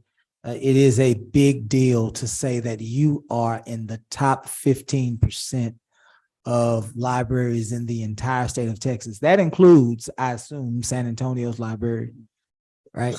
Maybe. Austin's library, Houston's library. We don't get a chance to actually score a touchdown on those behemoths, but this time we can celebrate, and it's of course due to your vision, your hard work. Not only you, Mr. Garcia's vision, hard work, your staff, and this entire staff. We as a community want to thank you for your excellence. Good news. Anything further for Ms. Miller? No, Mayor, just as we continue to evolve with programming and services through our library, stay tuned for more updates. Ms. Amy and I and the entire team are working on seeing what else we can do to be bigger and better to serve our residents. Thank you, sir. Congratulations. Congratulations, and I look forward to doing more stuff. That's right. Mr. Garcia. Yes, sir. Item 9.2, the GLO projects update, as is become our custom now for the past 3 quarters. We've brought you a quarterly update. This presentation gives you a brief synopsis of where we are. We're happy to report that the West Lawn stormwater improvements, although it's had some delays, it's still on track to finish before the deadline, hopefully over a month before the deadline. And we're currently looking at 70% completion. For the I&I part of the project, which is D208, which is our sanitary sewer pipelines and manholes. We expect for that to be scheduled to start this month. Our lift stations rehab, the startup is also hopefully scheduled to happen this month. And obviously the big one that we have left, we have an internal deadline of having that final design in for internal review by the end of March. At which time, if we're ready to go, then we will bring that forward to you as a package for releasing of the RFP. Hopefully by no later than the May or the latest, the end of the second quarter of 2024. That's going to be obviously a very, very, very big project, but we're tackling all of them at one time. And still starting others, including the other one we mentioned earlier with the GLO funding for the water lines for District D. So more information to come on that as well. Okay. Council, questions on 9.2? 9.2. The West Lawn drainage, just to clarify, I was looking at your map here. When you say West Lawn, is that Mary include? Melody. Okay, that's Mary Melody. That doesn't go all the way to Boucher then, correct? No, sir. No. No. Why is that referred to as West Lawn? That's the development area. Yeah, The West Lawn subdivision The area. West Lawn Not as subdivision. opposed to the school where I went. Right. Yeah, it's all that's the development All area. right, Yeah. okay. Caesar. You and I and Miss Allred went out to the Mary and Melody Lane. The residents were expressing their appreciation for the workers and the work that is being done on the drainage in that area. When we were out there, there was a concern that another portion of our drainage system, primarily that portion, I believe that is around Lasker Park, it is damaged. And if there is a significant rain, potentially, because it is damaged over by Lasker Park, it can potentially provide problems for our Mary and Melody Lane project. We talked that day, and it wasn't that long ago, so you may not have had a chance to get a full report.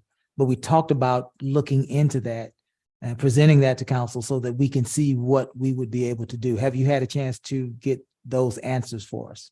I don't have all the answers yet. There will be some engineering work. I did speak to engineering and the public works immediately following my departure from that gathering. I guess it was a week and a half ago, right? It was not this Friday, last Friday. But I did speak to them on that matter. We are looking to find out what the exact problem is, identify the problem, and then bring you guys the problem, and then two, any possible solution that we need to do to rectify that. Okay. Can we then make that, at least the report, a part of the next city manager's report for next meeting? That way. Absolutely. Very good. Yes, Mayor. You may proceed. 9.3. Absolutely. Mayor, 9.3 is our Juneteenth art project. On that item, we wanted just to announce the fact that we are putting it out and share with you what it is that we're trying to put together. We wanted to, again, as we expand on our events, add different bells and whistles, if you will, to it. This would allow us to have a partnership with our schools. We will work with our library team to try to get the words out to the schools. But the idea is to work together to add more to the event. Last year, we moved our Juneteenth event indoors, and we did a gala. And this would be along those lines to increase and enhance that event to include a Juneteenth art contest. Any questions as relates to item 3? If not, you may proceed. Thank you. Item 9.4 is what we call internally our annual police report, but it is based as it was formerly known as is the TCOL racial profiling report. It is something we have to file annually, and this is a simple report that breaks down all that information that we get through our data that we share our crime rates and information with. All this information is here for your detailed review. Should you have any questions, Chief Aragon is here still that can answer some special questions on that. Otherwise, I can proceed to the next item. I have a question. Sir. Please explain to me what in the report the question is asked, was race known prior to stop? Overwhelmingly no. In page 2, there's a category here that says pre-existing knowledge. And it only says 3 categories of either race or ethnic background, Asian, Pacific, Black, and Hispanic. But there's no white. If you scroll to the next page, it's actually the top, the table just cuts off. If you look down, if you go to the very next. Oh, I see it in the gray. Okay. And what is pre-existing knowledge? What's that definite? What does it mean? Chief. You have to get to the microphone, Chief. Thank you. It means, Mayor Pro Tem, that we knew prior to the stop that there was some evidence of some information that would lead us to know they had contraband in the vehicle or something like that. Pre-existing knowledge. that we knew about it. Would that be something along the lines of, let me try to give an example. Would that be something along the lines of somebody reporting that Jerry left my house with illegal narcotics or a gun, illegal gun, and Jerry's driving a white station wagon? Is that what you're trying to say? Precisely. We had Okay. reasonable suspicion or probable cause to, in making the stop. The report's got has a lot of moving parts. What I look for when I read it every year, and it's required by TCOL, as City Manager mentioned, is it skewed as far as the numbers, the percentage? You could see by the thing, our city is about 1/3 African-American, 1/3 white, 1/3 Hispanic. And those numbers constantly show up just about that way.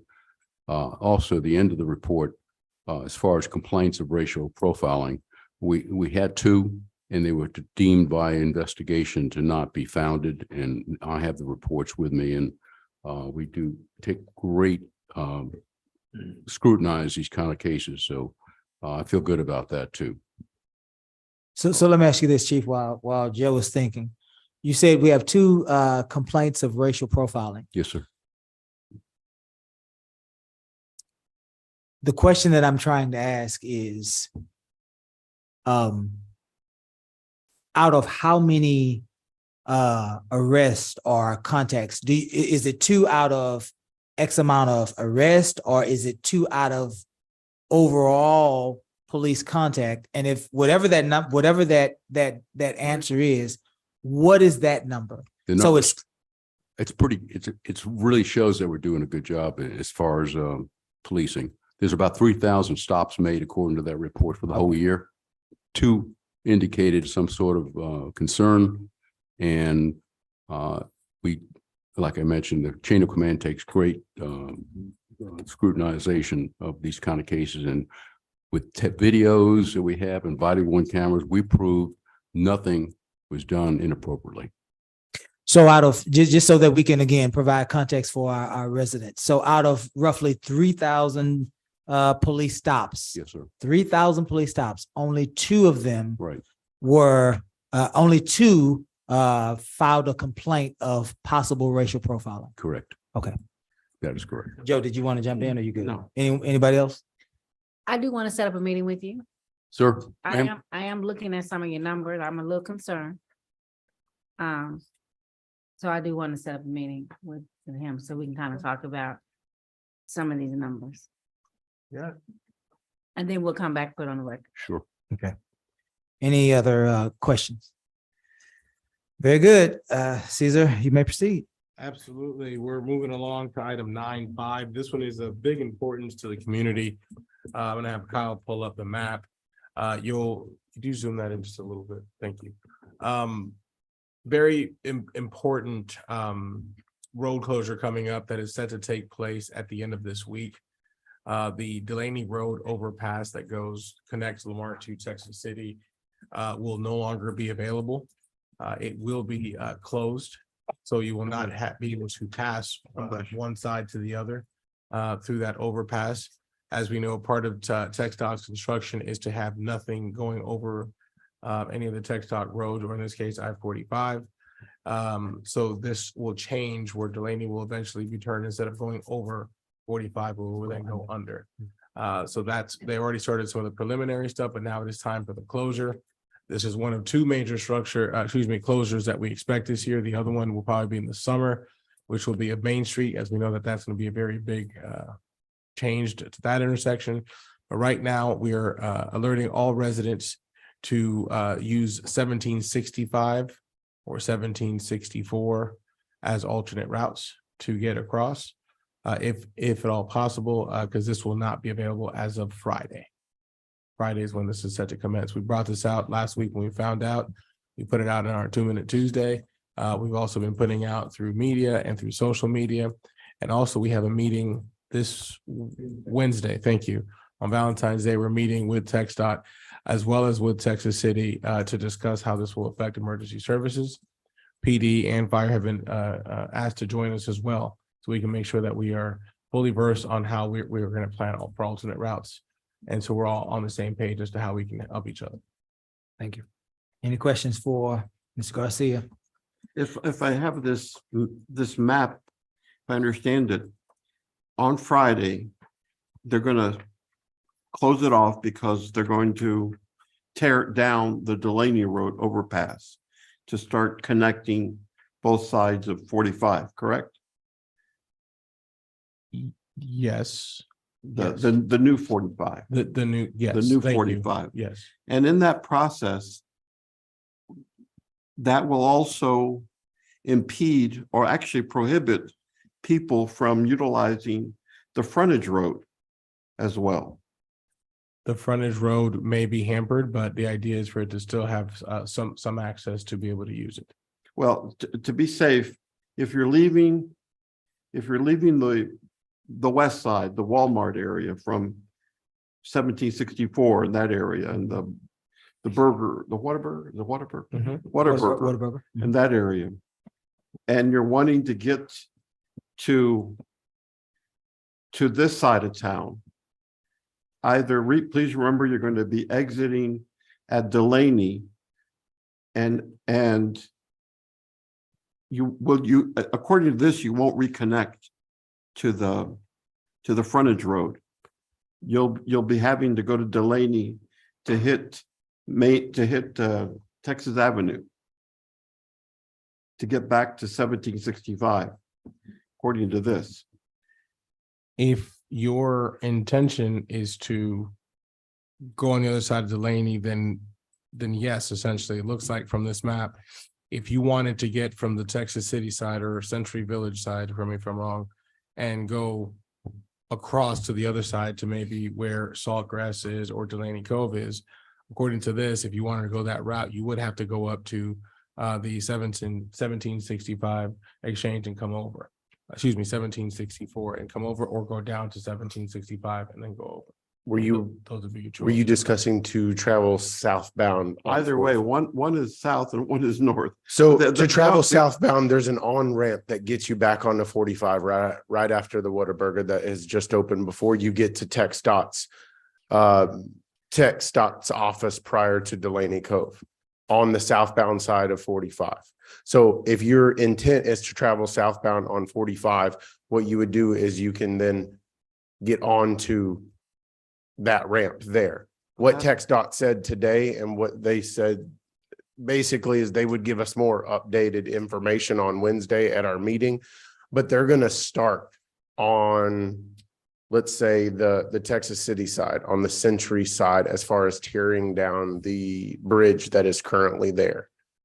They just got confirmation as of Saturday night, is what he told me this morning, of approval for them to do that. And that's why they are starting to disperse that information to us over the weekend so that we could be, a primary source to give this to our residents. I can tell you from sharing it, not only to our city page, Talk of Marque, Delaney Cove group, Saltgrass, all of the HOAs in that area, it has been a hot topic of conversation for today. Well, please make sure to include Metro in that. Yes, sir. Metro puts the postings on travel reports, transit. So all of that is coordinated through TxDOT. And so even with all of the media that we have contacted, some of them have expressed that they were not notified by TxDOT. And so kind of the effort for us is to try to disperse the information to which they have given us. However, more detailed information isn't until Wednesday. At that point, we will be able to update council and update the public as far as details of what because these are the same questions that we had for them as far as people coming out of the old outlet mall. How are they going to, be able to either get on 45, or are they going to have to go down to Texas Avenue, like you stated before? And I think just for a point of clarification that you're trying to achieve, that Wednesday meeting is going to be the most detailed, because it's going to be discussed with our police chief, fire chief, emergency management, and all the above, because that's going to be the more detailed information of how our emergency vehicles have a right of way, in those times. And I'm gonna say this, that unfortunately, TxDOT at the underpass 1765, the U-turn there is closed. That's blocked. So we're gonna have a mess. That's We- one of the we- items we're bringing up on Wednesday. We have a list that we've already kind of started in-house amongst all of us. So what we're trying to avoid is the fact of half of our city being closed by TxDOT at one time. And that's the realization that we all kind of are trying to avoid. We're all trying to face. I mean, there's over 20,000 people that live here that have blown up Facebook today that do not want that. And so I think maybe 19,000 of them have commented. And so really with that is the understanding of even making U-turns to come back is not easy. And so when we get that information, we will disperse it accordingly. Two quick things when you meet with them, please Yes, sir. remind them, they promised us that they would provide us at least biannual reports on the progress of construction. They haven't done that. You haven't seen them. And then the other thing is they're building a new building out there. They haven't told us nothing about. What's the purpose? What does that represent for the city? Things of that nature. Those are two. Is that at their facility prior Right to there on- Delaney? Right there near, before Amazon. Yes, At Delaney. yes, sir.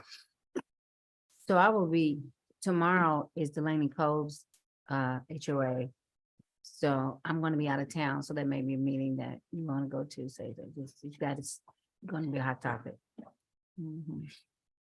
Yeah, I'll get there before building standards. Any more questions for Caesar on item 9.5? Miss Yancy, what time is that HOA? 6 p.m. Quick question, or comment, excuse me, if I may, Mayor. Two things about that I want to just make a point. They have estimated that the project will take 7 months. Construction will take 7 months start to finish. And they anticipate for it to be reopened near the end of 2024. Wow. Near the end of 2024. Yes. Wait, say that one more time. Wow. They estimate for the construction to be 7 months. Roughly 7 months.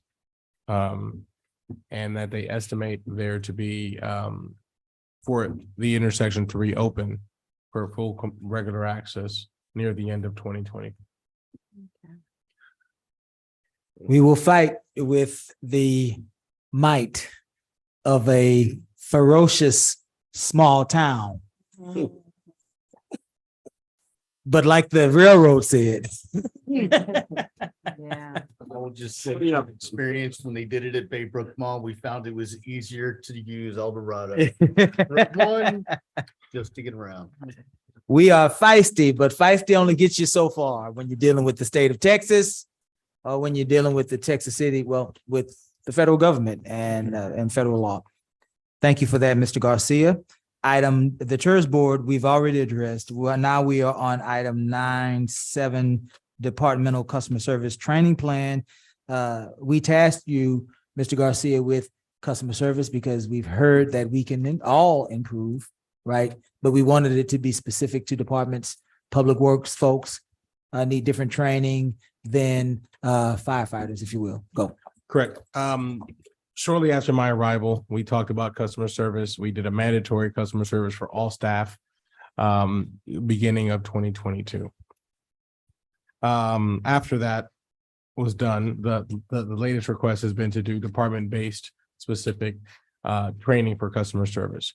We started compiling a list. I was not able to finish that list in time for this meeting, but I want to give you an update that we are coming together with department by department list of what some of the topics would be. And if there's any costs associated, whatever we need to do, what planning, one of the trainings offered, whatever the case is, so we can bring that forward. So next meeting, we should have a You blueprint. should have at least a draft of a training plan. to Okay. look at. Very good. Thank you for that. That takes us to item 10, appointments.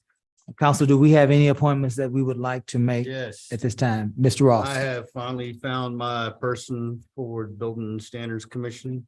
Awesome. I'm happy to announce Miss Sally Austin is my nominee for the board. All right, Miss Sally. is that all you have? That's it. Man, you said that with a lot of excitement. I I thought you did. had several folks. Got everybody else. Thank you for that, James. Any other persons that we'd like to appoint? I know that, yes, ma'am. Ms. Nance has reminded us that we need to reappoint Mrs. Jackie Pennington to the Civil Service Commission as well.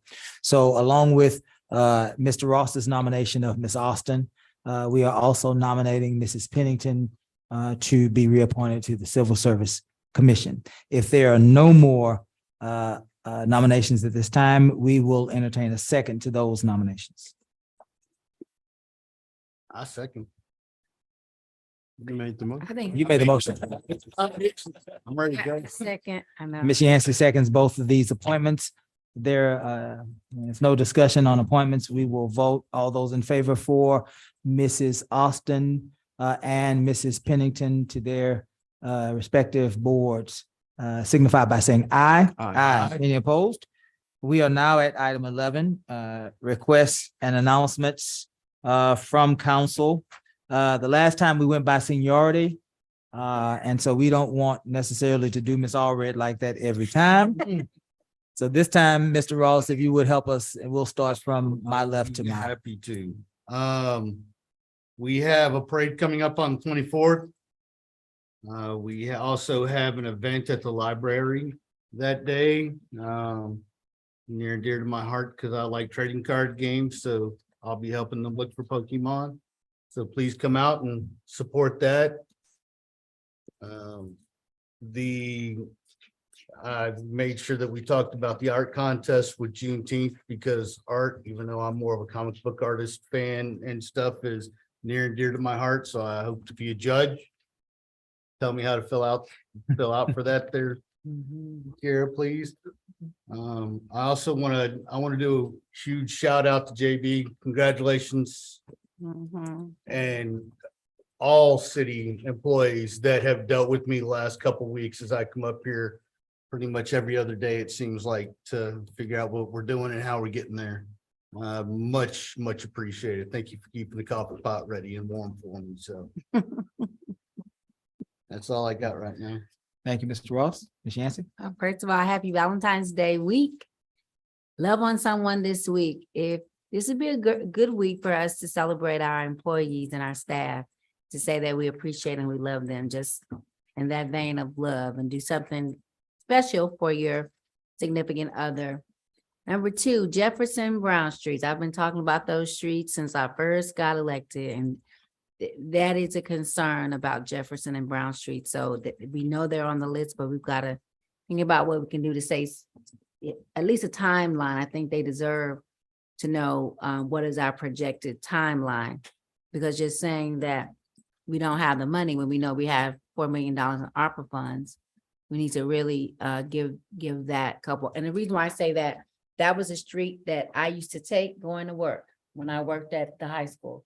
It was so bad that the shocks on my Suburban messed up from that street, and then the parking lot at Marque High School was horrible too. So it does make a difference on your cars. So if we could get that done, I think I'm gonna start having a song, Jefferson Brown, District 8 streets, okay? Okay, February 22nd, we are so excited about having Ms. Harrington to come down for a book signing in honor of what is it, Black History Month, and I'm gonna ask for a proclamation at our next meeting to recognize this month for that. And also I wanna make sure that for BioFest, that I think I gave some artist suggestions about Southern Soul or something like that, just to have, I love BioFest. Y'all know that. I think that's a great time. We all come together and celebrate each other. And I know that's coming up and those contracts have to be signed and all of that, but just want to kind of put that on your brain. So that is all I have.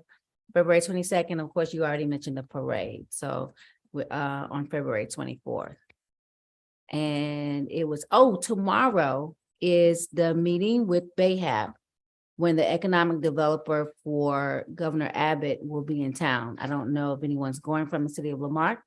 That's tomorrow from 4 to 5:30 at South Shore Harbor Resort. And so we can get someone to go to that, since now we're a member of BAHAB, and that makes a big difference. So tomorrow from 4 to 5:30 South Shore Harbor Resort with the state economic developer. That's all I have. Thank you, Mayor. I do Thank have you, one Yancey. more, Mayor, if I Absolutely, can. absolutely. So thank you, Ms. Yancey, for reminding me for all those that don't support Valentine's Day. Remember, February 14th, pitchers and catchers report. That's all. That's a Major League Baseball reference. He's saying that he's in love with baseball. Oh, that's it. Okay. Baseball season starts. Allred. Just also when you're remembering your loved ones for Valentine's, just think about the elderly people in your neighborhoods that might not have somebody to acknowledge them. Just, I always try to think of somebody like that that doesn't have a significant other still around. That's right. Thanks. Very important. And the Economic Development Corporation has a meeting, special meeting tomorrow at 9:30 in the morning. And those of you who are interested in supporting the Art of Coffee and the continuation of their presence there, you might consider dropping them a line or coming by and just saying that to the board members. I think, Mr. Osteen, they have a public comment period, correct, at the meetings? No, not really. No, you don't. Well, just let the members know beforehand that they support that. Coffee, because it's gonna be tomorrow. Oh, is it not? Well, just let them, I'll be there. Yeah. From that side. But we certainly, at least I for one, and I'm the mayor, and others here, supportive of that extension. And that's all I have. It's been a long day. Thank you, Mayor Pro Tem. Let's be clear. I, for one, am very supportive of the Art of Coffee. And I can attest to my thoughts about the Art of Coffee and Mayor Pro Tem's thoughts as we both went to visit with Bill, who is one of the owners, to hear his concerns as well as to see how we can move forward together if at all possible. I think we met with Bill for about 2 hours that day. The Art of Coffee is clearly an important part of our fabric of downtown. I said to Bill and I said to Joe that day, the Art of Coffee is the only place that every segment of our community feels comfortable. Every part of our community uses the Art of Coffee for some sort of gathering and many times discussions, pertinent and important discussions. And so we want to support the opportunity for them to stay. We do want to work with the Economic Development Board. These are people that we appoint and we trust them to do what's best for the city.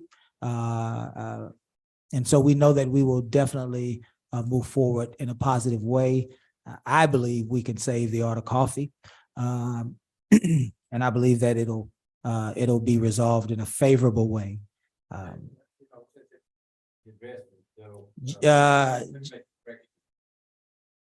got another agenda packet and I haven't had time to look at it. So it may be. Very good. You provided a point of information.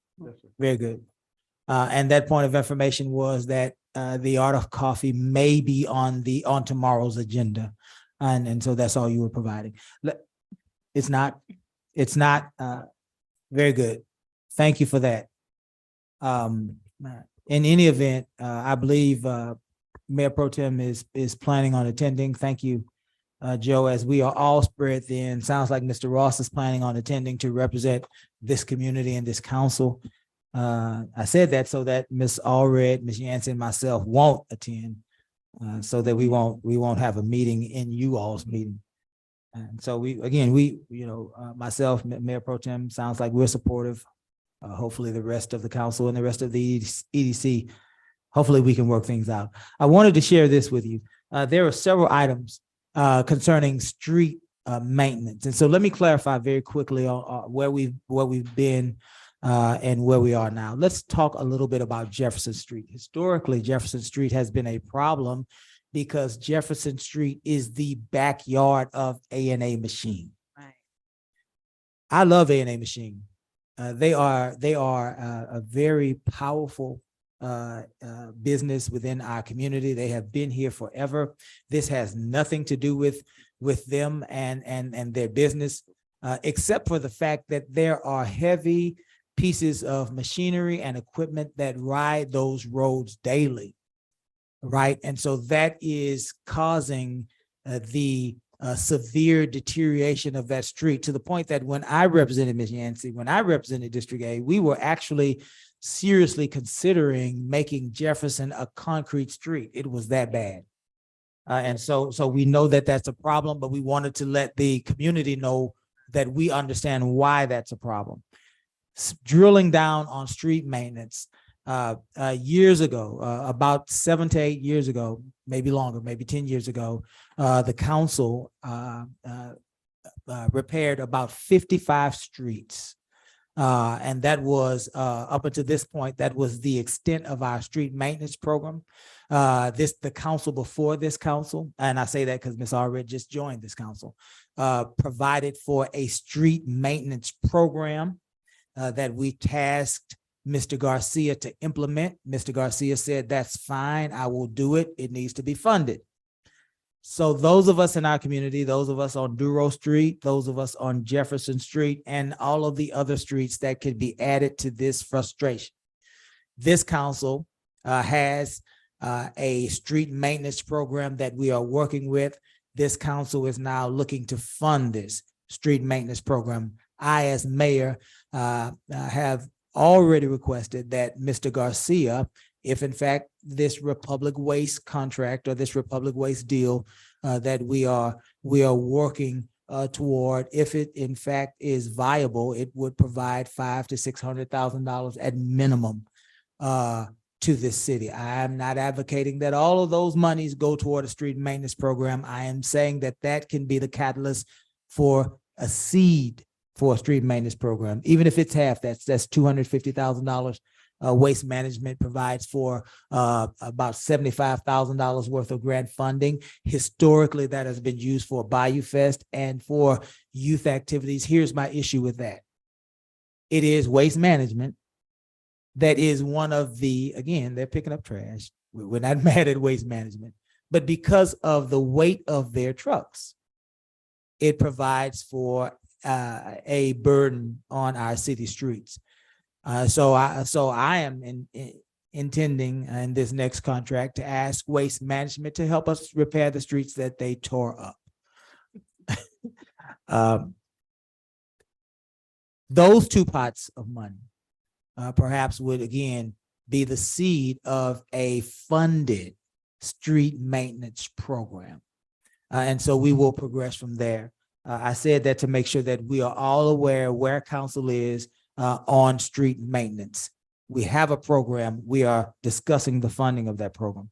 I wanted to follow up very quickly with a few notes of congratulations. Congratulations to the Lamarque Public Library and Amy Miller. It is a big deal to be in the top 15% of anything positive.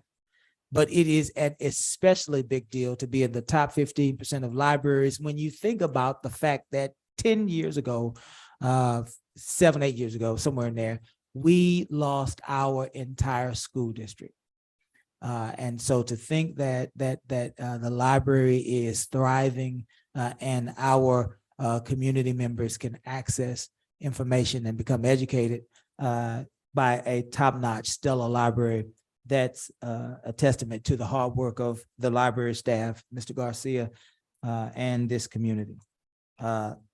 Lastly, I wanted to congratulate JB Joshua Pritchett on his appointment as the city's first deputy city manager. Certainly along with that goes a tremendous amount of responsibility. We do not direct JB, you do, Mr. Garcia, but we expect great things from that position.